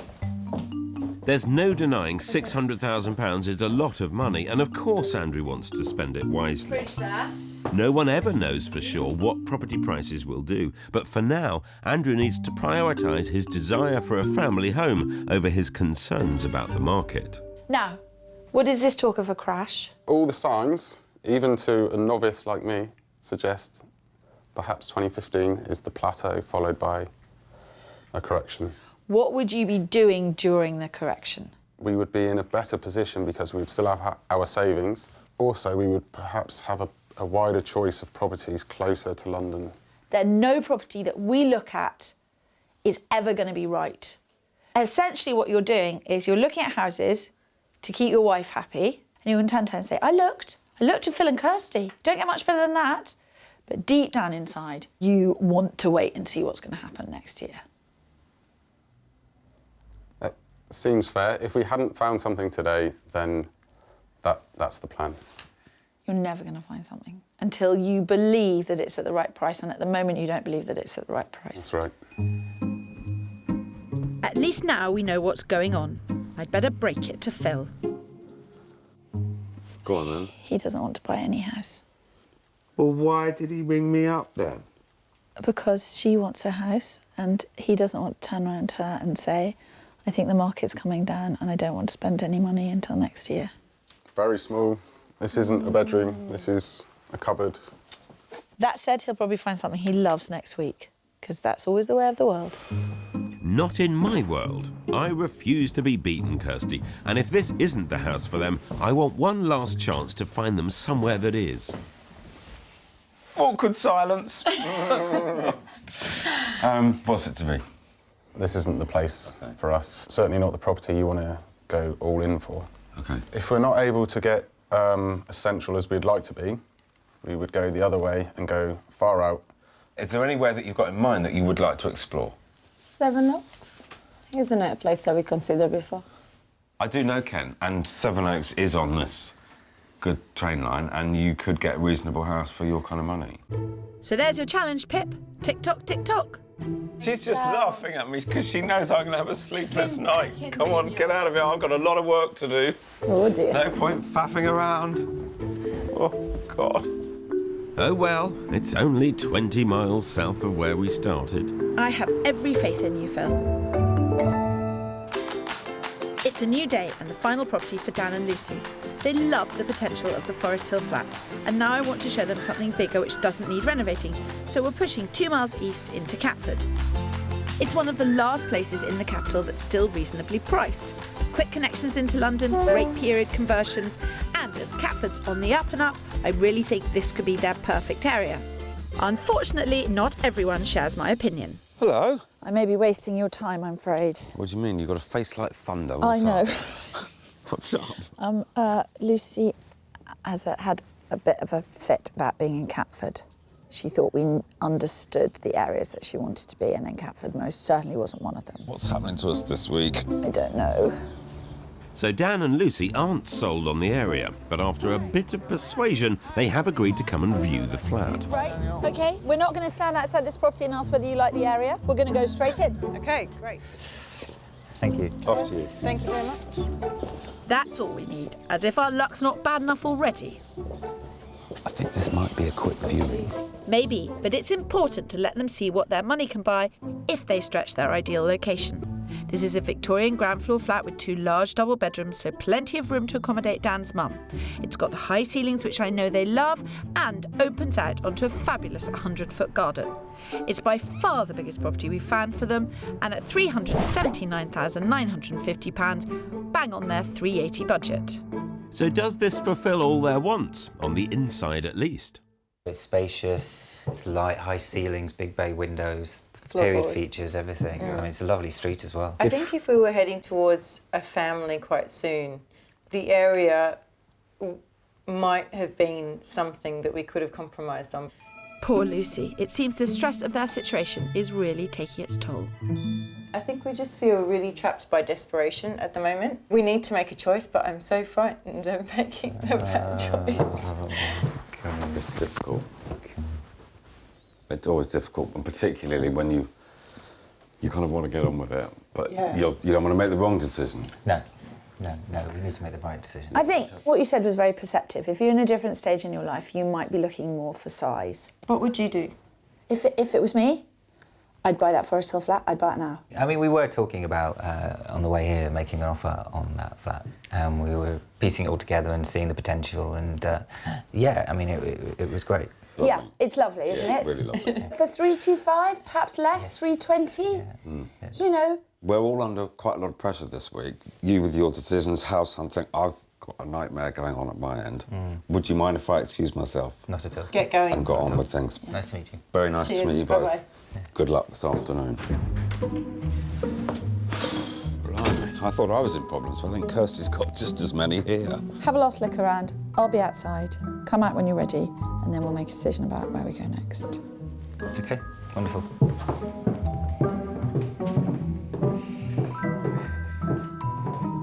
It's been a tough year, but at least this flat is helping them find some focus. It's the right property at the right price, but not, as far as Lucy's concerned, in the right area. A lot of people think Catford's really up and coming, but they want an area which is up and come. Right. Okie dokie. So, I think we need to go somewhere and have a chat, don't we? Yes. Yep. Right, let's do that. Bye-bye, Catford. So we're turning our backs on the area, and hopefully on our bad luck too. In southeast London, our eagle eyes are focused on finding homes for 2 sets of first-time buyers. Newly engaged Dan and Lucy seem to have decided on which nest is best. Property 2 in Forest Hill. We were talking about, on the way here, making an offer on that flat. Whereas I've been running around like a headless chicken, trying to sort out Andrew and Leah's pecking order. Maybe driveway, lots of bedrooms, garden. 600,000? Surely we can find one. Well, we have. But will Andrew feel confident enough to commit? Following their ever-changing wishes, we're now in Kent's commuter belt town of Sevenoaks, more than 10 times further from his work than the original search area. Whilst Andrew and Leah check out the local area, I've pulled it out of the bag at the 11th hour, and we've got a viewing of a house which has almost all of what Andrew's asked for. It's detached with a driveway, garage and garden. There are 4 bedrooms and an open-plan kitchen breakfast room. It is a few miles from the station, but for the size, it's as close as we can get within budget. I really hope this will be what they're looking for. From what I saw on the internet and agents that I spoke to, this looked to be a pretty good example of what your money buys. But we are still 3 miles out of Sevenoaks. It's a long way. It's too far to walk. It's even probably too far to bike. I wouldn't pick a place that is so far away from the train station. If this property was in Sevenoaks, it would cost you 150, 200,000 more than this. Yeah, we understand. To be able to live in Sevenoaks and get to work easily, we would compromise on the fact that it's detached. It should just be ruled out straight away. I'm here to try and help you move forward now. OK. Let's just go and thrash out what to do. Yep. OK. Yeah? Sounds good. OK. Well, this isn't going to be the home for Andrew and Leah. I think it's fair to say I've tried everything on this search. Back with Dan and Lucy, and after a tear-filled final property, the silver lining to that Catford cloud is that the flat in Forest Hill has emerged as their clear favourite. So are they willing to put in an offer and hopefully move out of their B&B? As their cash buyers, the fact that there's only 63 years left on the lease actually works in their favour. At the moment, that flat is on the market at 325. It will cost approximately £25,000 to extend the lease and 35 to 40 to finish it up to spec. Okay. I mean, we like the flat, but we do love the potential. We've got that potential to expand it and add value to it and also make it into the place that we want it to be. Yeah, I think so. We would like to put on an offer, wouldn't we? Yes. Yeah. Amazing news. Now it's just a question of how much. We're probably looking around the 310. What do you think? I think 310 to 315. Their maximum budget is £380,000. So with the cost of the lease extension and renovation work, they need to get as far under the 325 asking price as possible. I don't think there's any harm in offering lower because you're the first people to offer and, you know, the one that offers is the one that gets the flat. So knowing that our back's up against the wall as far as accommodation goes, what would you recommend doing? There's something called an attended exchange. It's very, very rarely done. Is that where you both of you turn up in the same room with your solicitors and go through it? Just do it. Okay. It's a very effective way of speedily buying a house. I do not know why more people don't do it. We can do it. We can camp outside our house. Shall I offer 310 with an attended exchange? Yes. Yes. Yes. It's a low offer, but they are in a strong position. Natalie, it's Kirstie. I have spoken to my clients and they do really, really want that flat. So they have instructed me to make an offer at £310,000. Right, okay. Well, there are other things that I wanted to address. My client would really like to have an attended exchange within 2 weeks. Do you think your client would be up for that? Okay, thanks, Natalie. Okay, bye. She said that she'd had a conversation with her client about her bottom line, and 310 was below her bottom line. Okay. Well, I mean, we can go up to 315, of course. Can we go up to 318? Yeah. Great. Okay, so it's just a waiting game now? It's just a waiting game now. Okay. With Andrew and Leah, we've ended up a long way from where we started. But at least a decision has been made. Sevenoaks is the place where we want to live. It will be hopefully. Sevenoaks? You think so? Yeah, I'm going to make sure that happens. I really love the town. He loves it too. We found a place that is commutable to London. Yes. And when I go back to work, I can also get to my job, which is important, because I do want to go back to work. So we found a position that you're both comfortable with. You're comfortable with the commute into town. But you won't be living in a detached four-bedroom house with a garage and a driveway in Sevenoaks. No. So maybe that will wait till the next place. And for now, we will try and make the best of what we can around here. I think having done this, mentally I'm prepared to leave London, the London lifestyle, and then switch to the country commuter lifestyle. I think that is a massive move for you inside of 3 days, and you are much clearer now. I think I could be a genuine help right now, but we are where we are. Best of luck with your search. Thank you, Phil. Thank you so much. Well, at least I found them the where. Now I just hope they can find themselves something suitable in Sevenoaks. Back with Dan and Lucy, they offered 310 for the Forest Hill flat, 15 grand under the asking price. Hello? It is a low opening offer, but they're happy to go up to 318,000 if they need to. Right. Okie dokie. So she will accept £312,000 500, and she will go for an attended exchange, and 100% happy to accept that. That is brilliant. It sure is amazing news, and they can finally move out of the B&B. Brilliant. Thanks so much, Natalie. Thank you so much. Okay, bye. Amazing. Yay, well done. Thank you so much. Oh, I'm so pleased. Honestly, you're going to make me cry. I just can't believe it's actually happened. And at 312. Yeah, so I think I'm really thrilled. That's massively under budget, leaving them cash to renovate and extend the lease. Oh my God, you got us an offer accepted. I'm thrilled. I couldn't be more thrilled. Thank you. After the year they've had, this couldn't have come at a better time. But sadly, 7 weeks on and things haven't gone to plan for Dan and Lucy. An unusual issue was flagged with the lease, meaning that the work they wanted to do might not be fully allowed, so they decided to pull out of the purchase. But now they're super focused on what they want, a similar property, ideally in the same area, with scope to renovate. So I don't think it'll be long before they're getting their stuff out of storage and can put B&B living behind them for good. As for Andrew and Leah, I doubted they'd ever find something that he thought was value for money. But I'm happy to report that 3 days after I left them, they bought a house in Sevenoaks. Here is our new home, plot 275. And it's so new, it hasn't even been built yet. They've bought off-plan a 4-bedroom, 3-bathroom townhouse with a private garden, and it should be finished within 8 months. We look at each other and say, yeah, this is it. It's their top spec house in the development, and of course it's 2 minutes from the train station. And at 581,000, it comes in 19 grand under budget, so it was well worth the trip to Kent. I think Phil really helped us realize that we're probably a bit unrealistic and gave us that push that we needed to finally find a place and go for it. It is a weight off my mind. I no longer read all of the negative news about the potential of a crash. We just look forward to getting on with life, having another baby, enjoying a brand new house in a lovely area. The end result is fantastic. I couldn't agree more, and it just goes to show that when you find the right place, all those fears just disappear. Good luck to them.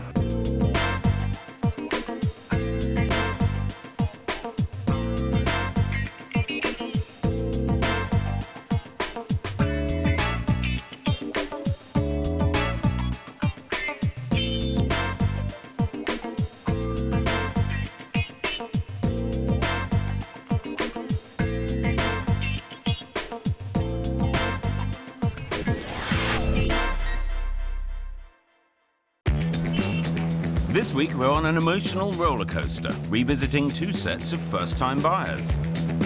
It's a classic tale of love. It's definitely got me by the heartstrings.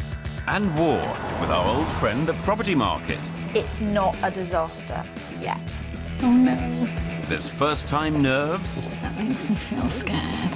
Veiled threats. I will strip naked, I swear. And fierce challenges. Beat that, Phil Spencer? I don't think so.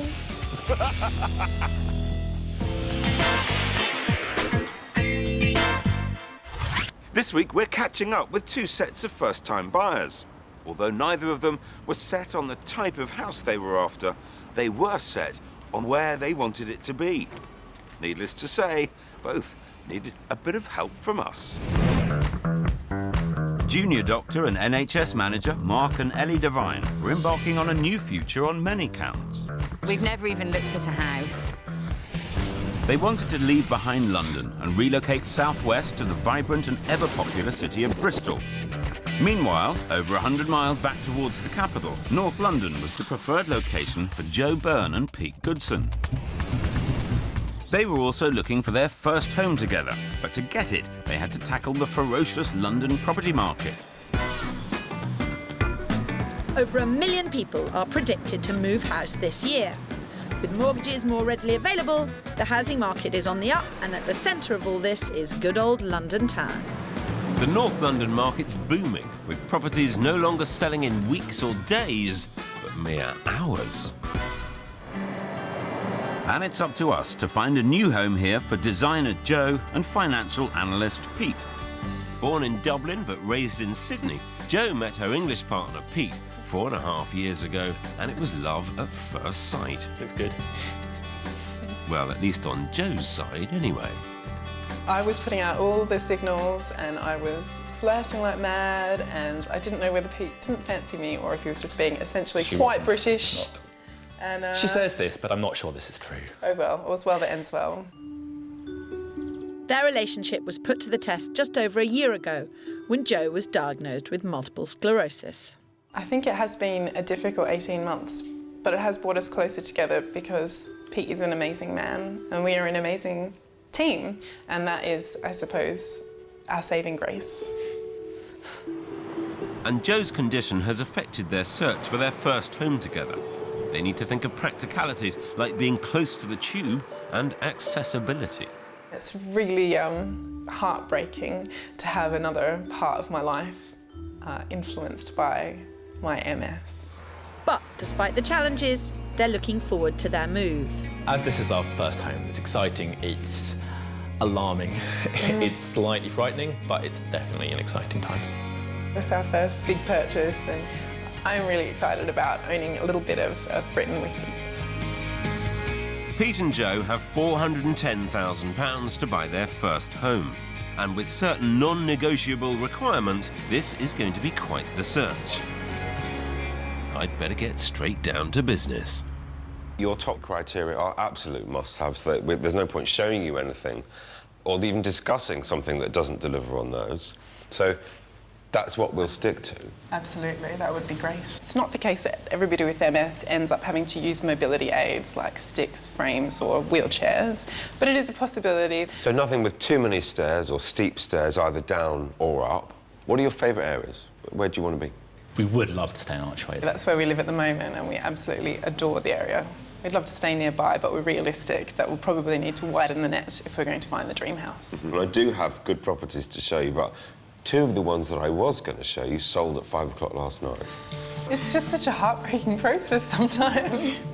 Which is why we can't sit here enjoying cups of coffee for too long. We've got to be out on the streets, basically, on the pavements, in the offices, creating our own luck. Absolutely. Let's go. Joe and Pete have a budget of £410,000. They're looking for a 2-bed flat. It must be close to the tube. Not have too many steps. And adaptable for potential wheelchair use. And some 100 miles west, the challenge was no easier, with junior doctor and NHS manager Mark and Ellie Devine. They've been married just over a year and last month gave up their life in London to find a first home in Bristol. We decided to leave London when Mark graduated from medical school and saw it as an opportunity to move to a city that had the countryside nearby. We felt a bit hemmed in London. We've left behind a lot of things, but we're hoping to find a lot of things here.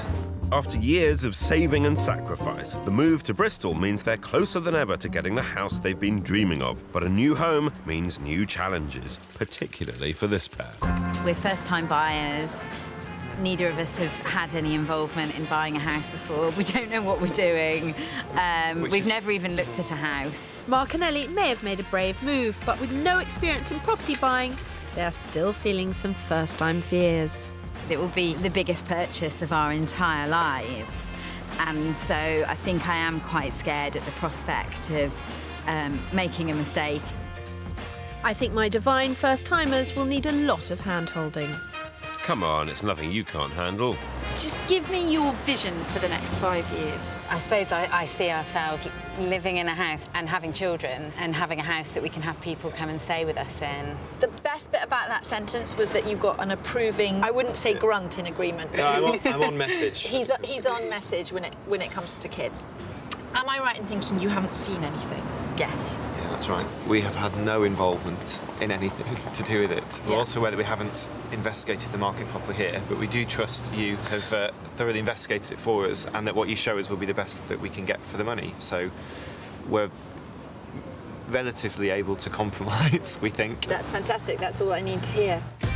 Mark and Ellie have got £250,000, but they're hoping to spend less. For that, they want a 2- or 3-bedroom home, ideal should they choose to start a family. Mark wants lots of light. They'd like a good-sized kitchen.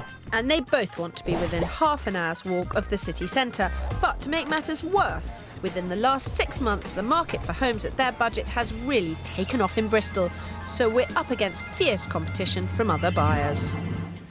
How'd you get on? Are they nice? They're great. Yeah. They know nothing. They are literally fresh out the packet. But they trust me, so that's a good start. It's fast. Let's get on with it. Let's make a start. Yeah. Full steam ahead, Kirstie. London to Bristol we go. Bristol may be more affordable, but young professionals are snapping up first homes and demand is outstripping supply. Mark and Ellie may be a bit green at the moment, but to get the home they want, they're going to have to get up to speed fast. Remember, Kirstie, this is the first property they've ever viewed, so be gentle. Oh, Phil. We're starting out in Bedminster, a popular area for first-time buyers. Nearby North Street is packed with shops, bars and restaurants. Now, this house is big. It's charming inside. First impressions? It's a great view out this way. Yeah.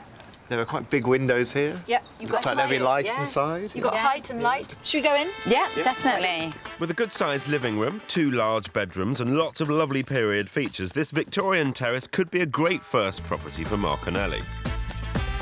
The garden and the kitchen need work, but it's $30,000 under budget, which leaves them with the cash to splash. So good-sized room. It's a nice living room. There's lots of light.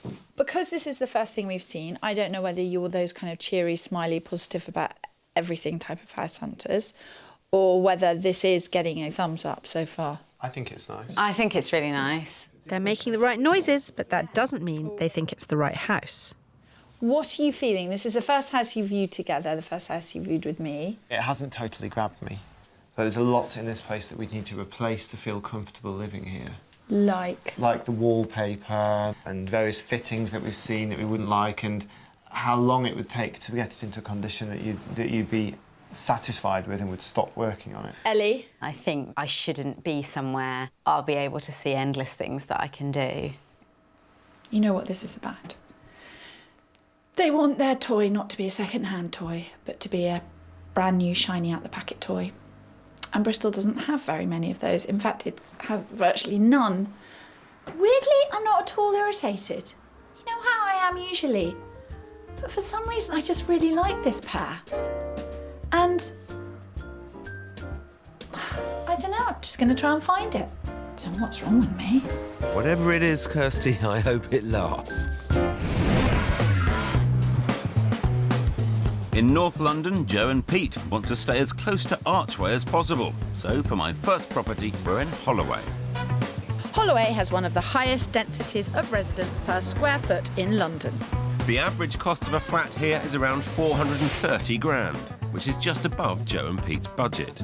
In today's market, each property averages 20 viewings and 4 offers. Demand seriously outweighs supply. I'll be in touch. Thanks. But thanks to a little bit of Spencer magic, we're first through the door to a purpose-built block of flats. Well, you want it to be in the kind of buzz of things, in the heart of things.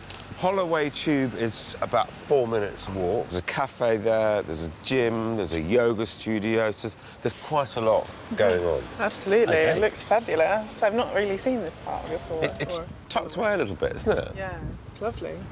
Okay. This flat is on the 4th floor and has 2 bedrooms, 2 bathrooms and a great open-plan living area. And more importantly, it has wide doors and lift access, so it's future-proofed for Joe. At £410,000, I'm taking them straight to the top end of their budget.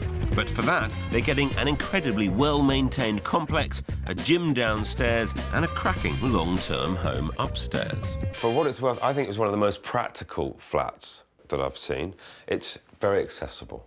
What are your first impressions of the space? My first impression, without wanting to be too negative, it's maybe a little bit small. I think that's expected with a Exactly, new build. They I tend know. to be a little smaller, perhaps. But than I maybe. see that there is a balcony, and that's definitely a big plus. Absolutely.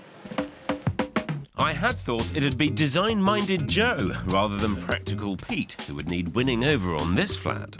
But she's keen to figure out if this place will work for Pete's piggy bank. What is the service charge for this sort of flat? That's the sting in the tail. So it's $2,300 a year. It's a little higher than we had planned to spend in terms of service charge, but I suppose we'd have to go and take a look at the numbers if we decided that this was the place. Joe's MS means they need their first home to be highly practical, but I'm keen to find out if it works for heart as well as head. So what's it to be, this first one? I don't know, I'm slightly torn because it really ticks so many of our essential criteria. I think perhaps we'll have to have a think about the service charge and how that would work with our budget. That said, I think it's actually bigger in size than I first thought it might be, and, you know, it's in a perfect location. Perfect location, but not quite perfection. I'm sure I can do better than that.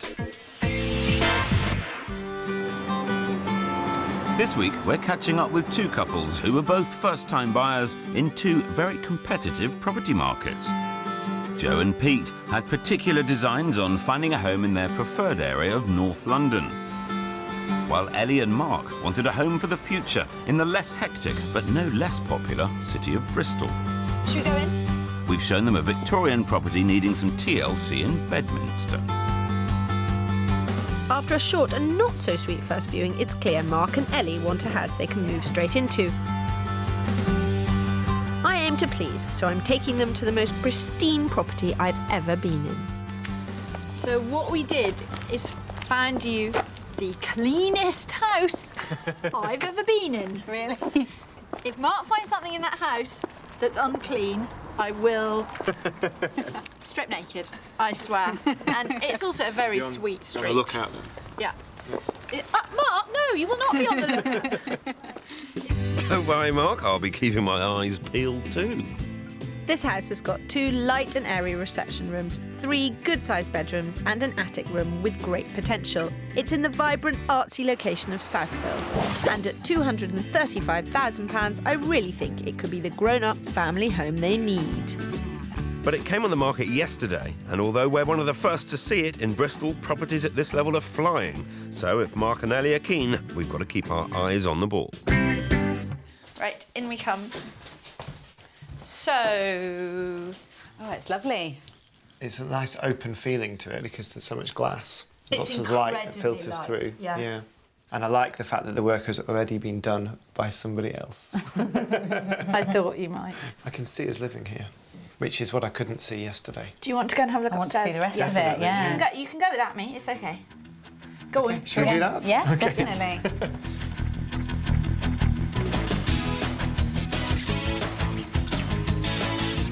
House number 2. Beat that, Phil Spencer? I don't think so.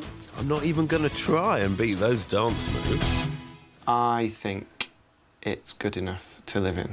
That makes me feel scared. Well, at some point, we're going to have to buy a house. And this is a pretty good house. Yeah, it is. It's really nice. This is a very strong contender. It's really, really nice.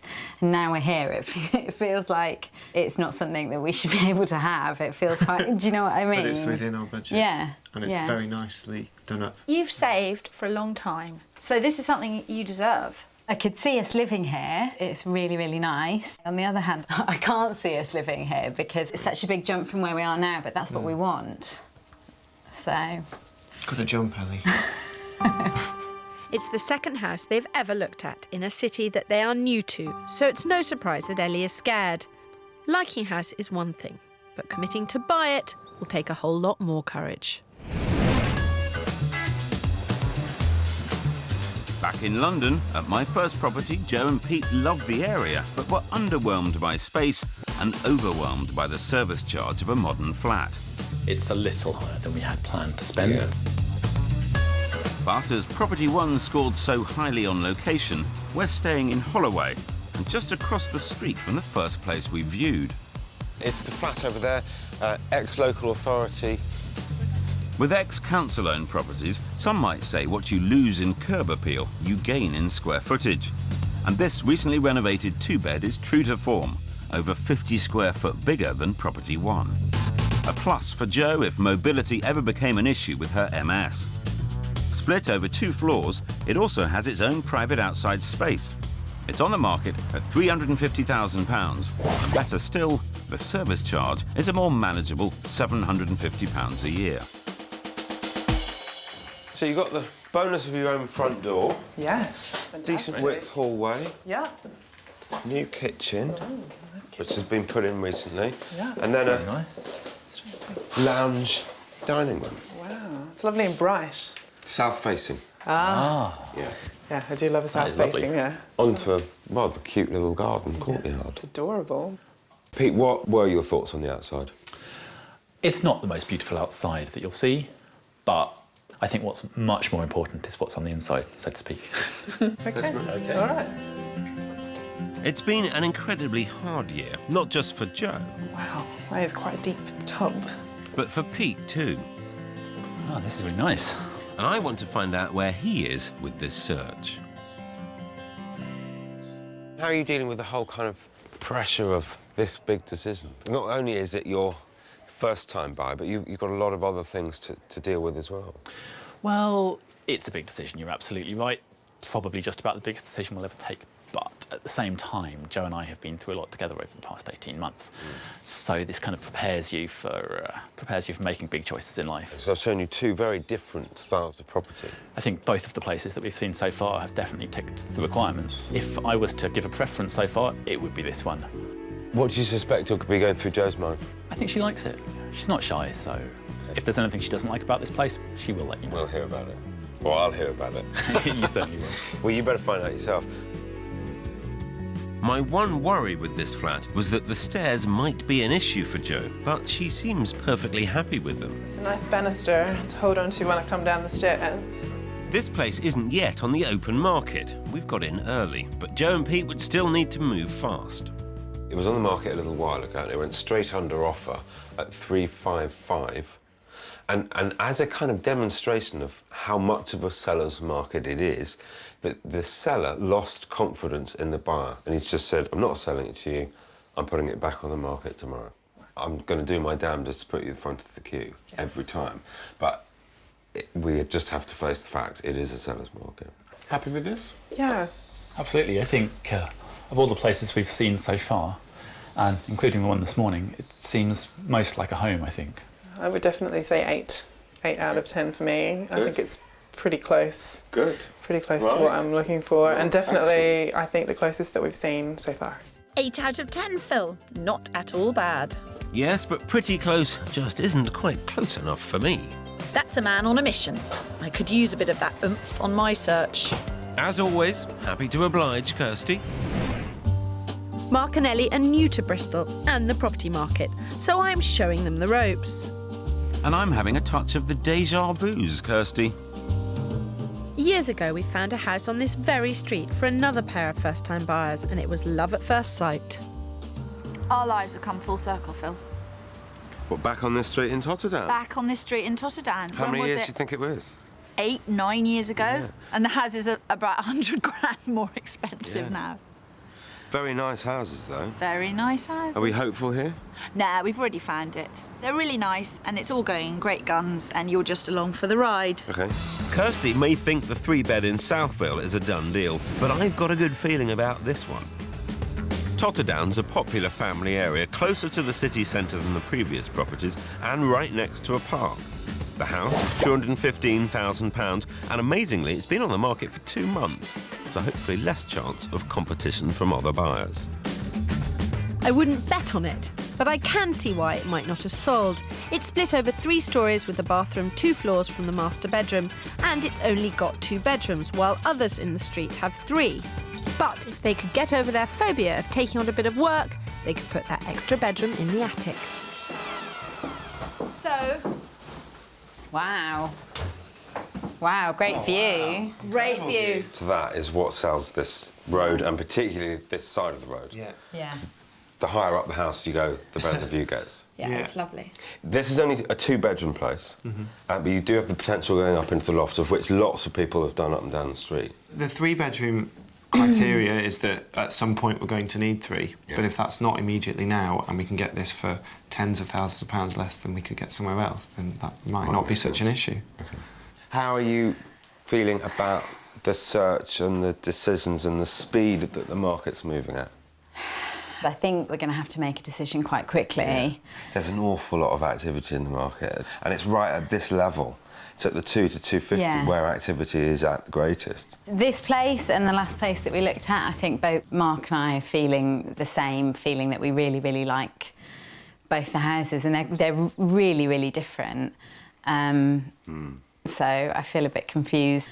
Well, there you go, Kirstie. Seems now there's 2 in the running. You're quite taken with this house, aren't you? I am, yes. I think it might be a difficult decision to make between the more practical second option or the more interesting third option.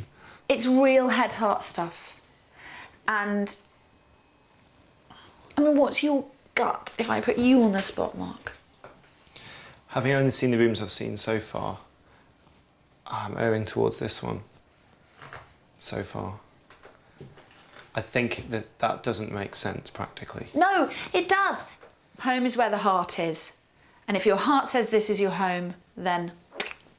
Oh, how eloquently put, Kirstie. I could imagine us being here more, but the other place was more practical. I thought it was going to be early bath. No, more work to do. They are very confused. But that's part of what we do. What, to confuse people?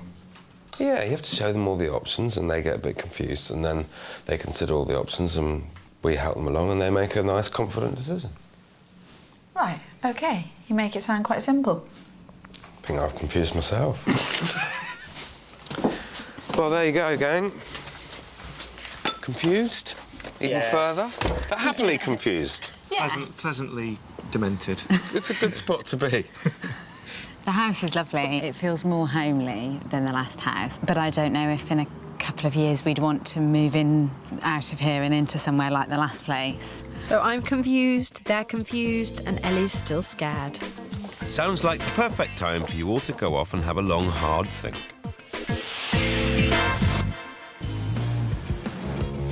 We're catching up with 2 sets of house hunters riding the roller coaster property markets of London and Bristol to find their first ever dream homes. Over in Bristol, Mark and Ellie have been agonising over 2 properties.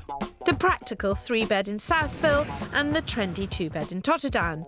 They love both properties, but they've decided to take another look at the Totterdown 2-bed. How does it feel to be back? It's nice. It feels good to be back. I'm just torn between the 2 houses. They both got pros and cons. So, I don't know what. You are still torn between the 2 properties? Yes. Mark, are you torn at all? Less so. I think I want this one. Obviously, for Mark and Ellie, this is a really big decision, but I've got some unexpected news that might help make up their minds. Yesterday, I told you that this was on the market at 215,000. You could possibly get it for 210 because it had been on the market for a couple of months. When we came here this morning, the vendor said that he had received an asking price offer.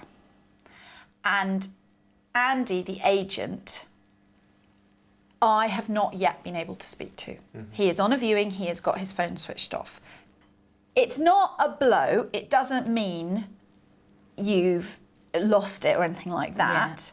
Yeah. It should only worry you from the point of view of preventing you buying this house as cheaply as you might want to. But it's not a disaster yet. But it is reflective of the dramatic change in the market that we've seen. Do you know what I think the worst case scenario might be? Sealed bids. Oh no. I know, I'm really sorry. This house has been on the market for 2 months, so the offer from another party is really bad luck. I'm finding out all I can from the agent. I suppose we need to think fast. But Mark and Ellie are out of time. They love this house, and they need to act fast, or they're going to lose it. And time is of the essence for Joe and Pete in London. My second flat in Holloway scored an impressive 8 out of 10. That said, I think my third option may rate even higher. Joe and Pete currently rent in Archway, and it's their favourite location. Let's see what they say to a place just round the corner from their flat. Well, no need for me to tell you anything about Archway, is there? No, this is where we live at the moment, and we absolutely love it. Well, what makes it work for you today? Well, you have everything that you need really close by. So there's restaurants, there's cafes, there's supermarkets, even kebab shops if you really feel the need. I think I've got a bit of a find. Gorgeous building. Lovely. Yeah, it's lovely. This is a bright and airy flat with 2 good-sized bedrooms. Joe's MS means accessibility is a priority, and this place has wide hallways and a lift. Very well looked after, this block. It's very clean and neat. It's on the market at £365,000, so well within their £410,000 budget, which means money left over for any modernising they want. Now, the hallway kind of sets the tone for the rest of the flat. It's quite spacious, lovely parquet floor, I love the storage parquet. cupboards. But come through here, the living room. It's incredibly bright. It's lovely and It really bright. is. Yeah, I really like the natural light. It's got windows on 3 sides of the flat. Oh, fantastic. It's divine. Yeah, it's really lovely. I really like it. Yeah.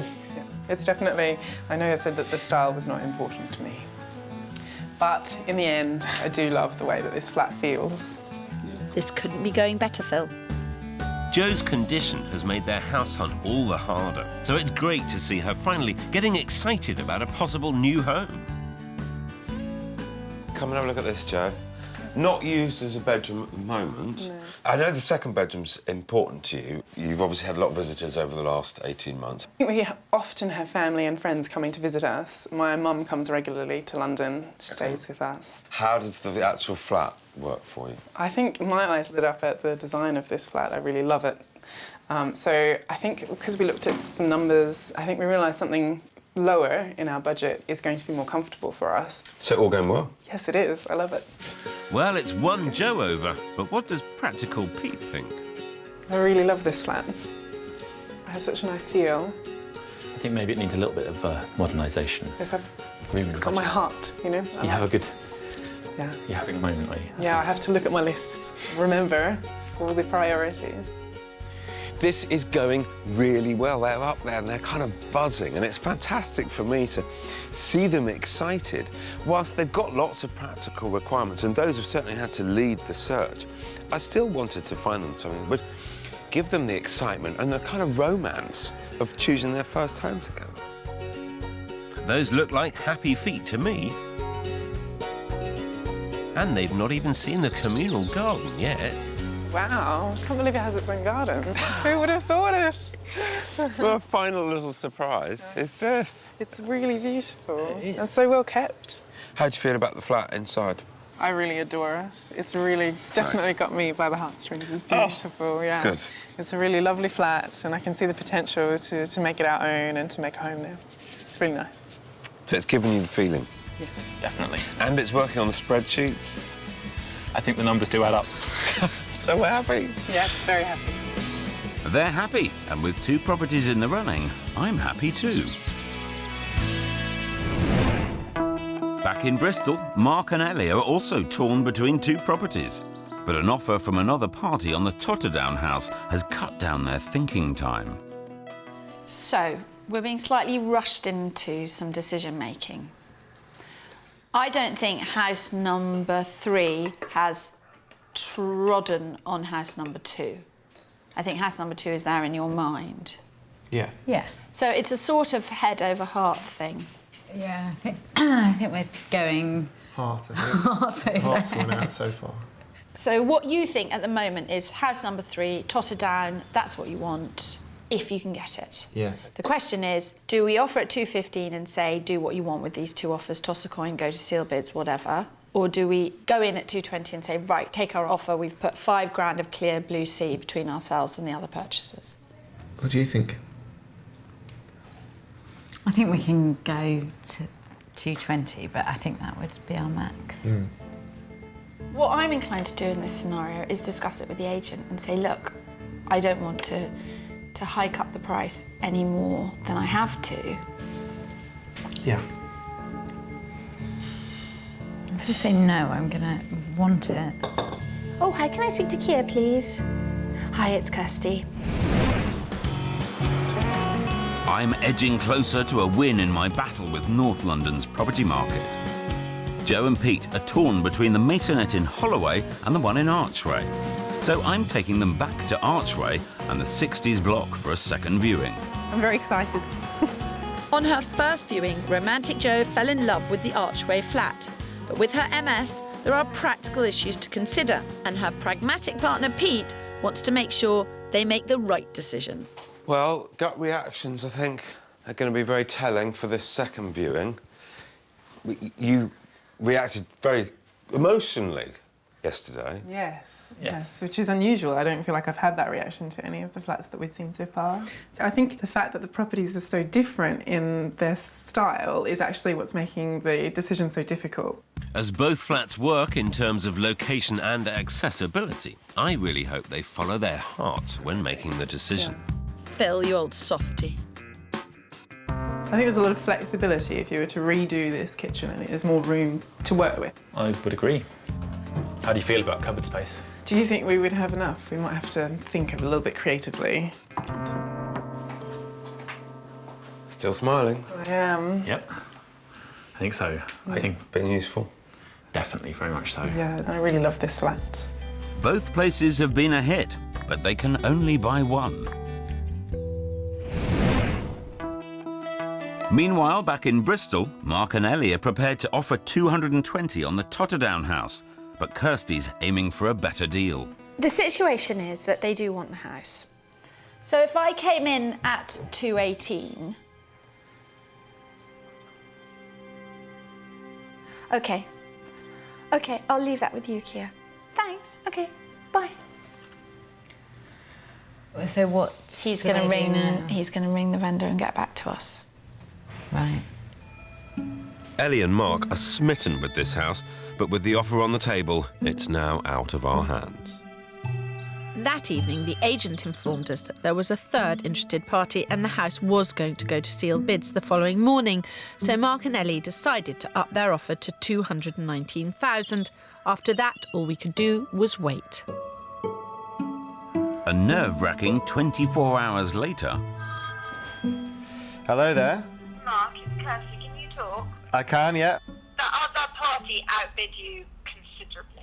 Considerably? They went way above the asking price and they had double the deposit. Whatever you do, you need to keep your finger 100% on the pulse. Yeah, OK. That makes a lot of sense. That's it. Ring me if you need me. OK, thanks a lot, Kirstie. Thank you, Kirstie. Thanks for your help. OK. Thanks. Bye-bye. Bye-bye. It's a real blow for Mark and Ellie, but fingers crossed, this plucky pair now have the confidence to continue their search in the fast-moving Bristol property market.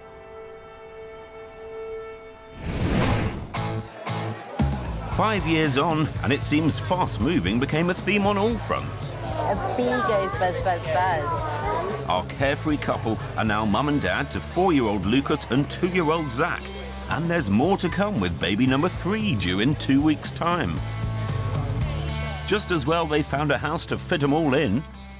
I think the day that we looked at this house was the day that I found out we were pregnant with our first child.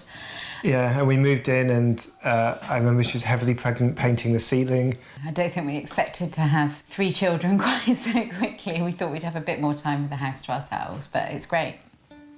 Not long after our initial search, Mark and Ellie found this fabulous property within budget at $245,000. With 3 bedrooms, a large dining kitchen and a good-sized sitting room, there's just enough space for this growing family. But did they manage to avoid the dreaded DIY? I forced Mark pretty much decorate every single room. That's true, yeah. I'm not naturally somebody who likes DIY. And I'd go as far as to say I hate DIY. We've got the kids' bedroom all set up. Laid floor in the whole loft, child-proofed everything so kids couldn't fall down the holes between the stairs. We've done the entire back garden, laid flagstones, put grass down. There was more to do than we thought, yeah. But it's kind of part of a process of feeling ownership of your house. Definitely. They've certainly made the house their own, but what about location? Was Bristol the right move for them? We live right near the centre now, so we can access everything that goes on. It's a really family-friendly city. We're always out and about, going to the zoo and the science museum, close to the harbour, and there was a really nice local community. It's been an excellent place to move to. We pat ourselves on the back every week for not living in London anymore. Yeah. I am a robot. So have they struck it lucky and found their forever house first time around? We're quite quickly outgrowing this house now, so probably about 18 months from now we'll probably start looking to move up to a bigger house with a bigger garden for the children to run around in. Well, give us a call, Mark, and we'll do it all again. It's certainly been a time of big changes for this couple in such a short space of time, and with more to come. Has it all been worthwhile? It's been difficult and wonderful and, yeah, and amazing. But very difficult. Yeah, and tiring. And tiring. Yeah, I think we're probably... Did I mention it was difficult? It was difficult, yeah. Yeah, but really good, and we're very happy. Yeah. Ellie and Mark deserve more than a pat on the back for all that they've achieved. But back in North London and our battle against the unforgiving property market. Did first-time buyers Joe and Pete find happiness with the Masonette in Holloway or the 60s block in Archway? We're catching up with 2 sets of first-time buyers. In Bristol, Mark and Ellie are settled in a fabulous family home, and they've got the family to go with it. OK, so do it. He's going to fall off, he's going to fall off. It's wonderful to see them so happy. But in North London, it's crunch time on Joe and Pete's search for a longed-for first home. They were torn between 2 properties, the Masonette in Holloway and the 60s flat in Archway. Time to make a decision. Is there a front runner? There is a favourite. Yeah, definitely. We really love the flat in Archway. OK. Yeah, good. We'd like to make an offer on that. Fantastic. Music to my ears. Brilliant. Delighted. I think it's a lovely flat. I really do. How did it come down to that one? I really felt in my heart, as you say. It's my job to be the boring voice of reason, but luckily... You do that very well. Don't worry. Fortunately, it seems that the head and the heart are in the same place on this one. It's on the market at $365. We know that the vendor bought it 3 years ago for $320. OK. My gut feel is that the $365 asking price is quite ambitious. I think probably $350 would be, ideally, as much as we would pay for that flat. I think $350 is about right, but I'd like to see if we could get it for a little less. Okay. Oh, we'd like that too. Definitely, that would help us. Yeah. $345 it is. Into battle we go.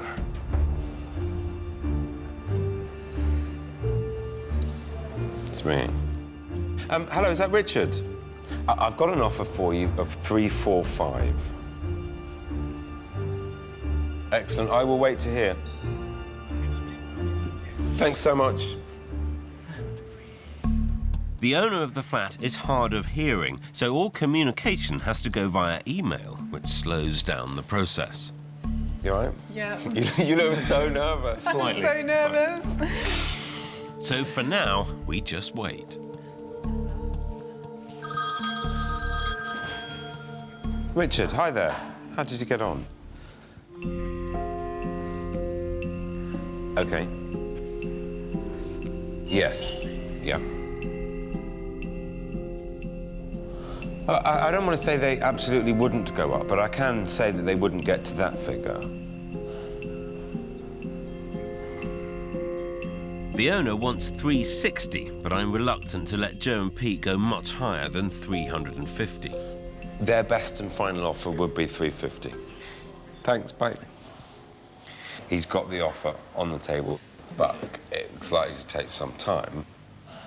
How have you found the whole process? When we were looking by ourselves, I found that what we were seeing was defined by what we couldn't have because of the MS, whereas this has been really exciting because it's been what we want. We haven't got there yet. Yes, not quite yet. Just the flats we've seen has been a fantastic result. Leave it with me. Yeah. And I will ring you as soon as I have news. Okay. Thank you very much. Thank you, Phil. And the next day, it's good news for Joe and Pete. Although over their ideal limit of 350, with both parties compromising slightly on price, a sale was agreed at £355,000. A perfect result all round. It's been a year since I helped Joe and Pete with their search. Now, while location was important, there were also big demands on the property itself because of Joe's health. So I'm really looking forward to seeing how they've settled in. Going up? Good to see the lift's in working order. That's one box ticked. Hello, Joe. How are you doing? Very well indeed. How are you? Nice to see you, Pete. Nice to see you. Yeah. Home. Yes, come on in. Fantastic. I'm looking forward to seeing this. It really was love at first sight when Joe and Pete saw this flat. It's a fabulous space and now reflects their contemporary style. I'm just so pleased that it all worked out because it was a really challenging search, wasn't it? It was tough. I know. It was. What a result. Yeah, we're absolutely thrilled and we feel so lucky to have found something so awesome, basically. Quite nice to be able to find something that we really love. And we do love it. We do. Good, good. When we first showed Joe and Pete this flat, they were struck by its brightness and space. It is actually a surprisingly bright flat. I think we knew that we had the dual aspect when we came to see it, but we didn't really appreciate when you have a nice day like today, that it really does get so much light and it's really lovely. Yeah, we just painted it all really white so that we could just have somewhere to start from while we figure out what we want to do. I think the colours before weren't really for us, so it's nice to have a blank canvas to start from. We definitely need to think about putting some art around our flat. The individual decor and details clearly reflect Joe and Pete's personalities. And they seem to have impeccable taste. But did they see eye to eye on everything? Any design discussions? A few discussions. we sometimes... Sometimes agree? I think we've agreed more than we thought we would. I think that we've kind of found a middle ground, but there's been some real... spirited discussions. Yes. Spirited discussions? Sounds familiar. Our search was very much influenced by Joe's recent MS diagnosis. They needed a place in which she could retain her independence, come what may. Now that you're here, does it meet up to expectations and how are you coping? I think this flat is actually really ideal because we're on the second floor here, but there's a lift. It means that depending on how I am feeling, I can either take the lift if I'm quite tired and the fatigue is a problem, or I can walk on the stairs to keep up my health and well-being. And we have made a couple of small adjustments, like changing the vanity in the bathroom just because it was a bit dangerous the way that it poked out before, just to a pedestal for the moment, so that it is a little bit safer. But overall, I think this is really the ideal situation for us. Lovely. It's all sounding very positive for our first-time homeowners. Joe's confident of the flat's potential to suit her in the long term. It's a great property and a lovely setting. So, has it been a good investment? Are you aware of local market conditions? Well, yes, even within this building, there's been another place that's just gone on recently, and I think it's on sale for 425 or thereabouts, and we only paid 355. So already something similar to this would be way outside our original budget. We were lucky. We certainly were. Long may it continue. With perfect timing for their first purchase, Joe and Pete now have the additional space they wanted for when friends and family visit, and have not only gained a new home, but also a new community. At Christmas time, our oven broke. Right before Christmas, I'd just made 24 mince pies ready to go into the oven, and one of our neighbours lent us their oven to cook them. So, I mean, it's just really, really lovely to have neighbours like that. With only small adjustments, a spot of decoration and friendly neighbours, it seems they've found the perfect property in the ideal location. Jo is less than a 30-minute commute from her work in the city centre and only a short walk away from all the transport links and the markets, bars and cafes they both know and love. I'd say they truly found their little bit of Britain. Can it get much better than that? Any other plans? Any other changes? We're getting married. Oh, wow. Yeah. Fantastic. Excellent. So we're getting married later this year. Congratulations. Thank you. Thank you very much. Seems like a natural progression. We'll raise a glass to that. Yes.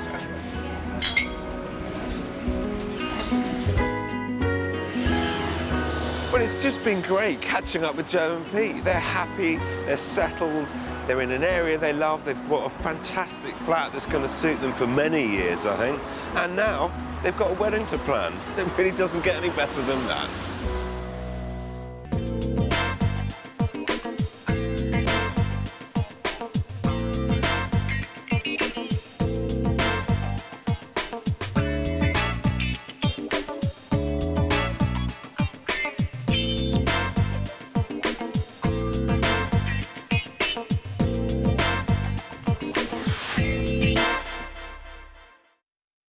This week, property therapy, as we catch up with two couples in Norfolk.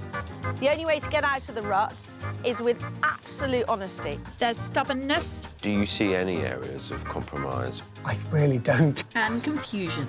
Are we giving you mixed messages? Luckily, we are highly trained professionals. I have good mind-reading skills. Yeah. But with the pressure of this search, we may start to lose the plot too. Oh, no! They haven't got any confidence in me. No!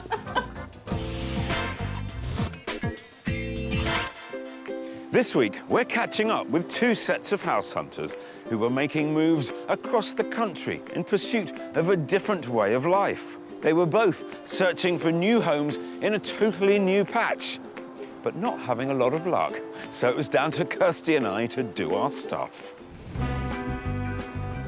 Both couples want to relocate to Norfolk, a big sky county blessed with an impressive range of quality property. Historic market towns, idyllic villages, and 93 miles of unspoilt coastline make this a popular holiday destination. House prices here are 12% below the national average, but the market is hotting up, so time is not on our side. Kirstie's searching with Yvonne and Lisa, a pair of northern lasses who are desperate to become Norfolk Broads. They'll be focusing their search on the villages southwest of Norwich, between Wymondham, Thetford and Diss. While I'll be 50 miles north, cruising the towns and villages along the Norfolk coastline, hunting for a scenic seaside home for retirees John and Peggy Williams, who hooked up 15 years ago. We first met when I put an ad in the newspaper, personal ads column, and John answered my ad. I found Peggy in between the births, deaths and marriages section. Sounded like a good sort. So is it dinners on a tray, slippers warming by the fire and a low-maintenance garden? Not quite. John worked as a computer games producer and with £450,000 plans to create an open-plan home that incorporates everything from mood lighting to a fully automated home entertainment system. We are definitely not traditional pensioners. The last thing we want to do is just to fade away into the sunset. Quite so, but on the issue of the new house, there's a bit of disagreement. Now, I'm probably slightly different, less keen to have a major project. For the last 11 years, they've been living together in Derby. But now their property is sold, they're ready to fulfil their dream of moving to the Norfolk coast. 62. And our first home together. The start of a new adventure. Are you really 62? Are you? Ah. With close to 150 miles between them and their search area, house hunting has been heavy going so far. But with you on board, Phil, it should be plain sailing. Now, the budget's $450. Yeah. Exactly. Decent sum of money. Yes. But there's quite a lot of requirements that come with it. Tell me what the priorities are. What have we absolutely got to get right? We want to be able to walk to the sea. It needs to be a nice, quiet location, peaceful, but not isolated. Tell me about the house itself. Something with character, but also something with potential, something that we can actually do a lot to. I love technology, but of course I can add that at a later stage. He's got it all mapped out, hasn't he? John is looking for a big project. Now, I'd be quite comfortable with a less big project. OK. It's just I have concerns about living in a building site. What do you think my challenges will be? We're so remote from the Norfolk coast that we haven't actually had the ability to look around all of the areas, and we're hoping that you can actually find somewhere that we would possibly not have even considered. But we have faith in you. You've been watching too much TV. I think so, possibly. Peggy and John have a maximum spend of £450,000 and an extensive wish list. John wants a major project, whereas Peggy is more interested in the feel of a property. It should be detached and secluded, with character, have 4 bedrooms, a big garden and a garage. I think I'm going to have my work cut out for me on this one. Our second set of intrepid house hunters are nurse practitioner Yvonne Walker and her partner, forest ranger Lisa Bealby. 12 months ago, they decided to swap the hustle and bustle of city life in Leeds for a more tranquil existence in Norfolk. So they sold up in the north, moved into rented in the east, and with a budget of £325,000, began to hunt for their dream home. But things haven't exactly gone to plan. Our search has been a bit chaotic because one minute we're looking at an old cottage, maybe we don't think that's going to work, so then we start looking at a newer build house. There's just too much going on. For Lisa, it's all about outbuildings and acreage, but for Yvonne, getting the house right is the priority. I think I'm a lot easier to please. I'm looking at the outside more than the inside. Yeah, you do say that, but you do have quite a lot of stipulations about the inside as well. Unsurprisingly, this lack of direction has netted them precisely nothing, unless you count 35 rejected properties and a whole heap of confusion. It's all starting to get a bit much. Really desperately need to find somewhere. And I think until we find somewhere that actually is our home, I won't properly feel like I live here. I still feel like a bit like a visitor. We need to reboot this search, but to do that, it's going to take a bit of shock therapy. In your heart of hearts, why do you think you haven't found something so far? When I go to see a house, it might seem perfect, but I get into my head that there must be something wrong with it. Lisa, would you say that Yvonne was risk-averse? I would say she's definitely risk-averse. She worries about everything. She'll find a problem with anything. Top 3 most important requirements off the top of your head? Detached. Yeah. Large, decent-sized garden. Quiet road. Quiet road. Detached houses in this neck of the woods have gone up since you started looking. We are uncomfortable not being on the market at the moment. I think the answer is let's use Yvonne's risk-averseness to our advantage. Don't be worried about the risk of buying the house, be worried about the risk of not buying the house. Yes. Definitely. Resuscitation underway. Yvonne and Lisa have got a maximum spend of £325,000 and want a detached house in a quiet location, close to a village pub. The property should also have at least 2 bedrooms and a big garden. Lisa's pretty handy, so she wants a double garage and outbuildings to store all her tools. And she's happy to do renovation work if required. Better get your best searching shoes on, Kirstie. In Norfolk, almost 10% of properties are second homes, and there's a bit of a shortage for the eager buyer. But I think I've found a contender for John and Peggy in the village of West Runton.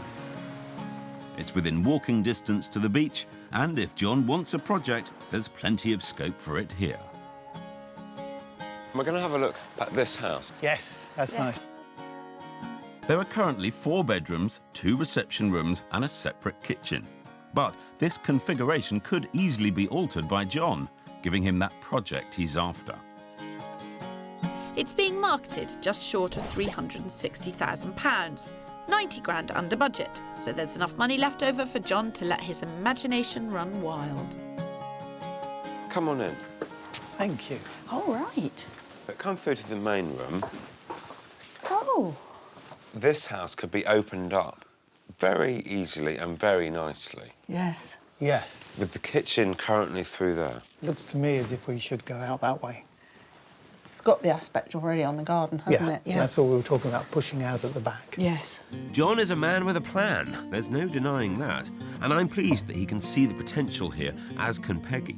But I'm concerned that what I have to show him next might derail his enthusiasm. I wanted you to see where the railway is at the end of the garden. It's sunk low. It's a local railway, so it's not intercity or anything.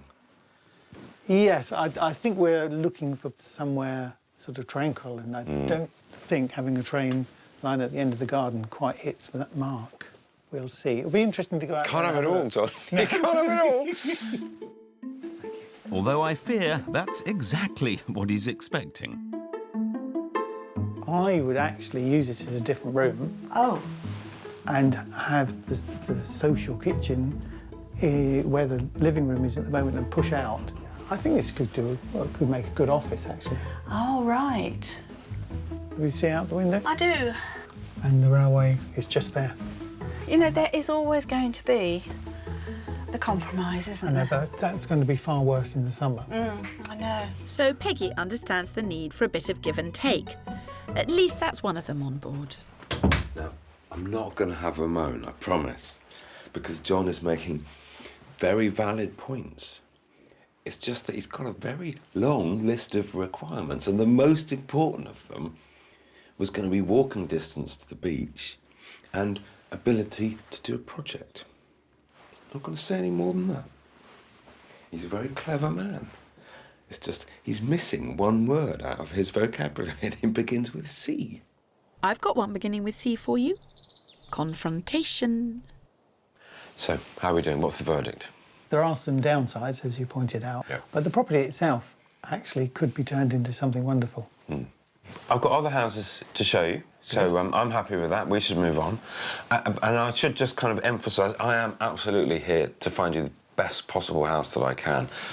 But you do realise you're not going to get everything, don't you? No one ever does. you really do think you're going to get everything? No! Where's the emergency escape hatch? Please tell me there is one. This week, we're catching up with two sets of house hunters who made life-changing moves. I'm in Norfolk with house hunters Yvonne and Lisa, who've made the leap from Leeds but have yet to land on their feet. And I'm with young at heart retirees John and Peggy, who are leaving behind the Midlands to fulfil their ambition of life by the sea. While the property I showed them in West Runton offered some of the things they're after, they're still hoping I'll be able to find them a house with everything they're after. No pressure there, then. And with Lisa and Yvonne, worry and indecision have been holding them back from spending their £325,000 on a detached house in the country. But I've now officially appointed myself as their new life coach, so everything is going to be all right. How does the house strike you? It's not bad. It's slightly pink. You need to tell me what's going through your mind. When we were sitting in the pub and talking about the rut, the only way to get out of the rut is with absolute honesty. And if I'm being honest, this place pretty much hits all the points on their wish list. There were 3 bedrooms, 2 reception rooms and a new kitchen. Plus, it's in move-in condition. With 2/3 of an acre, this gives Lisa the garden she wants, and although there's no garage for her tools, it would be no trouble to build one. It's on the market at £350,000, 25 grand over their budget. But we know that a deal could be done within their price range. Before we head inside, though, I want to walk them around this fabulous garden. You've got a shed here. All of this goes round. All the way up there? Yeah. Oh, down there, right down there? Yeah. That's really good. Right down there. So moving on, this is the sitting room, and then coming in now to your diner kitchen. It's nice. I like the fireplace. I'm sort of thinking about how I would change it. Yes. Obviously, this wouldn't be the sort of furniture we would put in. No, you can't look at the furniture. Yeah. You want to feel it, I suppose. There are a few cracks on the render. Is that just the render, or is that? If you're looking in the country and you're looking at this kind of house, there are going to be cracks. Melissa's nodding a lot. She's got that expression on her face of a woman who's quite pleased that someone other than her is saying these things. Yes. Bit of damp up there. Yeah. We're not ganging up on Yvonne. It's just that first viewings are simply about deciding whether you want to live in a place rather than worry-warting. I like it. It's kind of... I'm absorbing it and about how I would have it, because I think it looks a bit plain at the minute. Sometimes people ask me, why do people need help buying a house? And this is exactly why. This is house hunting with hand-holding, and it's what Yvonne needs. I can hear the road noise. Yeah, you can. Can you? Yeah. Is that a problem, do you think, the noise? It puts me off. Does it? Yeah. All is good. This is only stage 1 on the path to property enlightenment. Keep the faith. So, what's your feelings? Really like it, but with the road, the A11 is making quite a lot of noise out there at the moment, and it just kind of doesn't give me that kind of we're in the middle of nowhere sort of feel. There's always a compromise. Yeah. And what you have to do in a house hunt is find out what is a compromise too far. I'm not prepared to say no to this. Oh, really? House, I don't think. Okay. Okay. I'm loving this whole life coach thing. Go me. Back up on the coast, I'm still searching for a dream home for John and Peggy to enjoy their golden years in. After a lukewarm reaction at the last property, I'm hoping to heat things up in the quintessential Norfolk seaside town of Sheringham. Peggy's been quite clear she doesn't mind a bit of work, but she's nowhere near as gung-ho as project-hungry John. So it's time to redress the balance. I've kind of cast this one as more of a Peggy house. Oh, right. I wanted to kind of explore an option that wasn't so much of a project. Yeah. Well, I noticed there's no garage, which we were hoping for, and also the width of the property means that there's nowhere to put a garage. Sure. Which could be a potential issue. What I would really like is if John just relaxed and enjoyed the viewing, so we can find out a bit more about what Peggy wants. There are hints of the contemporary style they like here, but overall, the decor is a bit more traditional, with 2 bright reception rooms, 4 bedrooms and a good-sized garden. It's just shy of £340,000, 110 grand below their budget, so more than enough to install all of John's high-tech gadgetry. Over the last 3 years, everything's been done. So it's right. rewired, replumbed, extended, windows. Yes, the lot. The lot. All the things I want to do.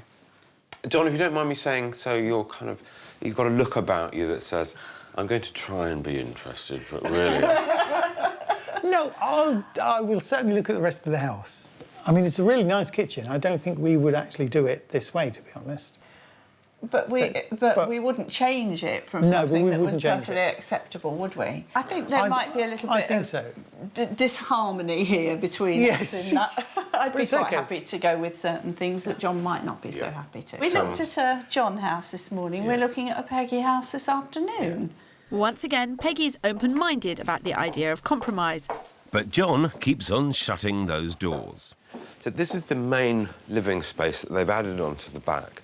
Oh, right. Yes. L-shaped room. Yes. Unusual shape. Supported by the dining room. The dining room, which looks a nice size room. And now a lacklustre response from Peggy, which is somewhat worrying. This search is rapidly getting out of hand. I think it may be time for that confrontation. Where are you genuinely at between a turnkey property versus a project? Well, you've brought us to a turnkey property and it's still not fulfilling our criteria. So I think a project is the way we're going to go. Are we giving you mixed messages? No, I'm getting things are becoming clearer. Good. Doesn't make it necessarily any easier because the market is tough and the wish list is long. Mm-hmm. And I'm not sensing any element of the wish list which... we can let go of. Yeah. Yes. I think I need you to have the same discussion with John as well, to find out if... Because I think he was the one who is the one that needs to identify the compromise. I've just been wondering why on earth I always get myself in these kind of awkward situations where I have to be mediator between man and wife. It is part of the role of a house finder, but it's not easy, particularly with John. He's very set in his ways. But you love it, Phil, helping a damsel in distress. You two in here? Yes. Having a look around. Look at the garden. Yeah. How did you get on, John? It does have lots of very nice rooms, but I have a feeling I would still want to make some changes. Do you see any areas of compromise or...? I really don't, to be totally honest. I'm just hoping we can find everything we're after. I'm kind of worried that your list of requirements is so lengthy and so specific. It means we've got very few properties that we can seriously consider. And it's a question of kind of how long you're prepared to wait to find it. This is going to be our final move, and we've got to make sure it's 100% right. Yeah. Well, I've done my best, but I'm not sure it's enough to bring him round. And I'm running out of places to show them. Further inland with Yvonne and Lisa, I've asked Phil to come along for a group therapy session. If I'm going to get these girls thinking differently, I need to shake things up a bit, so I've taken a gamble with my second property. It's in Banham, a pretty little village. It's on a big plot and there's no road noise. I think it's perfect for them. Yvonne and Lisa had seen it online and wrote it off because Lisa doesn't like bungalows. But this is more than just a bungalow. I love this house. OK. Just so you know. What do you love about it? I love its crickle windows. I love its parquet flooring. I love its vast garden. I love its incredibly peaceful position. I love the fact that it really looks no different from when it was built in the early 40s. So I think I've got confused. I thought we were looking for a house for Yvonne and Lisa, not you. Phil, don't try and get clever with me. What do you guys think? Not a lot to see at the moment, is there? It's not very attractive, I think, what you're trying to say. Agey on the outside, but worth a second look. Surely that's your department, Phil. Moving on. This place needs a fair bit of work, and it'll be interesting to see how they react to that. But it's got space and character, with a large living room, separate dining room, lovely retro kitchen and 5 bedrooms. Add to that a garage, outbuildings and a substantial plot, and this place could be amazing when fully done up. It's on the market at offers in excess of £310,000. We've got just under an acre here, and it opens out to farmland at the back, so in terms of kind of privacy... Are you thinking, let's humour her? Or are you thinking, this could be a house in which we live? I really like it. It's really nice outside. Yeah, it's got great potential. And Please don't humour her, ever. No, I wonder what happens if we do. It's a terrible road to go down. No. Phil, I humour you all the time. You just don't know it. With Yvonne's track record of worry, I want to make sure the level of work here doesn't scare her off. Now, you're the one, Yvonne, that's supposed to be frightened of this house. Yeah, I'm meant to be frightened of it. And I suppose I am a little, in the fact that I think there's quite a lot of work to do. Do you think, essentially, that if you're passionate enough about something, you could overcome I'd hope fears? so, yeah. Yes, I hope so, yeah. Because if the setting's right and I get a right feel for it, then I'll be prepared to do the work. Yeah. I do like it. I like it. I'm glad you like it. Yeah. I wanted to show you what happens out the back here. Look at that. wow, nice. And coming through here, you've got another 2 rooms. This would be fantastic for my tools, because I like a spot of DIY. So seeing a house like that doesn't faze you? Not one little bit, no. How do you sense Yvonne's dealing with this? I think she really likes the place. And for you, I mean, correct me if I'm wrong, it was more about the setting and the position It was, yes. Yeah, I'm not that as particular as Yvonne for the inside, no. But it's still important Lisa has a good look around, particularly if it's going to be her doing most of the work. Nice light room. Yeah, peaceful. We like this. I've got to be honest, when I first saw this house, I thought, brave choice, Kirstie, brave choice. You've got 100% right. It was a good choice. It's really sweet. I get the stand feeling corrected. you want something, Phil. This whole conversation unnerves me. Really? Yeah. Can't work out what it is, but I will eventually ascertain what it is you An want apple? of me. This is an apple that has easily fallen from the tree. Nice pear. Quite firm as well. Bet they'd taste good. Look at that, farm views. You could have a little haven out here, couldn't you? Look at the view. That's lovely. I think we've all learnt a valuable lesson about prejudice and bungalows. It's a chalet, Phil, a chalet. At the end of our first day together, it's all looking pretty peachy. Yeah. If I say so myself. It certainly does. I think so. Well, I'm pleased. I thought I'd better check that Kirstie was doing a half-decent job, and it turns out she was. Yes, she was. I needn't have worried. No, absolutely not. Phil's never going to get bored of saying things like that. I guess the only question remaining is, chalet or shan't they? Give me strength. We're back to visit two couples who dreamed of finding perfect properties in a new part of the country. I'm in East Anglia with hindered house hunters Lisa and Yvonne, who are struggling to make a fresh start in a stale market. And I'm working with a pair of golden oldies who really do want to live beside the seaside. Yvonne and Lisa are definitely making progress towards a purchase. 2 houses down and already 2 contenders. Whereas up on the coast, after a difficult last viewing with Peggy and John, I'm hoping that some joint decisions have been made about where their compromises lie. For our final property, we're staying in the town of Sheringham, otherwise known as Last Chance Saloon. Well, this house here has just come to the market. I think it's an absolute belter. But I'm a bit nervous because it is my last chance to get it right for John and Peggy. All okay? Yes, lovely. Holding hands, obviously still in love. How are discussions? Any conclusions? I think in reality we appreciate there's got to be compromise somewhere. Maybe we could potentially have something that's not quite as much of a project. Okay. That's the mix between the project and cosmetic. Yeah. Well, it just so happens. Well struck. Come on, you two. Phil, you seem to have worked your magic again, you schmoozy old charmer. I barely recognised John. Thanks, Kirstie. And while we're on the subject of flexibility, after a moderate amount of reworking, this place could be perfect for them. As usual, the layout could change, but the important thing is that overall there's the space they want. In its current form, there are 2 reception rooms, a kitchen, 4 double bedrooms and a well-maintained garden. It's just come onto the market at a touch under £380,000, 70 grand below budget, so money left over to do what they want to do. But before we head inside, I want to show them the real selling point of this place and the main reason they're in Norfolk. Oh, my word. You wanted a little bit of peace, countryside, ability to see the sea. Well, there it is. That's a fabulous view. It is. So far, so good with the setting and the view. But as we know, it's the inside that has to strike a tricky balance.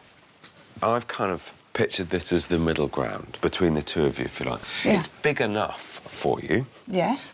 So it doesn't need extending. No. But yet there is still plenty for John to get involved in terms of updating it.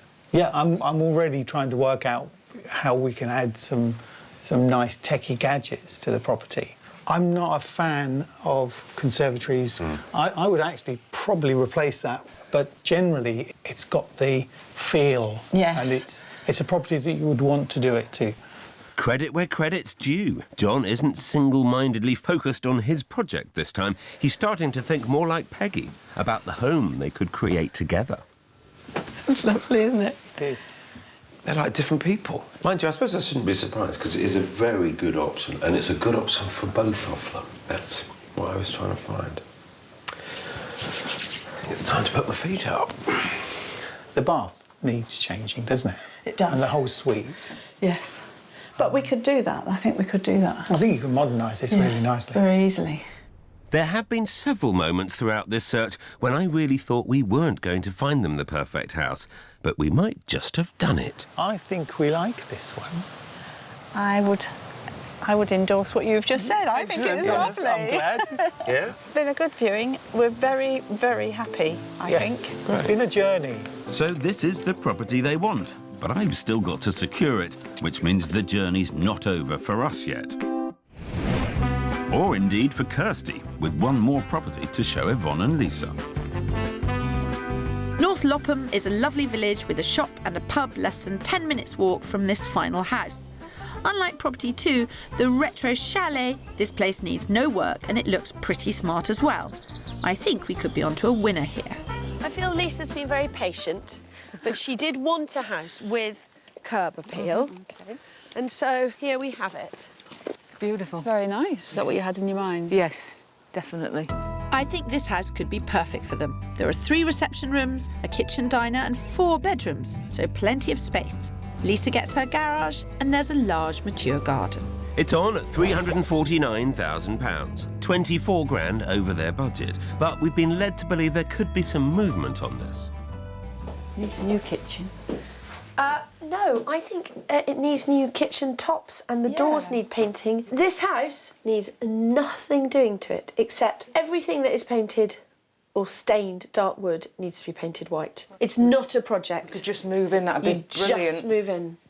And this surely should be good for Yvonne. The less they have to do, the less she has to worry about. This is far beyond what I was expecting to see. And it's better than the other 2 properties. I mean, what are we saying? House number 1 out of the picture. Yeah. House number 1 out of the picture. House number 2. It's getting that way for me, personally. House number 2 out of the picture. Why do you say that?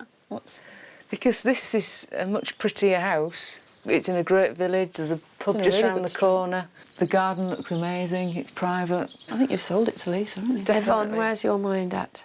Because this morning I was planning what I would do to the other house. I think I probably like both of them in their own way. It looks like my therapeutic pairs have reached a new high. They've gone from liking nothing to being spoiled for choice. I hope it doesn't start Yvonne worrying again.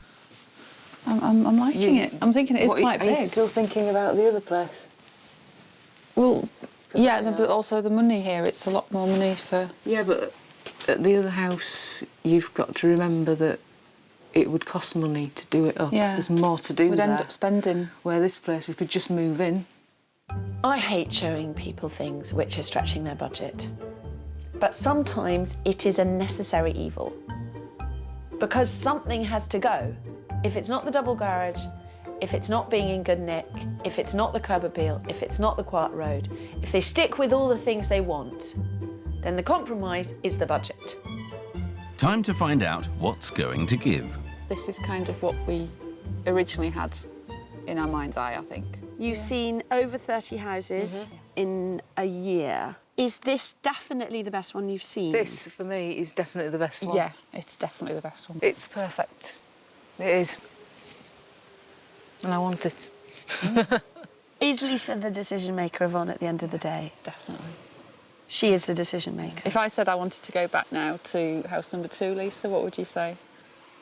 It's ridiculous. There you go.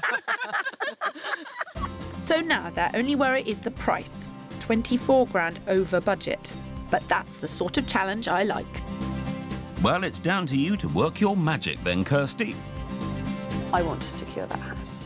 325 is the top of your budget. 325 isn't a million miles away from what they're asking. Let's take it off their hands. You happy to go ahead? Yeah, definitely. Right.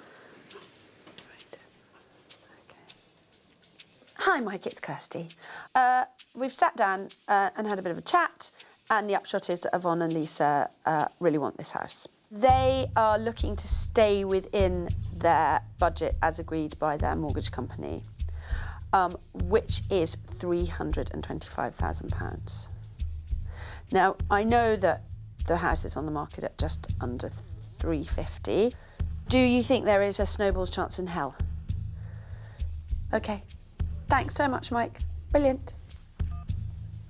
This is the bit I hate when we just sit here and wait. But there's barely time to drink their tea. Hello? Oh, that's not good news that you've rung back so quickly. OK. OK, I will get straight back to you. I will pass that message on to my client and I will get straight back to you. Thank you very much. Okie doke. OK, bye. They said yes. Oh, brilliant.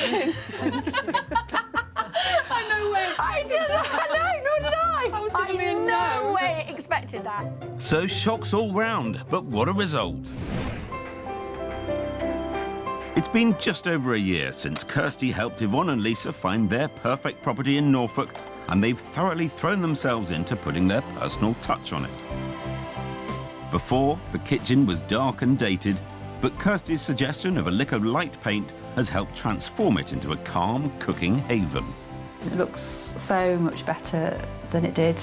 And it's not just the kitchen that's seen big changes. We've taken all the bathroom out, and now we're in the process of tiling that and putting a nice bathroom in. We've put a wood burner in the living room. We've extended the fireplace out and we've used reclaimed bricks, so it adds a bit more character to the whole room. Brings this part of the house alive a little bit. It's nice because we spend a lot more time in here now. At the start of the search, the prospect of committing to buying terrified Yvonne, but with a little help from Kirstie, she managed to take the plunge, and the girls couldn't be happier. Kirstie was so helpful in pointing out that you shouldn't worry about the silly little things, and I think you could see past it, couldn't you?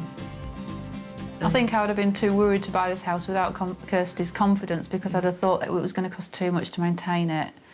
But actually, yeah, it gave us the confidence to go for it, really.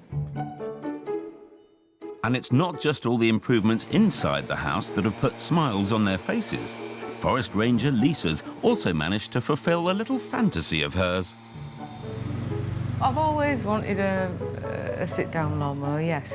So I needed somewhere with enough grass to justify. But I do like a big garden. Lisa's also been busy bringing the ponds back to life and isn't planning to stop there. And I'm going to put a stream in with a little waterfall. And then next spring, I'm going to put some shrubs and landscape it, basically. As well as the perfect property and a great garden, becoming part of a local community and a decent boozer was high up their wish list too. It's been really nice settling in here.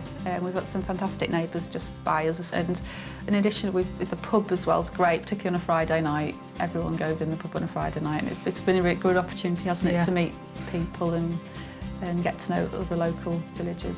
It's very friendly. So we've got chatting to quite a few people there. It's a really lovely village to live in from a sort of social point of view. Before their search, Yvonne and Lisa were in limbo, feeling more like visitors to Norfolk than locals, and were desperate to lay down permanent roots. Finding this house has given us the opportunity really to just get on with living our lives down here. We know we've got loads to do in the house, loads to do in the garden, lots to keep us busy. And so, yeah, this is kind of where we can settle into living. Can't imagine living anywhere else. It's perfect. Yeah. It's almost like we're meant to live here, actually. It's kind of a bit cliched maybe, but it is. I think now we've finally got the house, and now we're moving to Norfolk, we've finally found what we were looking for. And I'm just so grateful to Kirstie for finding us it. She's a star. She's one in a million, is that Allsopp?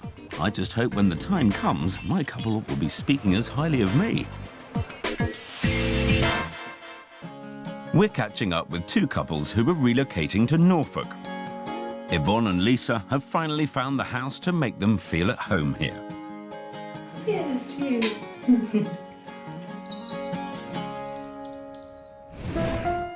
But with John and Peggy, we're not over the finish line yet.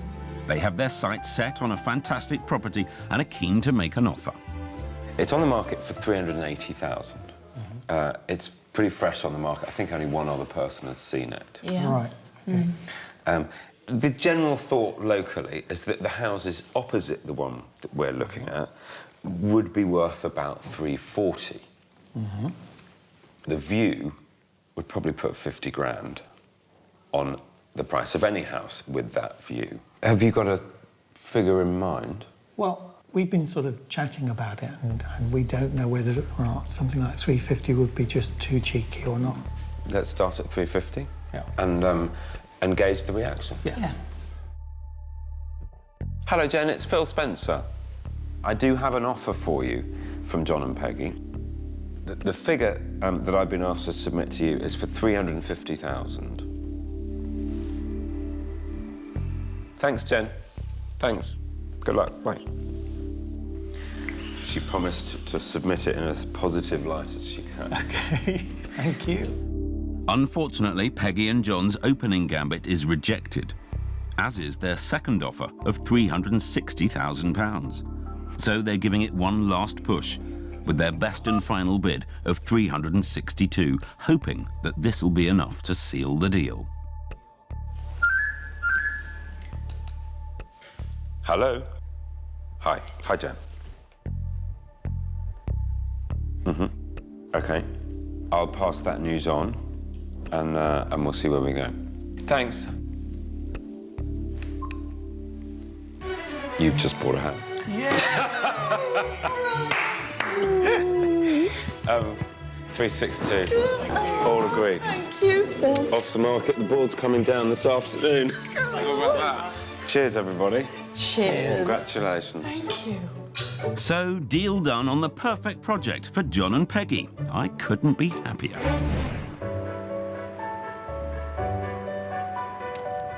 It's been just over a year since I helped John and Peggy find a home to make their dream of living by the sea a reality. There's no denying that this sprightly pair had very clear ideas about what it was that they wanted and what they wanted to do to it. So I'm back to see how they're getting on. Well, it looks like they've been hard at it already. Bit of work going on.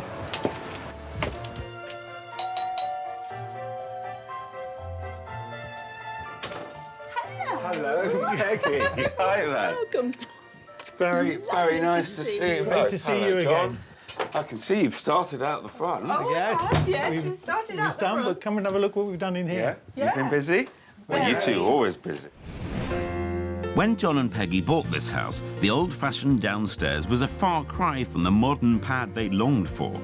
But thanks to some serious grafting, they've transformed it into a slick, open-plan area they can really enjoy. Oh, this is a different house. It is. Did you knock it down and build another one? We did, yes. Sort of, yes. There's been a lot of structural work going on, but it's really nice. It's gorgeous. Oh, thank you. It's Thank you. absolutely gorgeous. What a difference a year makes. Gone is the old conservatory, and in its place, this stylish extension, giving Peggy and John the spacious kitchen and living area they were really after. It's fantastic. Thank you. It really is. It's fun. Quite What special. we wanted. It is exactly what I wanted. The social kitchen, Yeah. where we could be living and all together, but we also wanted a little bit of peace and quiet as well, so we have another little area that we can go to. But this was what I really wanted. Yeah. And I'm so pleased with it, I can't tell you. And so they should be. And I'm pleased to see John's got his techie gadgets in too. Tell me about the kind of techie side of it. Well, for example, we have a heating system where each zone, each radiator can be controlled separately, so it has its own schedule, as opposed to a normal system which comes on at one time. Yeah. All the lighting is on a lovely system, which means we can program the lights to do whatever we want, and again, control it from iPads. It's cool. It's cool. It is. I'm so impressed by what these two have achieved with the house, but it's the view that's really breathtaking. That's what it's about. It is, it's the view. Yeah. It's wonderful. Yeah. Fantastic. And there's the sea. It's the sea, yeah. Lovely. The clever reworking of space has brought the outside in, with stunning results. It was always clear John was after a project, and this one's far from finished. This is the nerve centre. Nerve centre. This is our project plan. Yeah. With all our wonderfully coloured stickers on, and you're on there as well.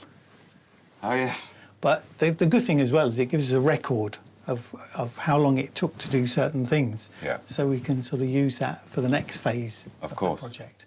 At the end of the day, with looking downstairs, do you feel that you had to compromise in any way, or did you actually nail it? I think we've nailed it, really.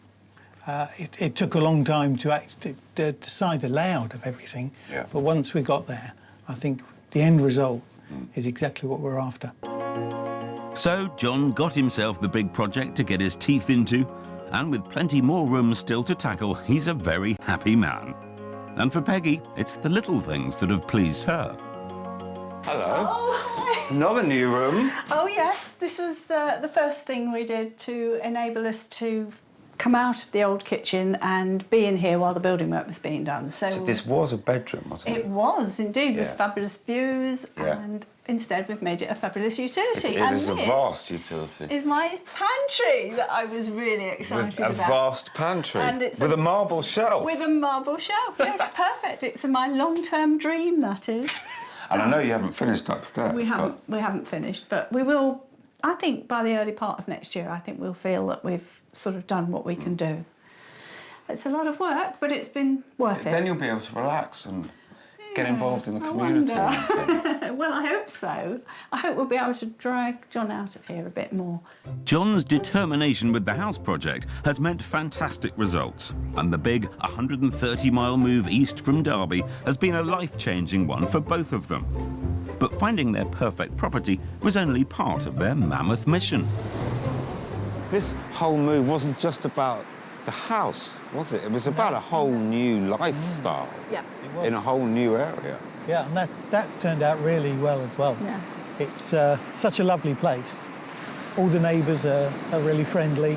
Everybody's so nice, and the whole area, all the towns around, it's just wonderful. And of course, I've got to ask, this was your first home together. It was indeed, yeah. You never bought a house together, and now you've done this massive project. How does that all feel? I think it's been a success thus far. I'm sure it will be as we continue on with the work. Yeah. We've had to agree on certain things and disagreed on others and so on. Yeah. But generally, we've come to a compromise and made sure it's what we It both looks want. fantastic, and it delivers what you both wanted. Absolutely, yeah. It is, when we look at it, we think that's exactly how we thought it should be. In my head, that was what I saw us producing. Well, happy days. Oh, well thank done, you. really well done. It's been lovely coming back and seeing been great to see what you. you've done, Yeah. because you have absolutely nailed it. Thank you. So it's smiles all round for my 60-something seaside seekers. Well, with a stunning new home by the sea, John and Peggy clearly have realised their dream. Yvonne and Lisa are also now enjoying a far more relaxed way of life, which I think all goes to show that if you follow your heart and move to a new area, it can do wonders for your lifestyle, even if it does rain. Jobs are good, and I reckon.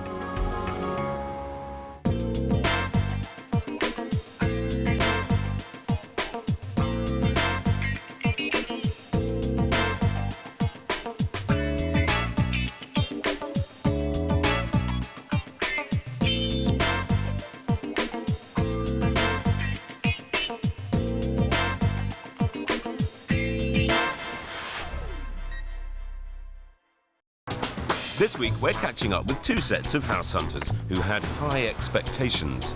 It is going to be difficult to match. They were both picky pairs. I haven't walked in and thought, well, hey, this is the one. I think it's very expensive for what it is. With very particular priorities. The idea of buying a house based on a car. So it was down to us to put on the brakes and steer them in the right direction. OK. It's time to make the mind up. But would we end up going bananas? House hunting, can I help?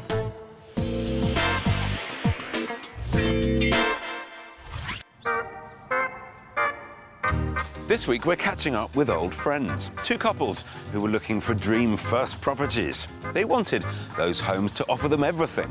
But as we know, there's always some compromise involved, and it was up to Kirstie and I to show them the way. In 2004, Jocelyn and Simon had been living together for 4 years. Having blown over 25 grand in rent, they decided to bite the bullet and buy. They were searching around the Hertfordshire and Essex border to be within commuting distance of Jocelyn's work at Stansted Airport and Simon's IT job in Letchworth. And down on the south coast, we were searching for the perfect property in the rural areas to the north of Portsmouth, for a couple keen to change gear and drive their lives in a new direction. Jodie and Andy, both 28, work in sales for the same company. They have been living together for 4 years in the seaside town of Southsea near Portsmouth, where they both grew up. Southsea's been great for both of us. You know, there's a lot here, and if you're young, there's a lot of nightclubs, there's a lot of pubs, a lot of nightlife. Southsea has suited their hectic lifestyle of work hard, play hard. But a job promotion has made them rethink their priorities. For me, one of the main reasons of moving again is that I spent years fighting adulthood. It's just something I don't want to do. It's time for me to start growing up and looking towards my future rather than staying a rebellious teenager for the rest of my life. But it's not just Andy and Jodie who need a new roof over their heads. They have 2 other vitally important factors in their search. Smeagol, their new puppy. And something that's bound to get Kirstie in a tiz: cars. Yes, they have 3 cars. I can feel my blood pressure rising already. Andy has spent years doing up a vintage sporty number. Plus, they each have a car for their sales jobs, so need ample parking for all 3. We've got the MG, and at the moment that's parked outside. You can't get many garages in Southsea. We've spent a lot of money on it. We've done it up. It's, you know, it's our second baby as well as a dog, really. So we want a little home for the MG. We want a home for the dog. We want a nice garden. I've got 3 babies. I hope Andrew realises that housing their pride and joy could cost him more than a real baby. Round here, a garage adds 10 to 20% to the value of a house. We're talking big money. Jodie is an old hand at the property game. The house they share in Southsea is her 3rd, while Andy's a first-time buyer. We sold a house. We've got nowhere to live. We need somewhere. With the sale of Jodie's house and an increased mortgage, they have a budget of a cool £250,000. They're after somewhere rural and would like the property to have plenty of period features. And of course, parking for their fleet of cars is crucial.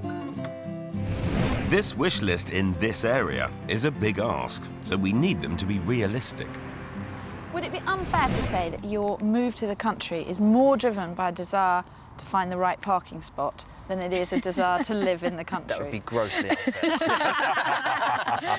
One thing I do want to address, flag up at the very beginning, is the contradiction between period and parking. The period houses weren't built with cars in mind, and particularly when they're in villages, there isn't that much room for a car. Now, this is going to be an issue, there's no doubt about that, and there is going to be a pull between the 2 different things. And it wasn't just down in Portsmouth that we had a couple who seemed closed off to compromise. Up in Hertfordshire, our other pair also had lofty expectations. Jocelyn Thompson, who works at Stansted Airport, and her boyfriend Simon Donahue, an IT manager, live with their dog D4 in a beautiful converted 400-year-old dovecote. The only catch is, it's not theirs. It is just perfect for us because it's not only is it a beautiful house inside, it's also in a beautiful setting. Over the 4 years they've been renting together, property prices have shot up by almost 1/3, and they've blown over 25 grand on rent. It's time for us to make that move. The property market's obviously increasing all the time. It's getting harder and harder to get on that first run on the ladder, if you like. What's more, Simon and Jocelyn are a couple who love the good life, and they've been unwilling to sacrifice this. We're looking to maintain the lifestyle we're leading at the moment. We don't have any kids. We've got no plans to have any kids for a while yet. And this house really represents our sort of the first thing we're doing together.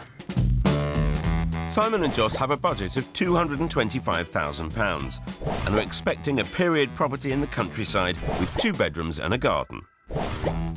They're asking for a lot, and their rental property has set the bar pretty high.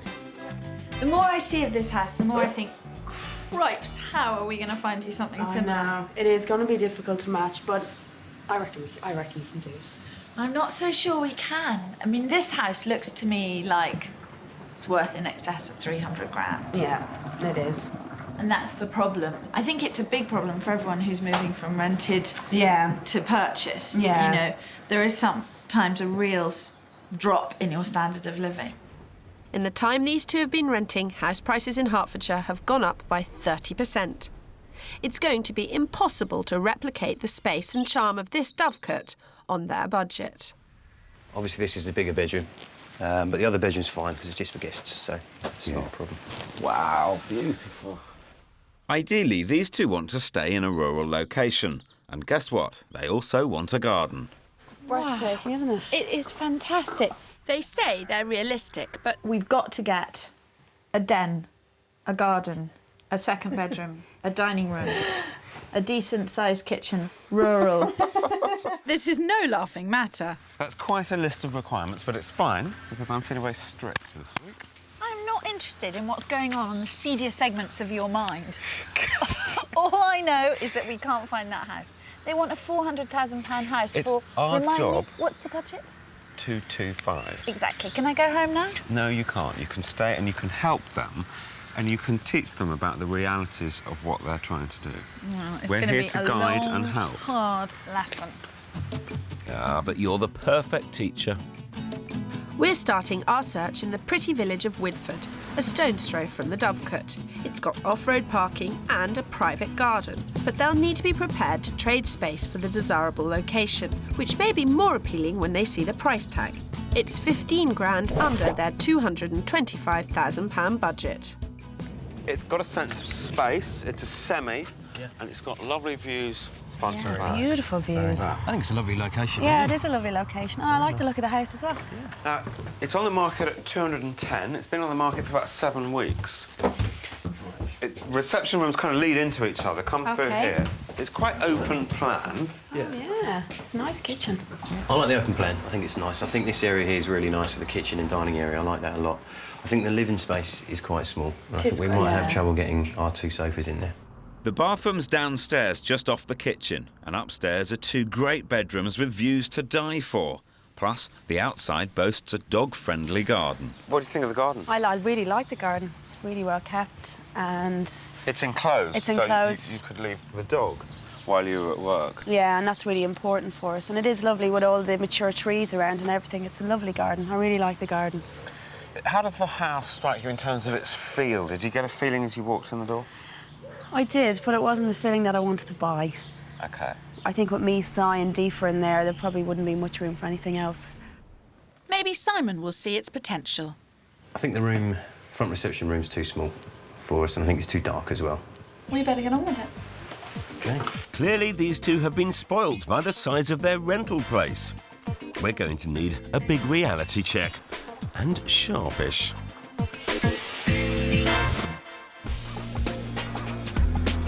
We're back to catch up with 2 couples who had big wish lists and weren't wanting to compromise. Simon and Joss were hunting around Hertfordshire, hoping to buy their dream first home together. While down in Portsmouth, Andy and Jodie were also after their first home together. For them, their dog Smeagol and their collection of cars.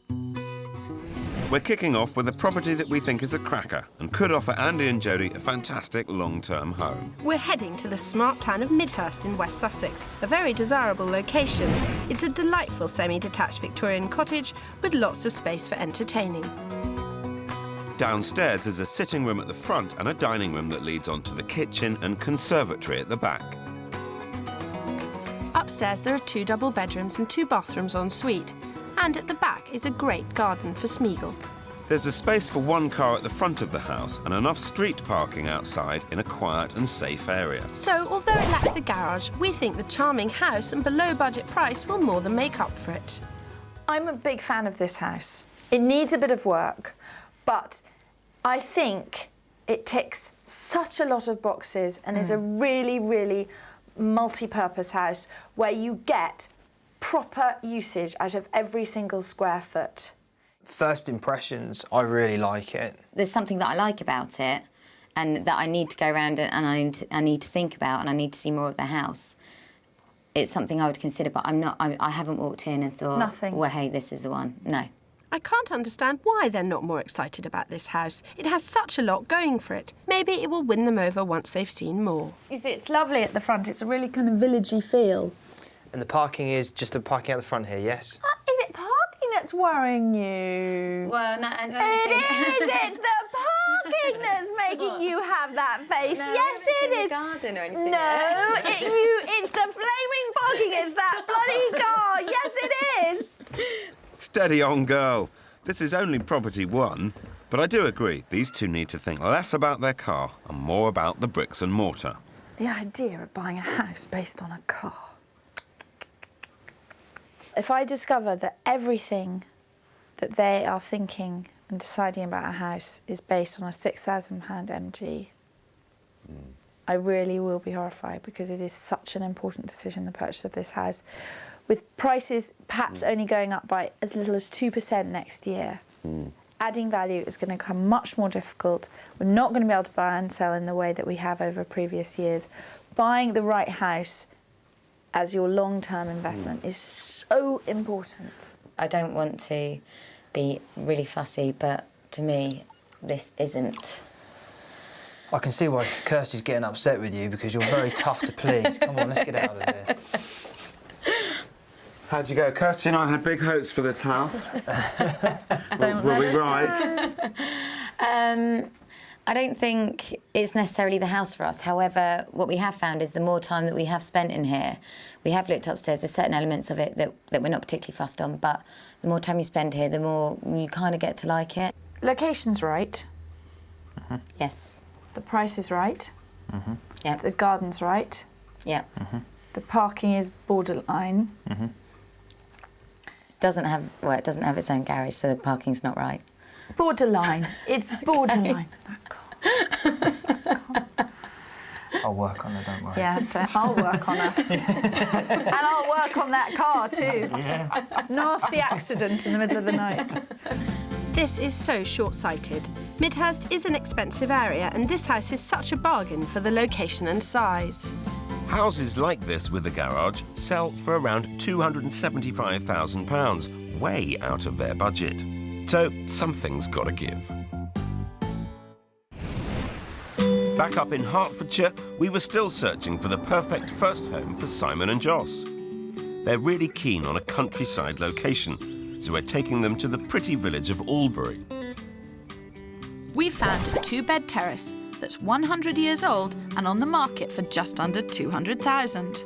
Often, you pay for your country location by sacrificing inside space, but that's not the case here. And the trump card for this house is that there's room to extend. This would give them more space and add value so they could move up the ladder faster.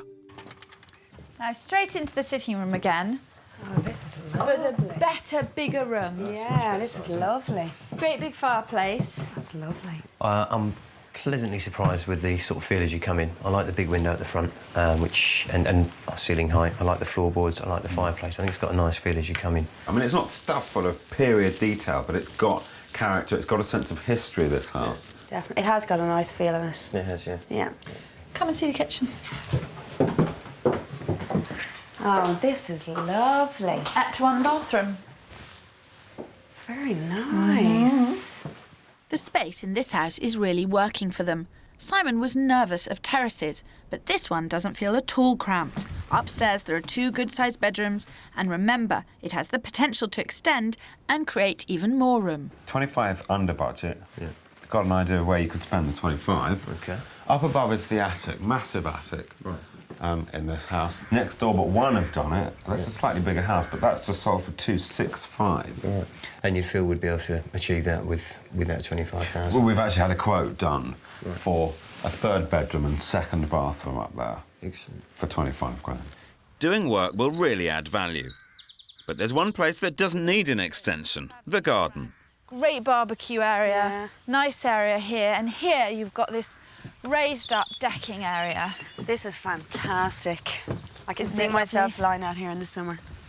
And the great bonus is that this garden runs as far as that fence. Wow. You can see which bit is yours. It's the bit that runs from your garden. God. And it's vast. I'm a bit shocked, actually. Yeah. With a garden this huge, there is space for the dog and socialising too. Jocelyn seems to love it, but does Simon? Oh, I like it. I like the garden a lot. I do like it a lot. Don't get away from the fact that you've got a narrow plot. It's very long, which is great, but it's still very, very narrow. I think it's a definite maybe. There's a really nice feel about it. It's a really nice house. And We've got other things to see. Yeah, but we do definitely like it. She loves it, he doesn't. Just you watch, he'll manage to talk around. You always see things very black and white. It's not as easy as that. I think she's very easily swayed by Simon's I think he's opinion. definitely going to be harder to please, but she sees all the benefits of this. With the Aldbury house leading the field in Hertfordshire. In Hampshire, with Andy and Jodie, the search was well underway, but not going as smoothly as we'd have liked. We've got big problems here. We've seen over 40 properties in the last few days, and none had everything they're looking for. So I'm going to hit the agents again. And as luck would have it, Kirstie's come up trumps and found a contender for our car-mad couple. My hot property has only just come onto the market. It's in the popular village of Wickham between Portsmouth and Winchester. It's an end-terrace Victorian cottage crammed with period charm, and it's got space for 2 cars in the front.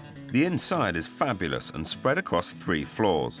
Downstairs it has a sitting room, large dining room and kitchen. Upstairs there are 2 more floors with 3 bedrooms and a fabulous modern bathroom. It's on the market for just under £245,000, so fingers crossed they'll be well pleased. But I'm still determined to find that elusive garage, so I'll leave Phil to guide them through this one and carry on my quest. I'll address your parking issue straight away. Yeah.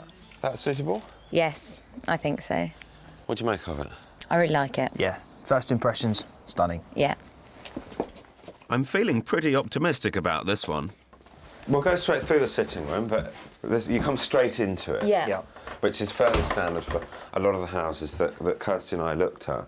The best bit's through here, but it really opens up. What do you make of that? Wow. Yeah. It's just lovely. It keeps going back through here.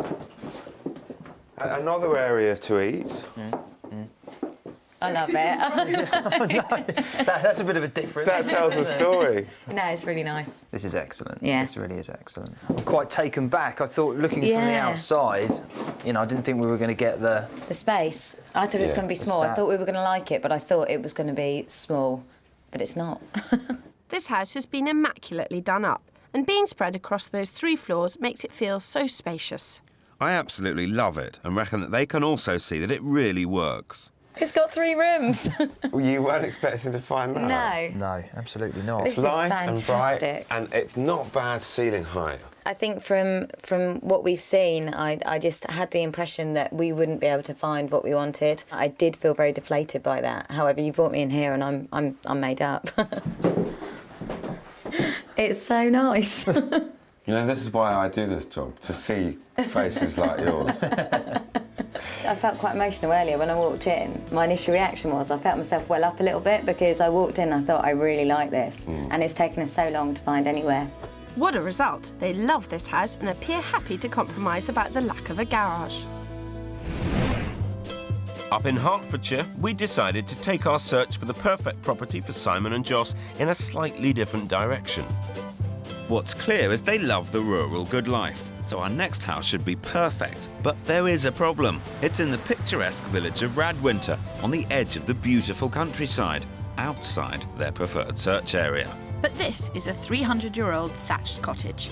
It's a chocolate box country idyll that people dream of, which is why it's at the top of their budget, even though it's the smallest thing we've seen. Now, Simon. Yes. Our job is to satisfy your needs. Right. And you told me that you wanted rustic, the cottagey feel. Yeah. Something a bit like the Dovecote. This looks It looks lovely. It is the quintessential thatched cottage. Yeah. Inside there's a quaint kitchen and a large reception, complete with inglenook fireplace and wood-burning stove. Oh, this is lovely, isn't it? This is gorgeous. This is a nice size room. I like the wood burner. It's very nice. It's just got absolutely bags of charm. Yeah. What's going through your mind? I think this is lovely. I think it's got all the charm and character that we're looking for a house, isn't it? I think the setting is very nice. And it's on budget. It's been on the market a week, and 3 offers have come in. I'd like to obviously check the commute to work and the distance into Stortford and the airport. We've already done that. It would be 34 minutes for Jocelyn and 57 minutes for you. It's very accurate. Very accurate. That's Not about, GPRS. just that. Superb. Excellent. This house is really worth that extra drive. There are 2 good-sized bedrooms that enjoy lovely views over the countryside. Perfect for those lazy weekend lions. Isn't it lovely? Oh, yeah. You could look at that all day, couldn't you? Yeah. It's absolutely gorgeous. I like the floor in here as well. It It's has a bit up and down, but it's a very feel of the Dovecote. Yeah. Which I think is really nice. So far, so good. But they need to remember there are 3 offers on the table already. So if they like it, they're going to have to move fast. But what do you think about its current asking price? I think it's very expensive for what it is. You think it's expensive, but 3 people don't think it's expensive. That's what I find interesting. And the answer is that those aren't... I mean, yes, you get 1 idiot. You might even get 2 idiots. Yeah. But you don't get 3 idiots lining up in the first week a house is on the market to bid on it. This is madness. These 2 just don't get it. They've been so spoilt by their rental place that they just can't see that they can't afford what they want. Removal of the rose-tinted rental glasses is what's needed here. This week, we're catching up with a pair of lovebirds who are eager to escape the rental market and buy a property in and around Hertfordshire. And in Portsmouth, Andy and Jodie were desperately searching for a period property with room for their 3 cars, which was proving easier said than done. But I've not stopped banging on the doors of the local agents, hoping to find the perfect house and that elusive garage. And I reckon it's paid off.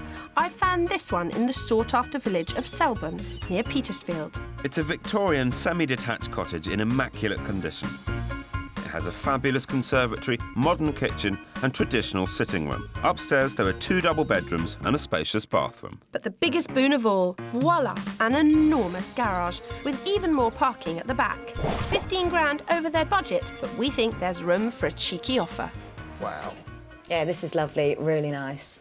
You can tell straight away it's going to be quality just going through. Yeah, I know. You can feel it the second you walk in. It's on the market today at 265,000, so a little bit in excess of where you asked us to search, but we do know that the vendor here has already bought themselves something else. They're still living here, but they're in a little bit of a difficult situation that could work to your advantage. So far, so good. This smart house is casting its spell. Some of the garden's been compromised by the conservatory. Yeah. And then we come up here and this is what you get as a result. Wow. We wanted a garage. Yeah. How about that? That'll do nicely. So their sports car would be housed in great style here, with room for the other 2 as well. What do you think Jodie will be making of this? What, the garage or the whole property? The whole property. I think she'll be loving it. It's an old-fashioned house, this. I love it's currently... Really? Yes. It really appeals? Yes. So, good-sized master bedroom. Brilliant. How many rooms are there? 2. OK. So, how are we doing? Very good. We like it a lot. I think, well, I'm speaking for the 2 of us. Sorry, you can do. OK. We like it a lot. There are concerns about the 3rd bedroom. This is madness. This pair really do want it all with a cherry on top. That garage is costing them at least £26,000, 10% of the purchase price. If they weren't putting their cars first, they'd easily have the money for a 3-bedroomed house. Particular priorities and high expectations had also been proving a problem up in Hertfordshire with Simon and Joss. So it's time for something a little radical. We're heading away from the countryside into the busy village of Stansted Man Fitchett to show them this 1970s property. It's quirky, contemporary and incredibly spacious. It has a great-sized reception room, original 1970s kitchen and a separate dining room. It's really individual and I'm not sure how they're going to react. It's over budget, but it's been on for a while and a deal could be done. Straight in, you've got these very grand double doors. Excellent. And I love these rather doors. bright hall, but nice to have a hall. Yeah. And then straight in to the sitting room. No, it's a lovely size. I really like it. Lovely, isn't it? I like the doors, I like the staircase. What's your feeling of coming into a village? Well, you still get a detached house. Yeah, which I didn't think you get a detached house in a village. So, no, I like the village as well. I mean, it's a good spot. It's very good for you, isn't it, for work? So. And the style of the house, it's built about 30 years ago. I like it. I think it's nice for me. Yeah, it's OK. So we'll head out about. Okay. Well, what a turn up for the books. They seem to be loving this one. The garden's beautiful. It's really well kept. Yeah, it's very nice. Whilst that's not particularly suitable for the dog, it would be possible to fence this area off and use what's currently a carport as a dog run. Yeah, that'd be ideal. There's enough space there for him without any doubt. Now, Joss, this is a make or break kitchen. Either you're going to love it or you're going to hate it. It is the original kitchen from when the house was first built. This is a fantastic kitchen. I love it. It's almost got like a dinery sort of feel. Although I'm nuts about the kitchen, this room is what's going to really make it for you. Oh, fantastic. It did occur to me that you mentioned that you'd like a dining room. This is fantastic. And it's a really nice size as well. It's a really nice size. Bingo. This house seems to have worked wonders. Upstairs, there are 2 large and light double bedrooms. A 3rd bedroom currently used as a study and a great bathroom. Wow, I love this bathroom. That's very nice, isn't it? Oh, this is fantastic. It's a great size. I love the corner bath. I love it. And the you shower. love those things. Oh, they've done the blocks as well. I love it. Right. Okay.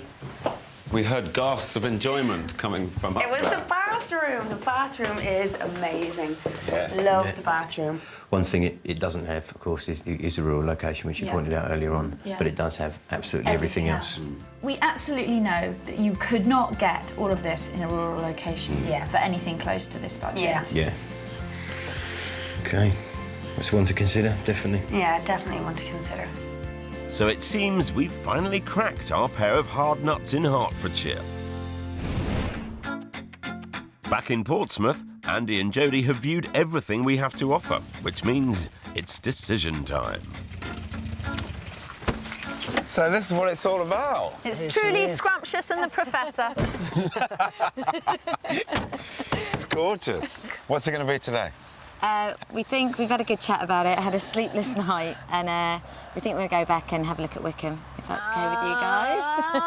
My choice. So let's get going. You going to let Phil have a spin? No, I don't think so. No, very wise. Thank goodness. They seem genuinely keen. So it's straight back to the Victorian end of terrace cottage in Wickham, which charmed them with its period features and spacious interior. The location is the perfect compromise between town and rural living, and I'm not surprised Andy and Jodie fancy living here. It's a lovely property, it really is. Something that you guys mentioned before was not particularly liking coming straight into the living room. Can you deal with it for this house? Yes. Yeah, because you're not on a main road, so when you open your door, you haven't got lorries and cars thundering You're past. set back off the road.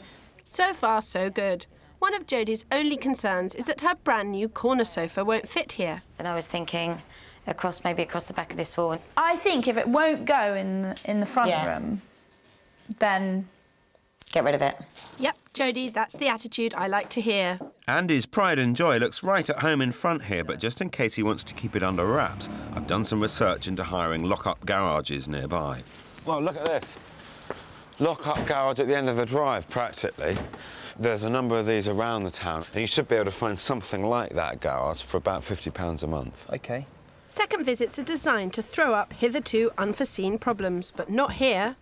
At just under 245 grand, this house is a fair price and is likely to sell quickly. We really can't afford to dawdle. They've got to make up their minds. Have they got the guts to go for it?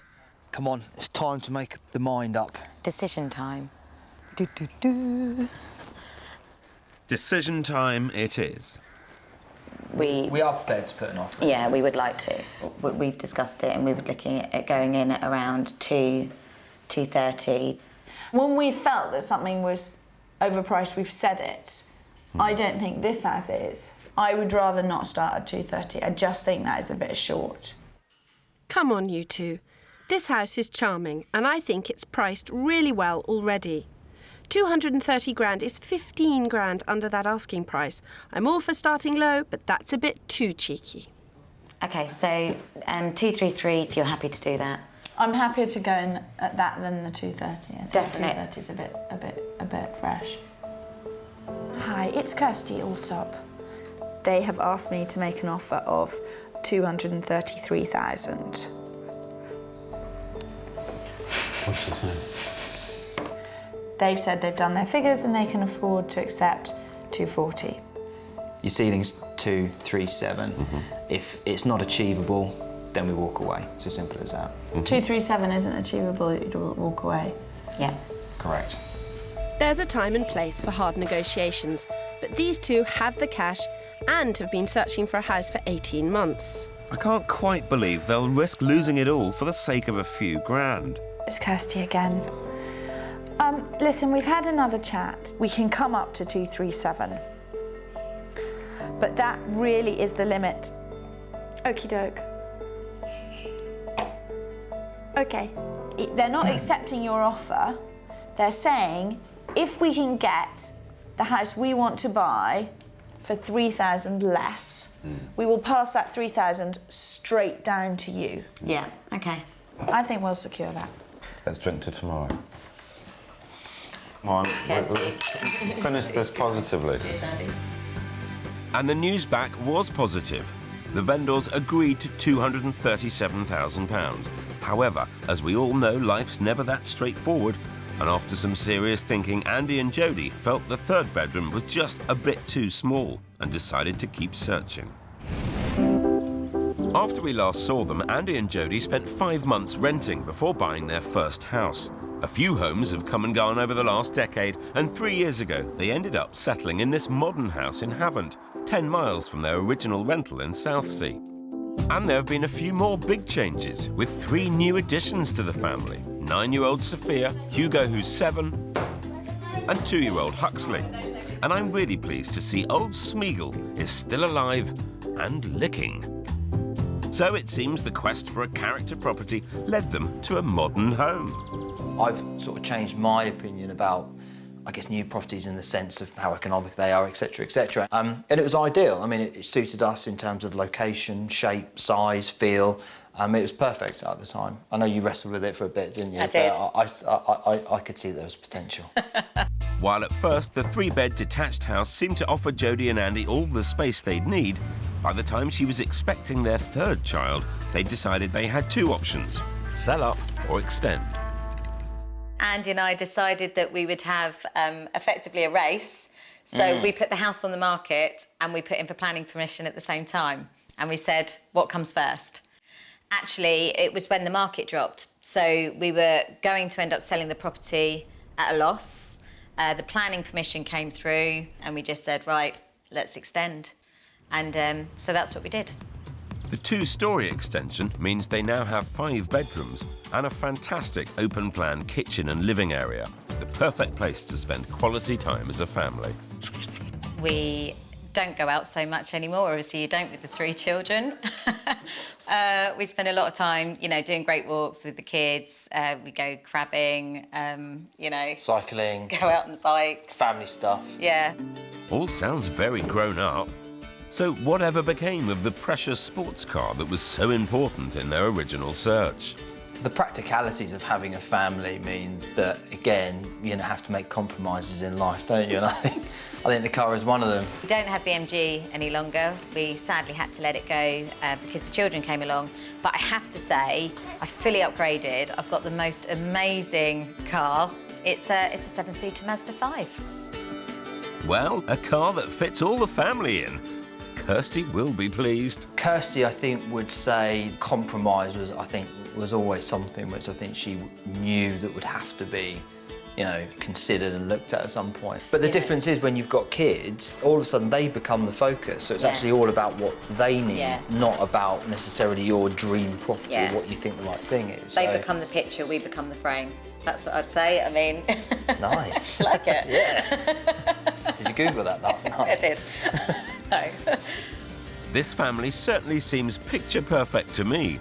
But do they see this as their forever family home? This isn't the lifetime forever home. I think we've always known that. Yeah. I think the big thing for us is Sophia's coming to a school age now where we need to think about her next step from a school perspective. The big question is where? Because actually, if you could lift this house up and take it anywhere, we'd probably take it with us, if I'm honest. So... But if we get stuck, we know we're going to call, don't we? Yeah, if we get stuck, we know who we'll call. You know Kirstie and me, we love a challenge. It's so great to see that our carefree, car-mad couple have settled down and got themselves the perfect family life.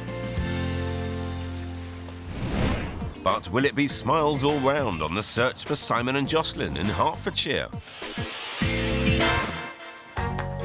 We're catching up with two couples who had very particular wish lists when we first met them a decade ago.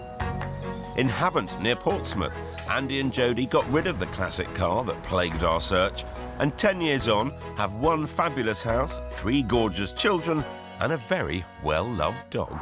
Squiggle, boy. But for our couple in Hertfordshire, having decided the house in Stansted Mount Fitchett was a real contender, we took them back for a second look to see if they really could give up their rural period property dream for a 70s pad. I hate to say it, but how does it feel being back? It feels just as nice as it did yesterday, I'm really happy to say. I was actually looking forward to coming back. Yeah. So far, so good. But second visits are all about facts, and this has to be home for their dog D4 as well. Time for Kirstie and I to check out the neighbourhood. How are we doing for time? 2.5 minutes, dead. That is lovely. You could have fun with a dog and a ball here, couldn't you? It's ideal. It's exactly what they were after. Yeah. It's a lovely village. It really is. I think they should buy it now. Well, it remains to be seen Whether whether they will they'll or not, will. yeah. We'll go back and find out. Okay. We've just had a walk to the wreck, which is quite sizable, and it's only 2.5, 3 minutes walk at the end of the road. Great. In many ways, this house is perfect for them. They get to live in 70s chic, surrounded by village amenities and the countryside right on their doorstep. So, back at their rented house, how far can we stretch their £225,000 budget? It's been on the market for 239. It hasn't sold. So I think what we've got to do is whatever offer you decide to make, we've got to go to the top limit that you're prepared to spend. We're not here to negotiate. This is a deal. This is the maximum. Take it or leave it. Take it or leave it. We're in a position to move. 228 is as far as we can go. We understand the property's been on the market for quite a long time, and there have been offers on it, but their offer is at 228,000. That would be their best and final offer. Appreciate it. Thanks, Stephanie. Bye.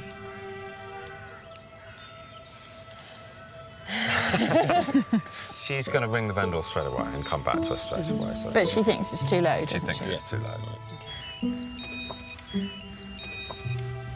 Hello, Phil Spencer. Hi, Stephanie. How did you get on? Perfectly understood. Stephanie, I think we've got a deal. Oh, my God! 228. Yeah. Deal's yours. So Simon and Joss got the house they wanted, and before long they'd moved out of their rental property and into their new home and a brand new village. 9 months later, Kirstie popped back to see how they'd settled in and get the gossip, as a little birdie had told us there was some exciting news. I know! What's that? Oh, where did you get that? Well, Simon totally surprised me. Very romantic. Took me to Venice. Oh, no. I had absolutely no idea at all, and he proposed. So it was absolutely wonderful. That is fantastic. Yeah, I know. So it was proving to be a big year for our lovebirds. As their new home didn't need any major work, Simon and Joss focused on decorating it to suit their contemporary tastes. Ooh, blue. They put a lot of love into their new home, but we knew the house was a little less rural than they really wanted. Is this just a stopgap before you move back to the country, or are you settled into village life? It's a stopgap, really, isn't it? Yeah, we will ultimately get back out into the country. One thing about living here is we've lived in the town before, which is great. Yeah. And we've obviously lived in the country, but this is neither one thing or the other, really. Yeah. It was clear Simon and Joss had made the move to get themselves onto the property ladder, and that the house was a stepping stone to their dream home in the country. So I can't wait to see where they've ended up. It's been 9 years since we were last with Jocelyn and Simon, and we caught up with them in their lovely first home in Stansted Mount Fitchett. But today, I've come to meet them at an entirely different house. A lot can happen in 9 years.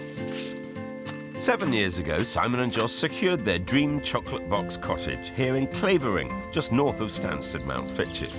Sadly, D4 the dog passed away, but there have been a few new additions to the family. Anybody home? Hello, gang. Hello. Oh, goodness how me. Are you? Hi.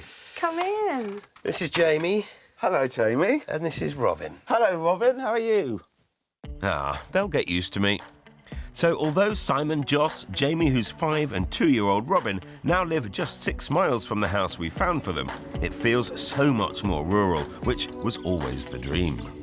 It's not that you've moved very far, but an entirely different feeling of a house. We had a lovely time in Stansted, but it wasn't rural enough for us, so we were always intending to move out of Stansted. Yeah. And when we sold it 3 years later, I think we made about sort of 35 to 40,000 on that, which isn't bad in 3 years, which gave us the funding we need to make the next step up. And although we've had to compromise a little bit on space here, it's the area we wanted, and it's all about location, of course. But so different to Stansted Mount Fitchett. Well, I think this was the house, when we bought Stansted Mount Fitchett, this was the house that we were looking for, but at the time we just didn't have the budget.